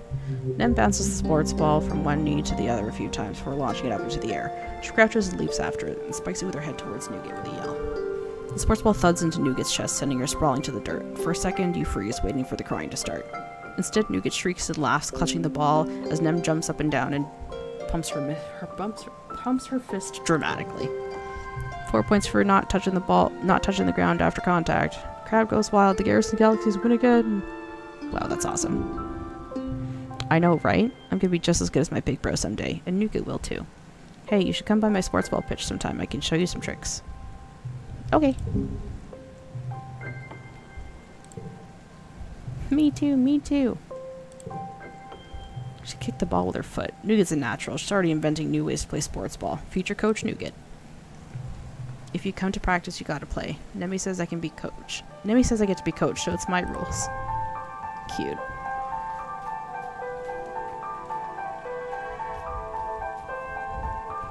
Oh, what the hell is that? Ripe blue bubber fruit.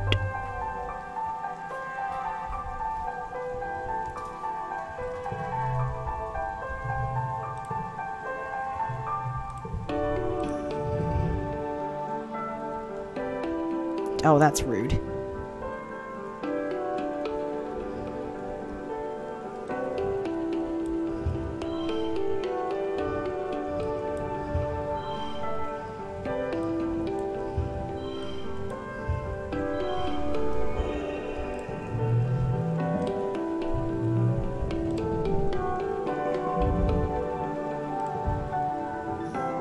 New perk.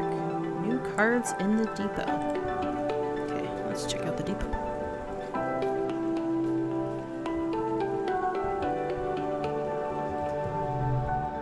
I'm almost at the next biology too.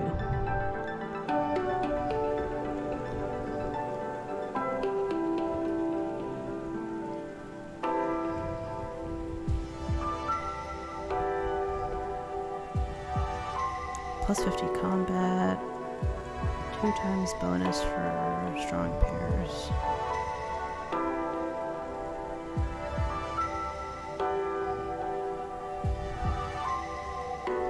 Okay, I gotta earn some more money.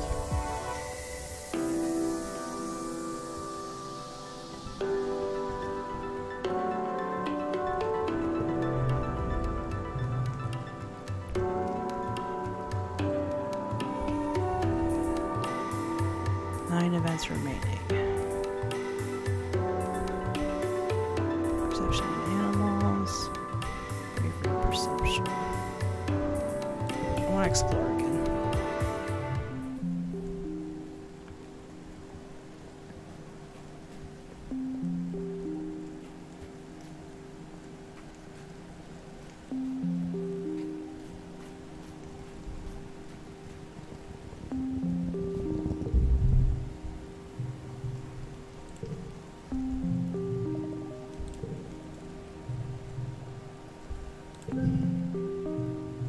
mysterious stranger.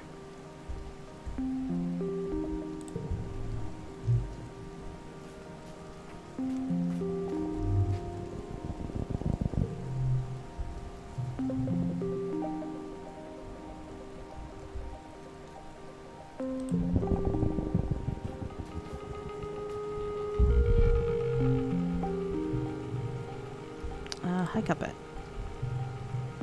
Oh, I'm tired and sad about it. Push the rock down the hill.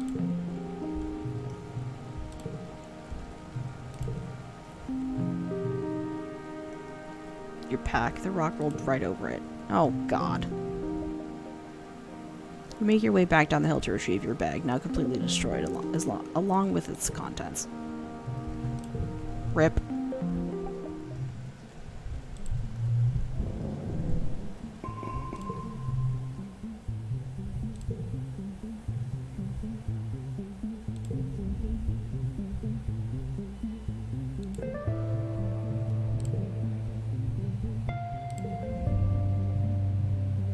Honestly, you fight all the time. Oh God, everybody's angry. Children, keep it down. We can hear you all the way from the bridge.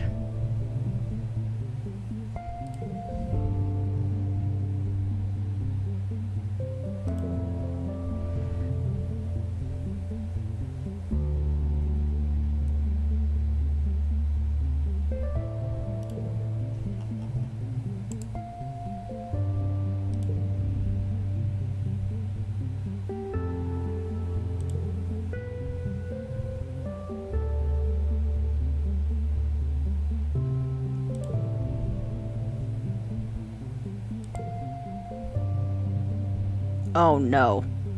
We were wrong about the pixie beans. They're not safe for you to be eating. There's a chemical in them that hyperbonds to estrogen and testosterone. That makes a lot of sense.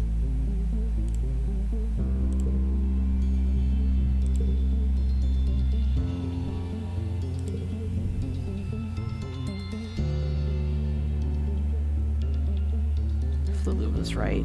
She didn't trust these things, but shit, she's still going to be pissed that we don't have another successful food source. Oh dear. Oh, Dad. You need some time off.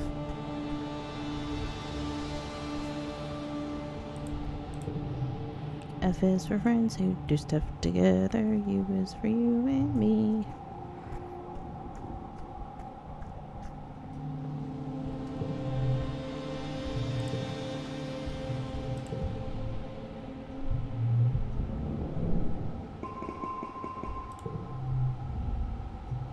Another year, another glow. Everyone's pretty sure there's going to be an attack this year, so colony's on high alert. You're collecting go-flies in geoponic gardens with Cal and Nem when the sirens begin to wail. You all stop what you're doing and look at each other nervously. Your parents run off to help defend the farms,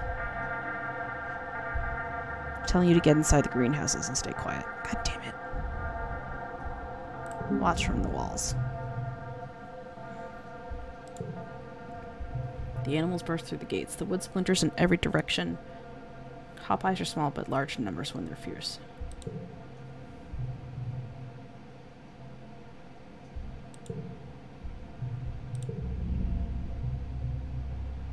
I'm telling you, it wasn't a fluke. They're not just wild animals. They have a plan. What happened in the fields? Don't worry about it. Go to bed, it's late. We have a lot of work to do tomorrow to clean up. Late wet? Yeah, the wet is called that's what the season is called.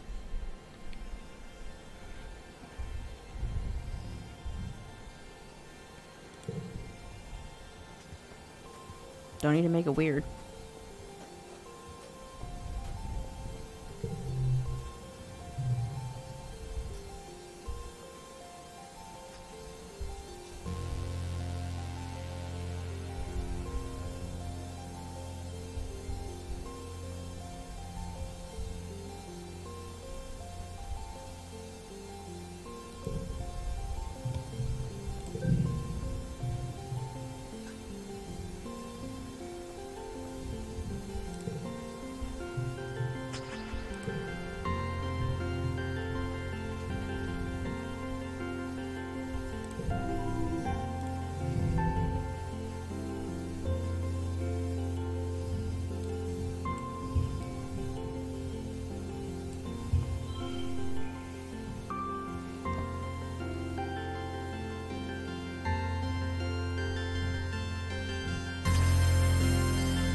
Peace. It's so close.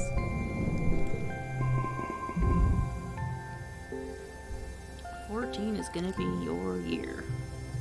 Your parents have been working around the clock since the last attack, trying to get the fields right again in time for this year's planting. Spark snow has already started falling, and every day they come home complaining about having to clear it. They ask you to bring them when you're awake so they can share your birthday breakfast in quarters instead of sitting shoulder to shoulder with everyone else during the breakfast service in the canteen. It's antecedent. Oh, look at you. Happy birthday, beautiful, 14 years old. She leans in and gives you a motherly kiss on the forehead. It's been years since she took care of you in the children's creche, but all the kids still call her auntie and think of her as a close relative. Her sweet baking bread smell is as comforting as it ever was.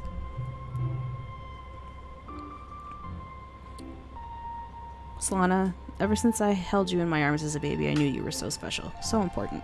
You're becoming a young woman, but I want you to know I will always be here for you, just like your mom and dad.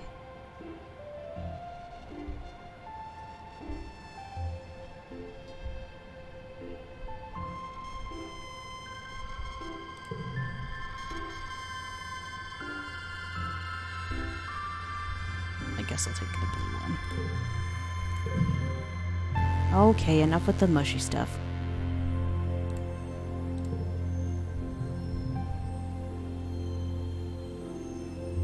Over your shoulder, you see Nem standing in the doorway. Well, her hair, anyway. She's been growing it out, and there's no hiding it behind a corner. Happy birthday, bud. Oh, yeah, her hair has grown longer. Way to get older. Enjoy being 2 years older than me for a few months.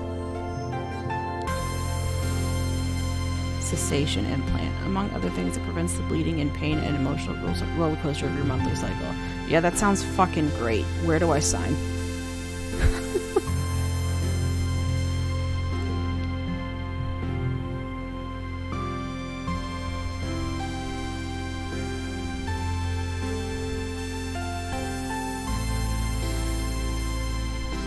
The music can take me away. It's so good.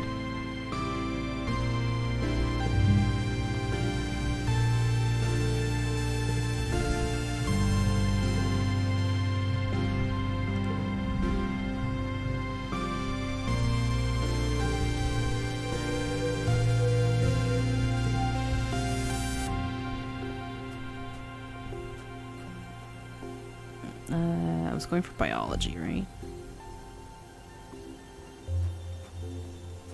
Yeah, let's just do that.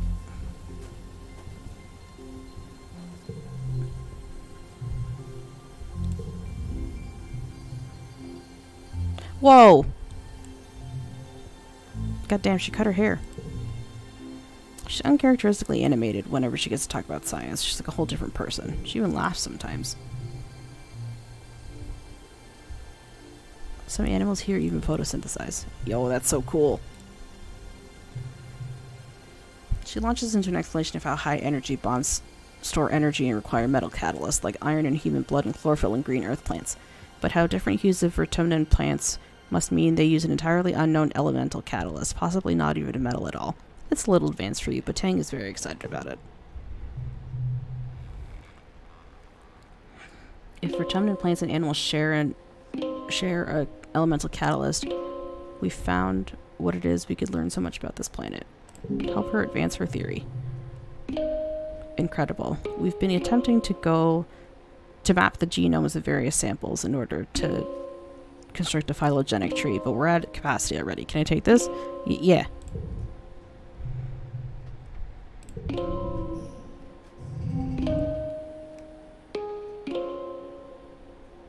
You want to cut bald one time, two one time? What?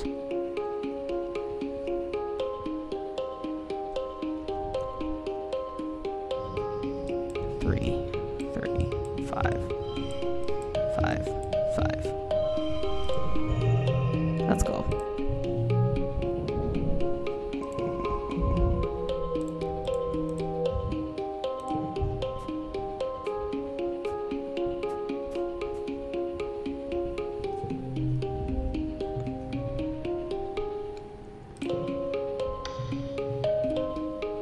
I compromised an experiment while I was working on. The vent was still open when I was spraying the workstation down with sanitizer. There are pollen spores everywhere. And he comes over and tells me it'll be okay, Tang, like it's his job to console and patronize me. It is okay to make mistakes. Don't you understand? If we never feel the pain of failure, if there's no way to no cost to it, why would we ever improve? I need to own my own mistakes. It's 2 a.m. I might cut hair giga short to see how I look bald. Ah, I see.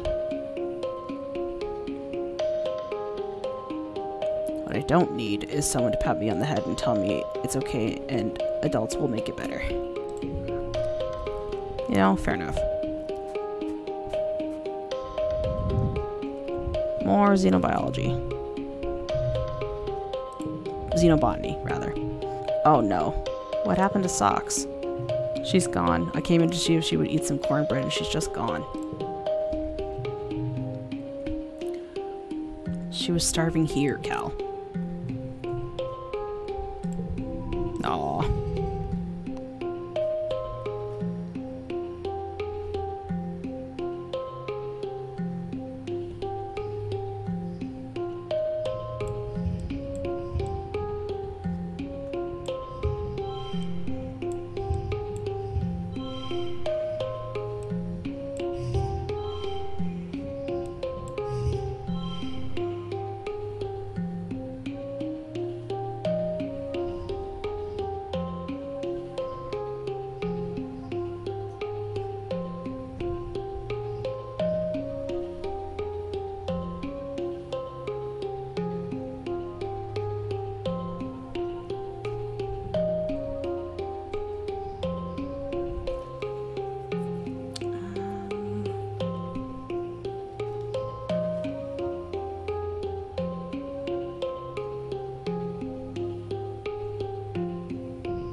Oh, son of a bitch.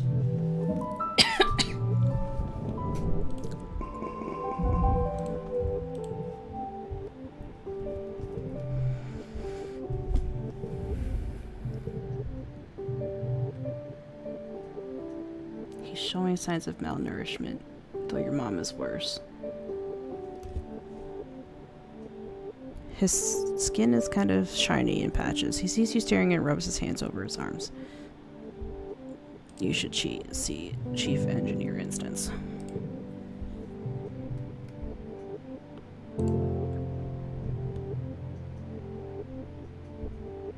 Neither of your parents are taking proper care of themselves. Oh boy.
Oh, this is way better.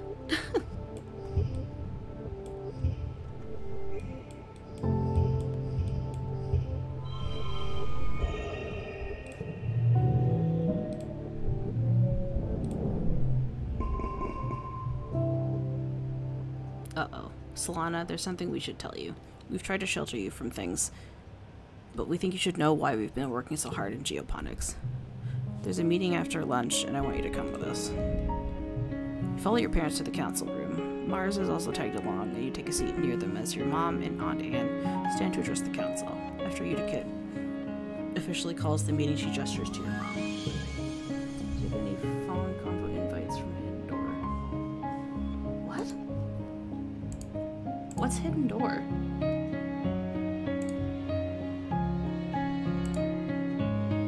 Huh? By the end of the year, the colony will run out of food. Oh my god.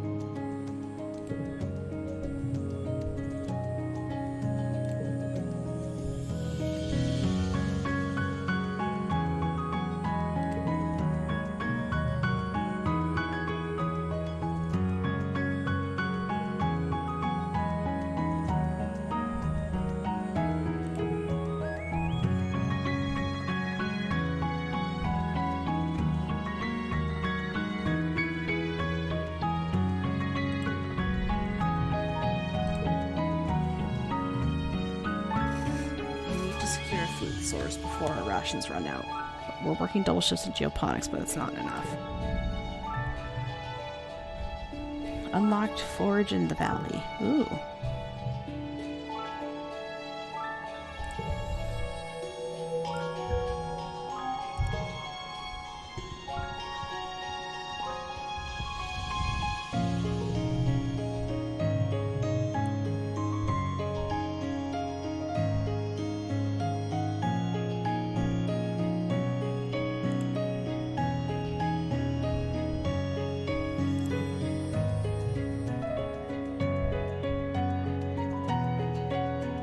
Someone broke into the gardens last night and stole some green tomatoes. What a waste. Not only were they probably too bitter to eat, but now you don't have the seeds to replant. Your mom is furious.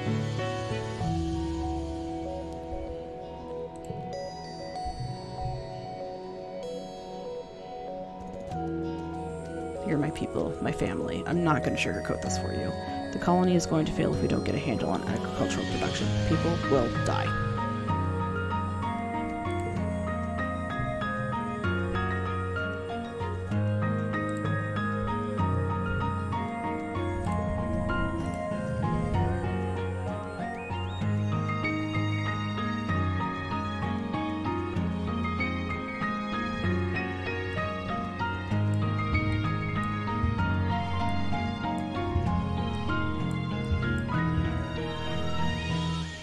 Yikes.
The Valley of Vertigo.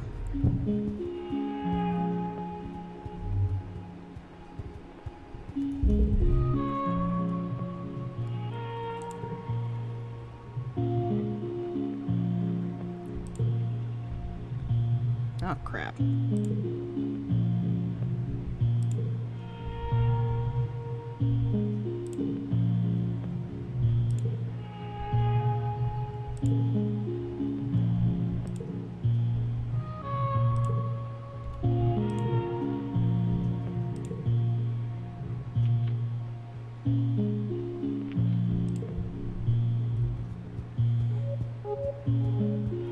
Oh, it's you again.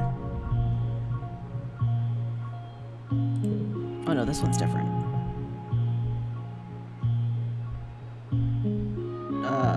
Shit. I guess I'll fight them then.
Stress.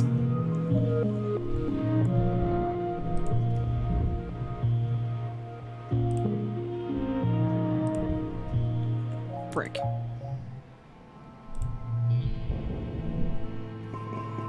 Ooh, okay, what's my bird from biology?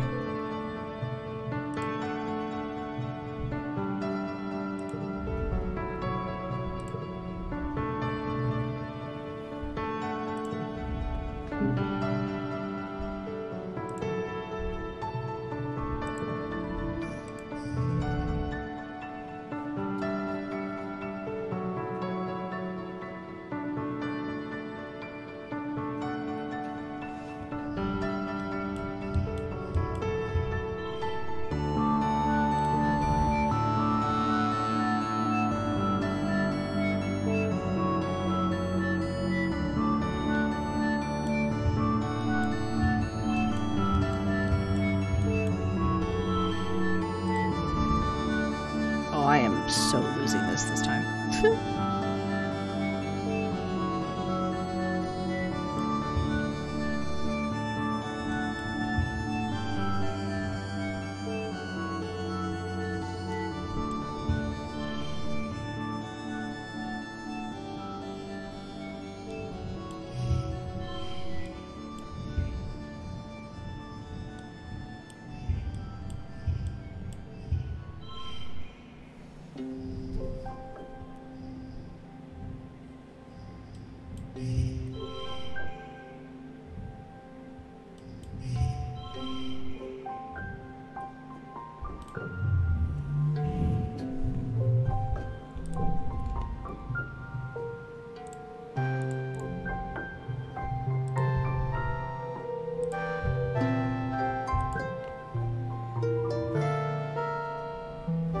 Collectibles respawn faster and more slots are filled.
I didn't realize there was going to be, like, so much reading in this game.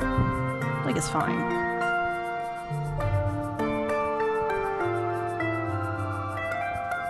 Just, I ran out of water a long time ago.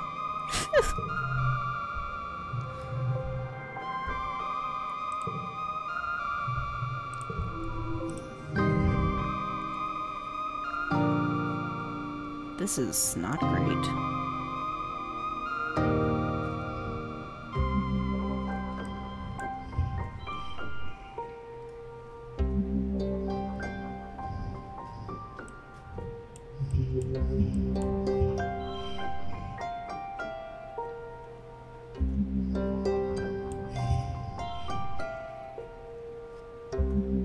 Son of a...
Here, let's up that organizing.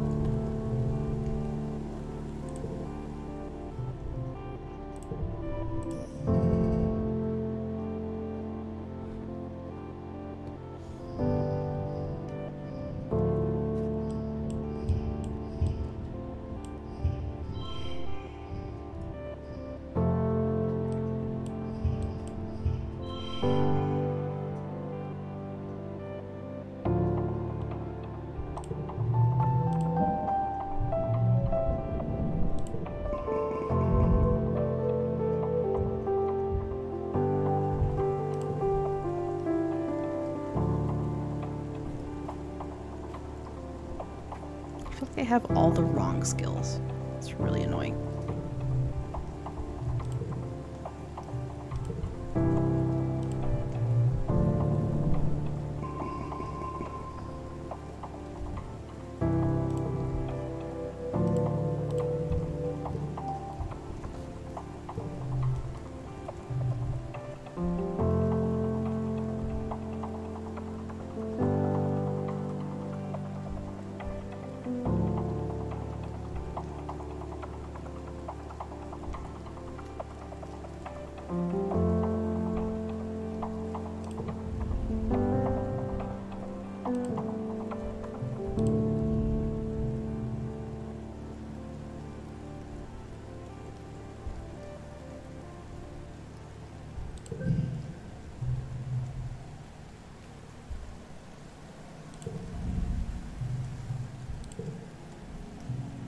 Hello, Cutie Catastrophe. How are you?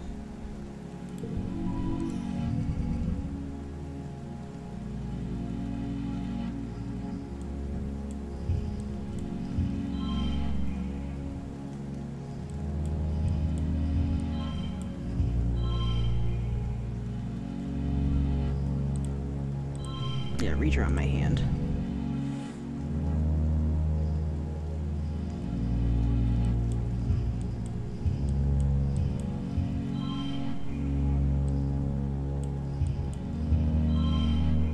Ah!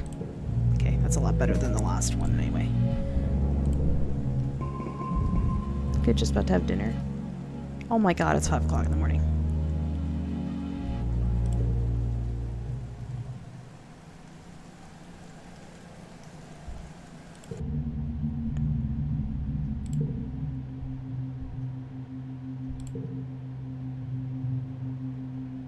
Help your mom in geoponics.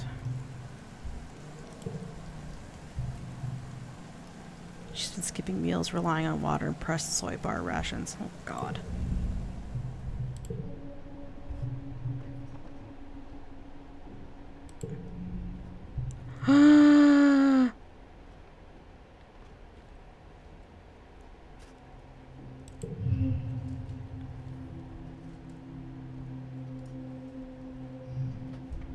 Your dad falls to his knees beside the frail body of your mother. He pulls her into his arms and sobs, wretched and agonized. You don't even know what to think. Your mom always seemed larger than her body, but seeing her now, there's nothing there, just a fragile shell. They didn't even tell you. They tell you she didn't even cry out. She just went to her knees and then lay down in the dirt, and that was it. She's gone.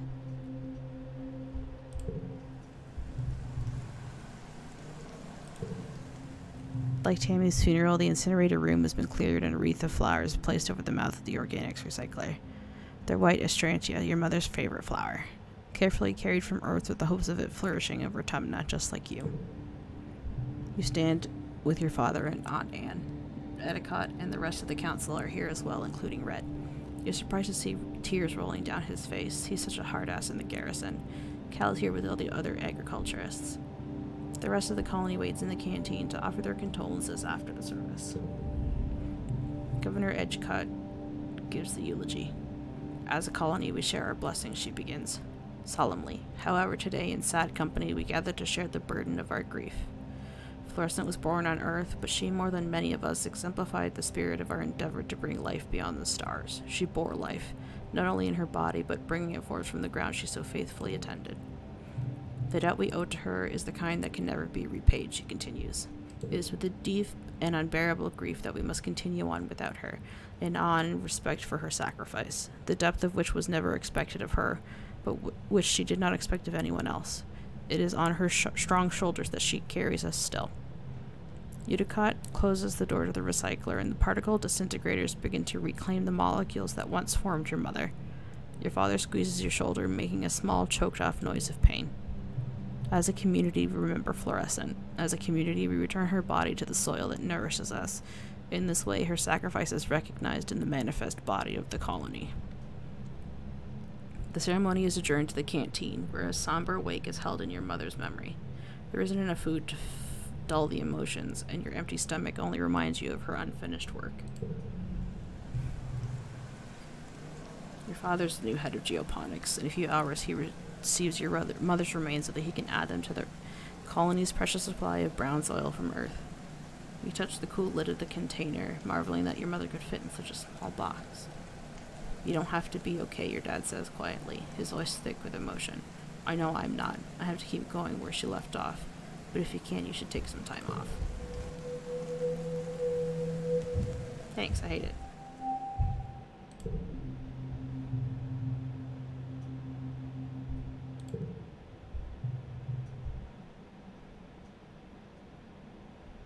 The colony will continue to limp along, but without your mother.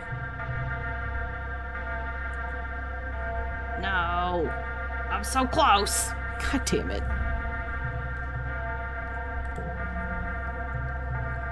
No. Only Nem is missing.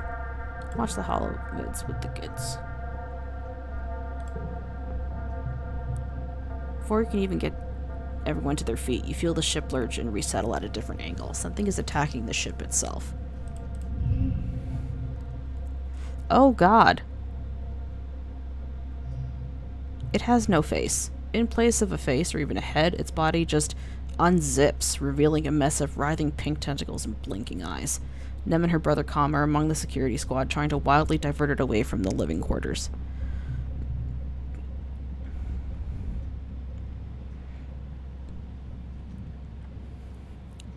Fight your fear and save the children.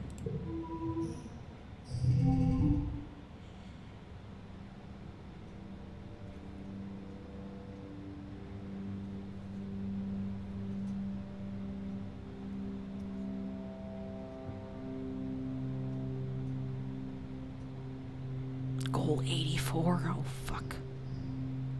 And I have no collectibles. That's a big yikes. It's a big yikes, chat.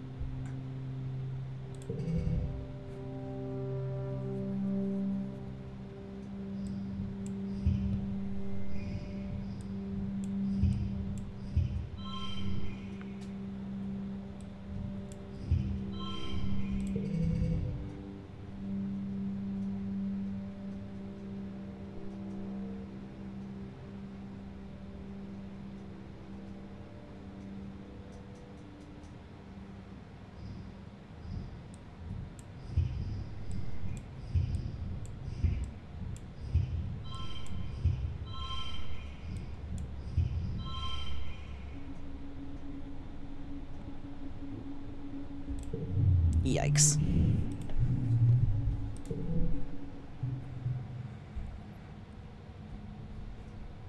Your resolve fails and you flee for safety. The children scream in fear, and their echoes cry after you as you follow your dad down the hallway to shelter in the engineering wing.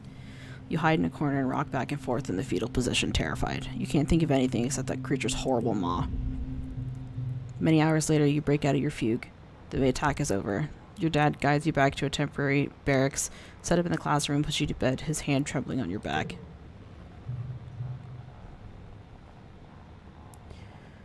He sighs and brushes your hair off your face. Most of them managed to hide and were rescued after the attack, but Solana, the creche, our quarters, I'm so sorry, it's all gone. You realize you're lucky to be alive. Others weren't so lucky. Nem's brother Calm was one of the many casualties. Oh no. Your mind keeps replaying that terrible moment. The faceless rearing up and obscuring the sky. The two of them looking so small before it.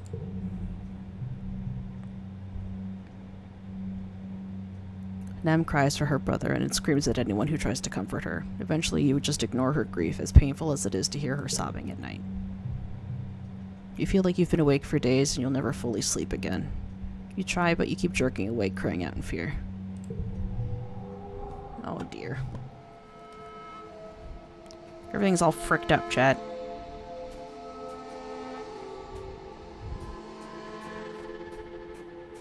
Oh god, it's like really all fricked up.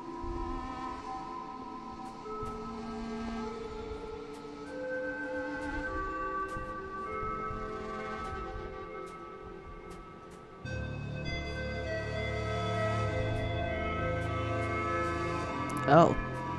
Like it's really, really fricked up. Oh shit.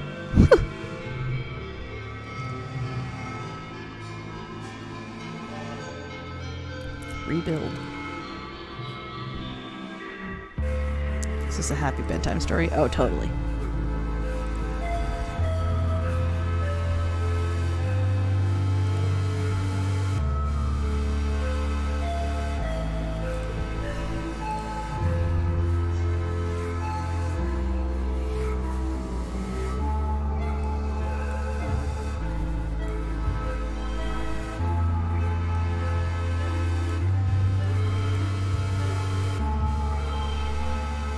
Son of a bitch.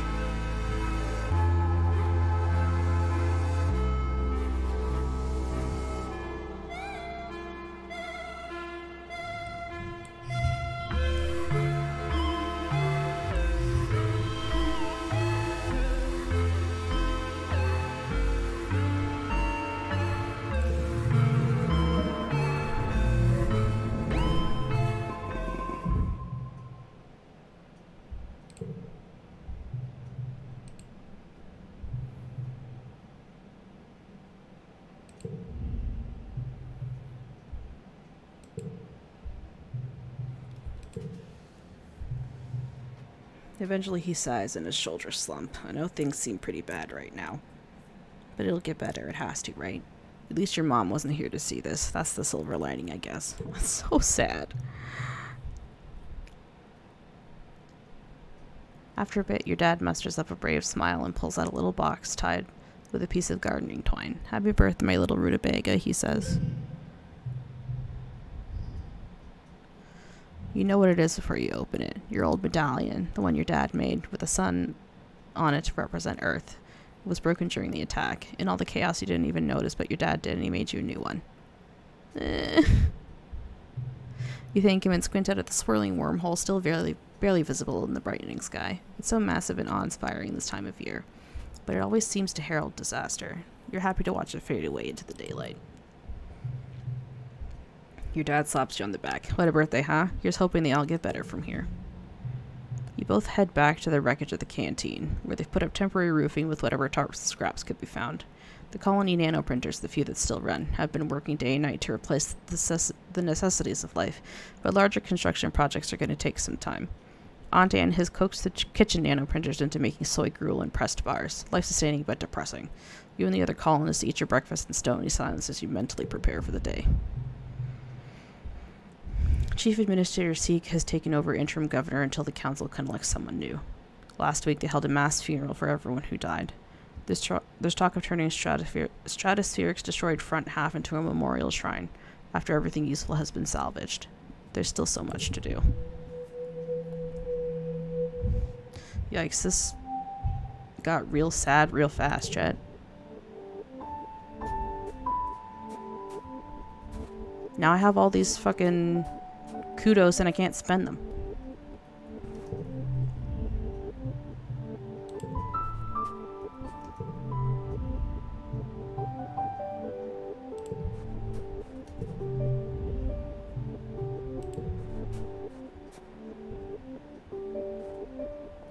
Okay. Can I go back? I guess I have to... More rebuilding.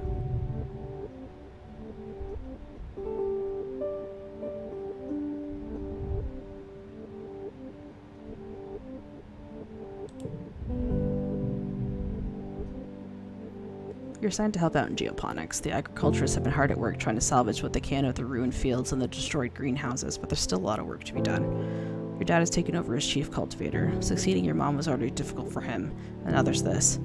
He's never been the kind of guy to hide from hard work, but he's been pretty distant lately. What do you want to work on? Let's rebuild the animal pens.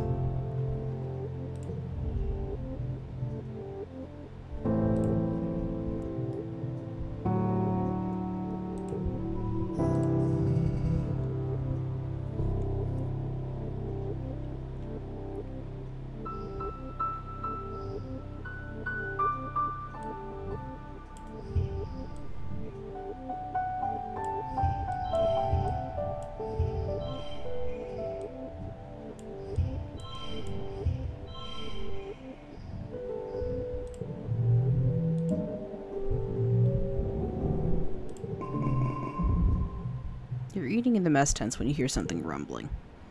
Your bowl and cutlery start rattling. People look around in alarm.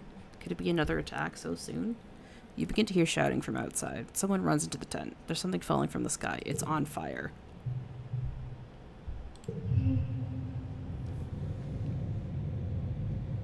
What the hell is even this?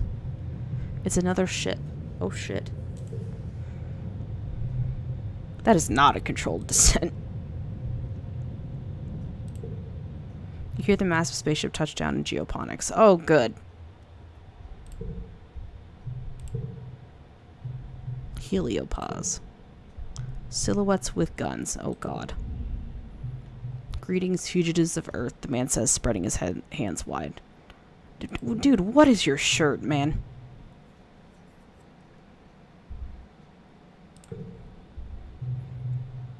Try to sneak away.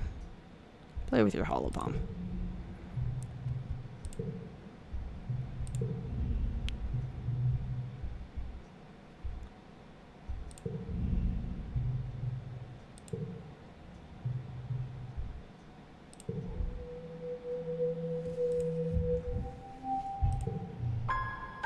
Chest hair, let's go. No. Many see you as fugitives. But you were here first. What do you mean? Even the ship has guns. There's a full stomach, roof over your head, and the promise of safety can convince most Stratocolonists to accept Helios. You criminals pose little threat. You and your dad move into your new quarters, and you have your own bedroom for the first time in your life. You'll place a picture of your mother on the shelves beside your bed.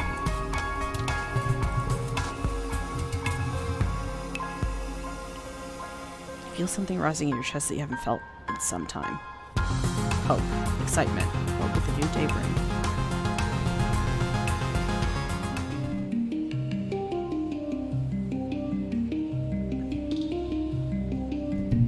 Oh, this music's so good.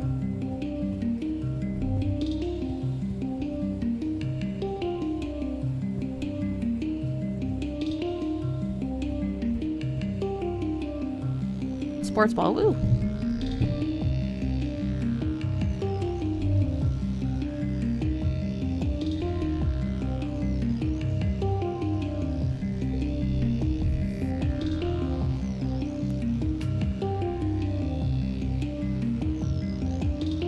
My name is Lieutenant Olivacious.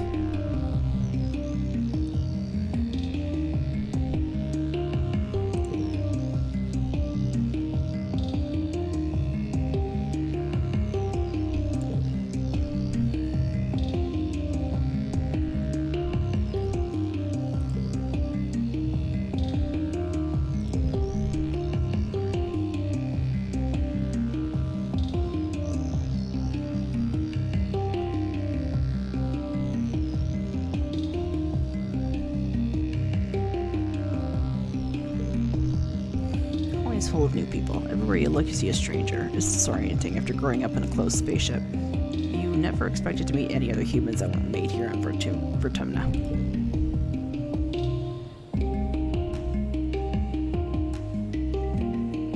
You think his name is Rex? Hi, I'm Salomna. Welcome to Vertumna. Augment.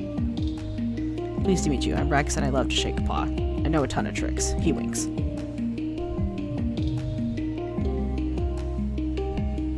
I'll take you there.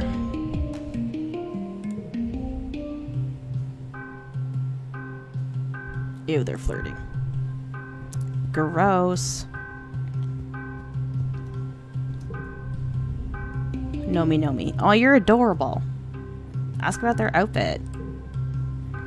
Oh, this old thing? I designed it myself. A Nomi original based on the outfit Lavandula Starlifter wears in the 3rd season of Turbo Jet Girl Transform. Oh, God. And they stick their leg out. Only I changed the bottom part. Of course, I have to wear my gaming gauntlets. I call them gaming gauntlets. But they're really Envirosuit gloves that I modded to play holo games through them. My faves are Laser Fable and Digger Dog. Hello?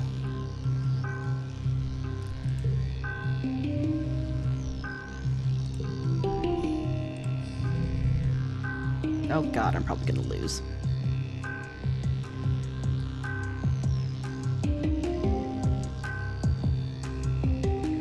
+1 for each gem on other cards.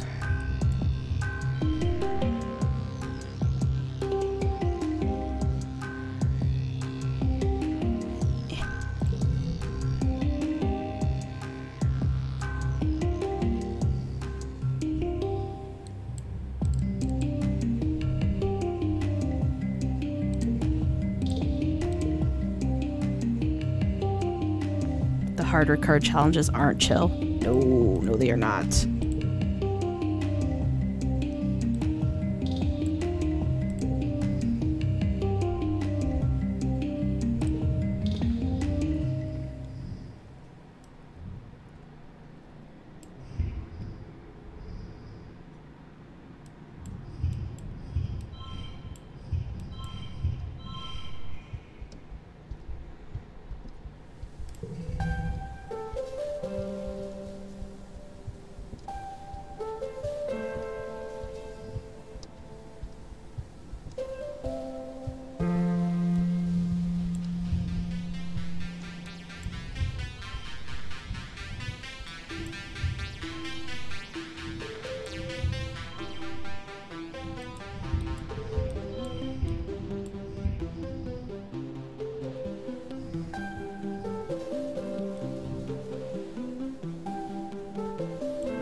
Good lord.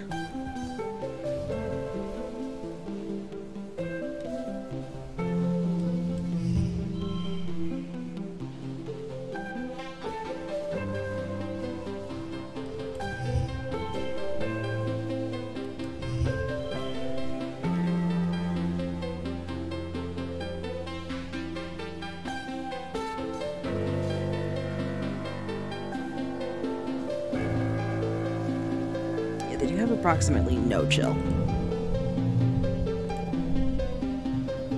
Give them the kudos. Fair's fair.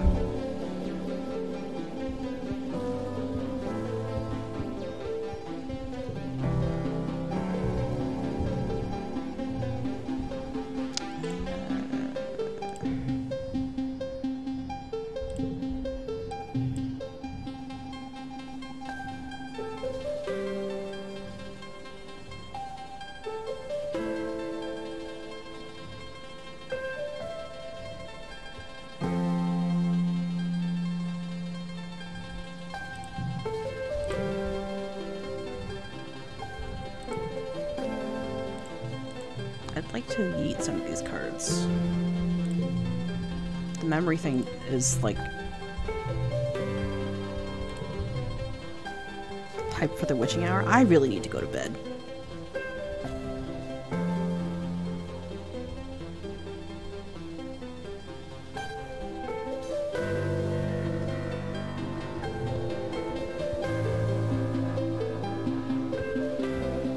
You just got up? Oh god.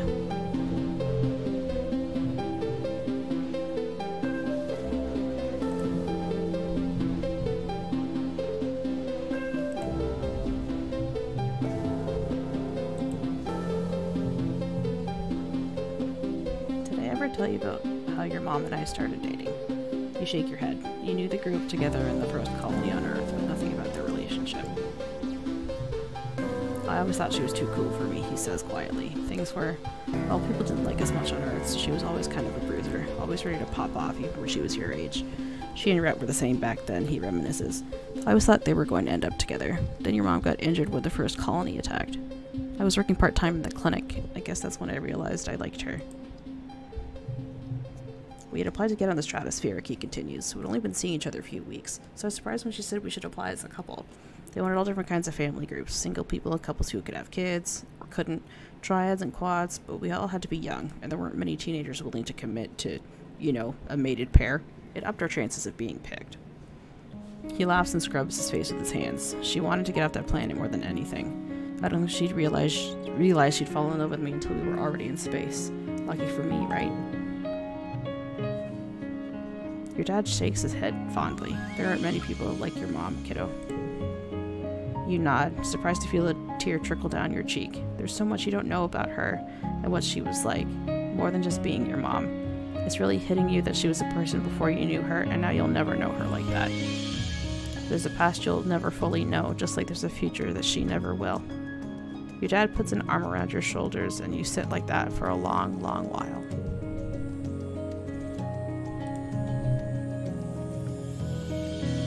Like every pollen season, your dad gets the shimmer. The pollen is bad this year, thick, heavy clouds of pink. Even your eyes are a little itchy, and your dad's not the only colonist spending the week in bed. You can hear other people sneezing as you walk through the quarters, bringing him hot trippet soup. Thanks, kiddo. At least he's sitting up in bed now. Your mom never got sick, not ever. I'm not sure she missed a day of work, from the day we landed until she... He stops and sighs. I miss your mom. I wish Instance could find a cure already. 3 years and all she can is just his bed rest and fluids. What good is all her researching if you can't fix my headache? Your dad must be feeling really sick. He never complains about stuff. You check his temperature with your holopalm, then dim the lights and bring him a cold pack for his forehead. He has a crust of glittery pink gunk around his lips, looking cracked and gross, so you wipe it away. The glitter is everywhere on him, like it's coming out of his pores. He looks iridescent in the murky light filtering through the pollen outside. Hey, do you mind opening the window a little for some fresh air? It smells like a sick person in here. No, dude, I can't open the window. That's where all the pollen is, dummy. The pollen might already be everywhere, but there's no sense in making it worse. You pretend to open the window for him, and by the time you look over, he's asleep again. The worst of the fog pollen subsides in a few days, and your dad starts to look a little better. He gets back to work, which is good, because there's a lot to do in order to rebuild the colony and get the heliopause's hydroponics up and running. You're still sweeping glitter dust out of your quarters weeks later. That stuff gets everywhere.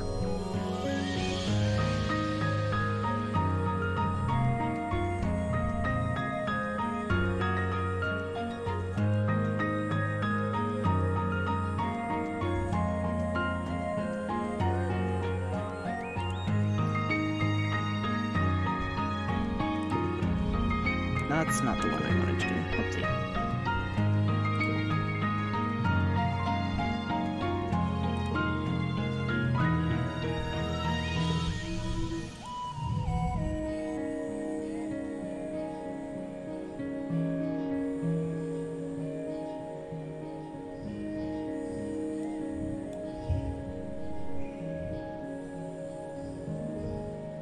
Keep between rounds.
should get a new perk. Yeah.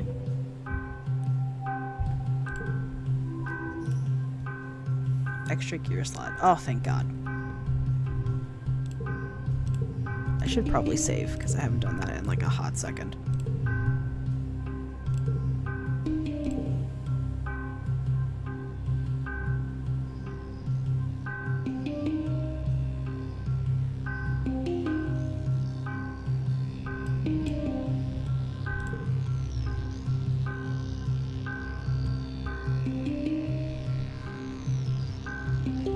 I should probably go to bed.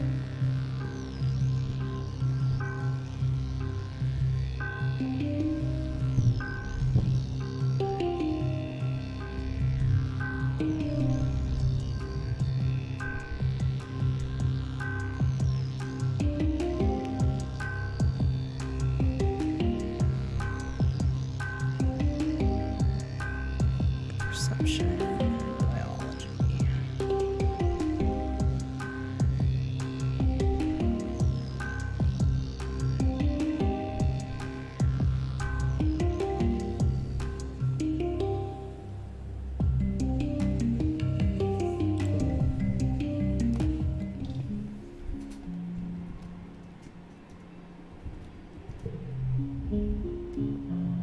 Feel that? You can feel a kind of ominous distant thumping, pulsing regularly through the ground.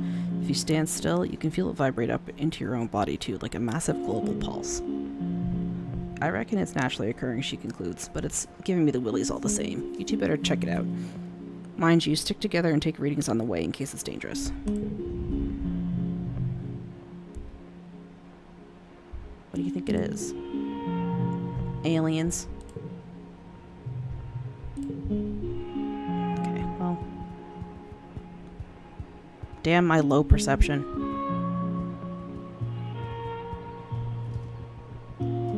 Give me this yellow flower.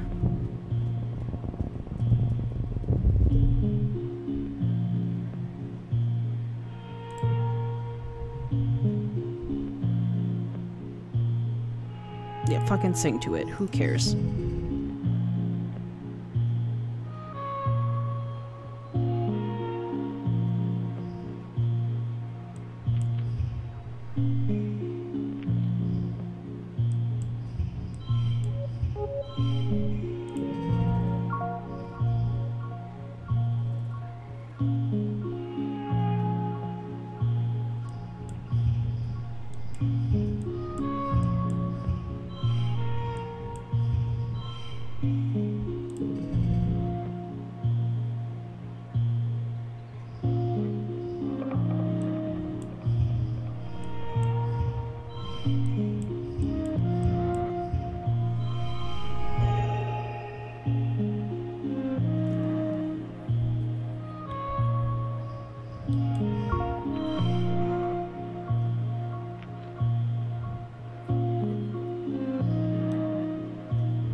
Dang it. Alright, let's just go with this anyway.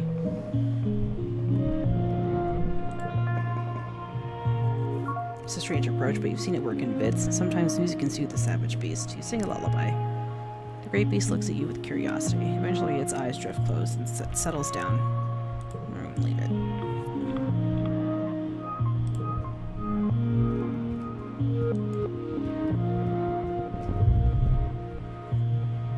Follow it.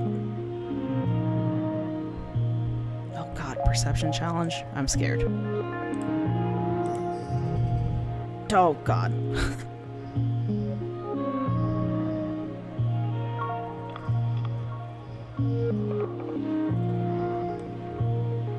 The card becomes a 3. I hate that.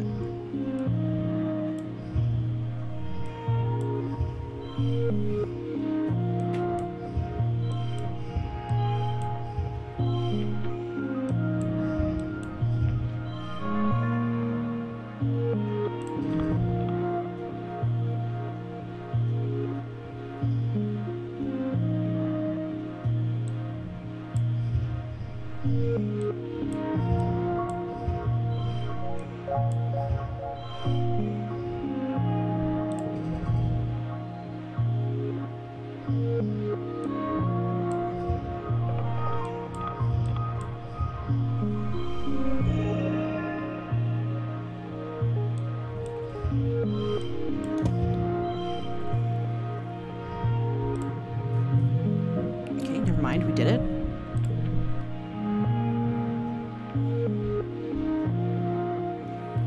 Kind of looks like a person a bit. More like a tree, really. Some relative with the bush bub, maybe? But more tentacles and slime. Like a tree oozing with goopy sap with 2 legs. A yuck.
Are you kidding me?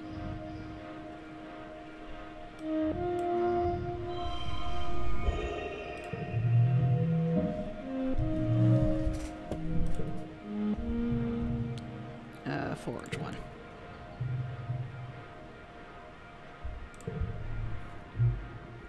Oh, okay. It's time to go back.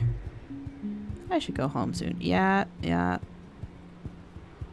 I got it.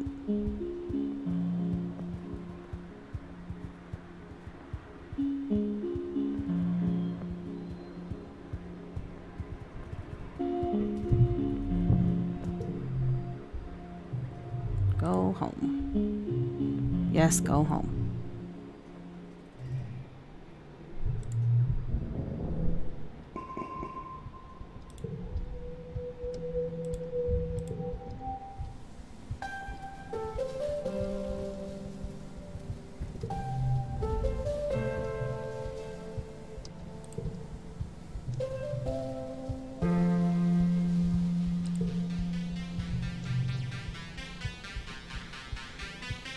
Oh boy, fighting is how we survive.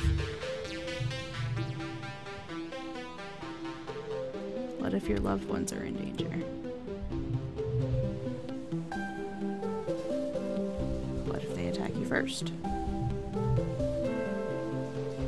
Yeah, I can see your point.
Okay, I can't rest in the tower. I will pick this flower, however.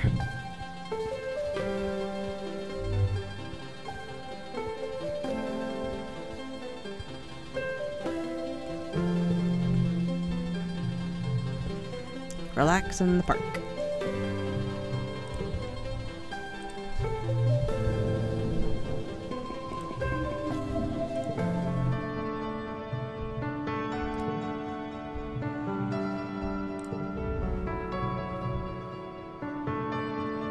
Lum, get out of here. You weirdo with your chest hair.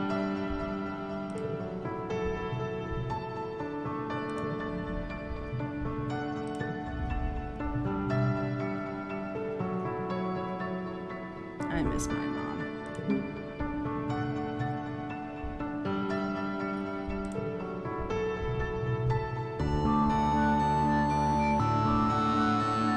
See no rain. Now let's do a bake-off. Wait. Combat. Organizing. No, let's do the combat. Let's be honest.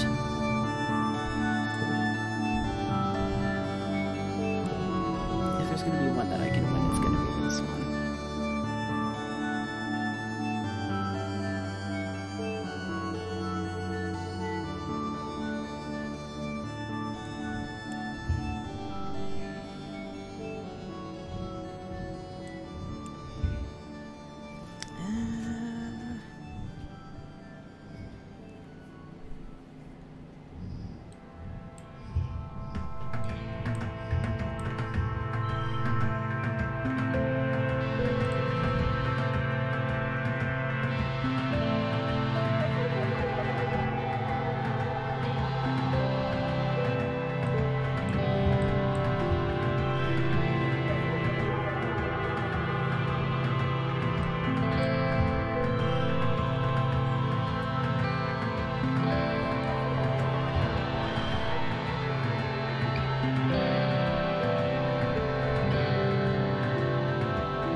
Alright, it's 5:30. I should probably go to bed now. I was not intending on staying for this long.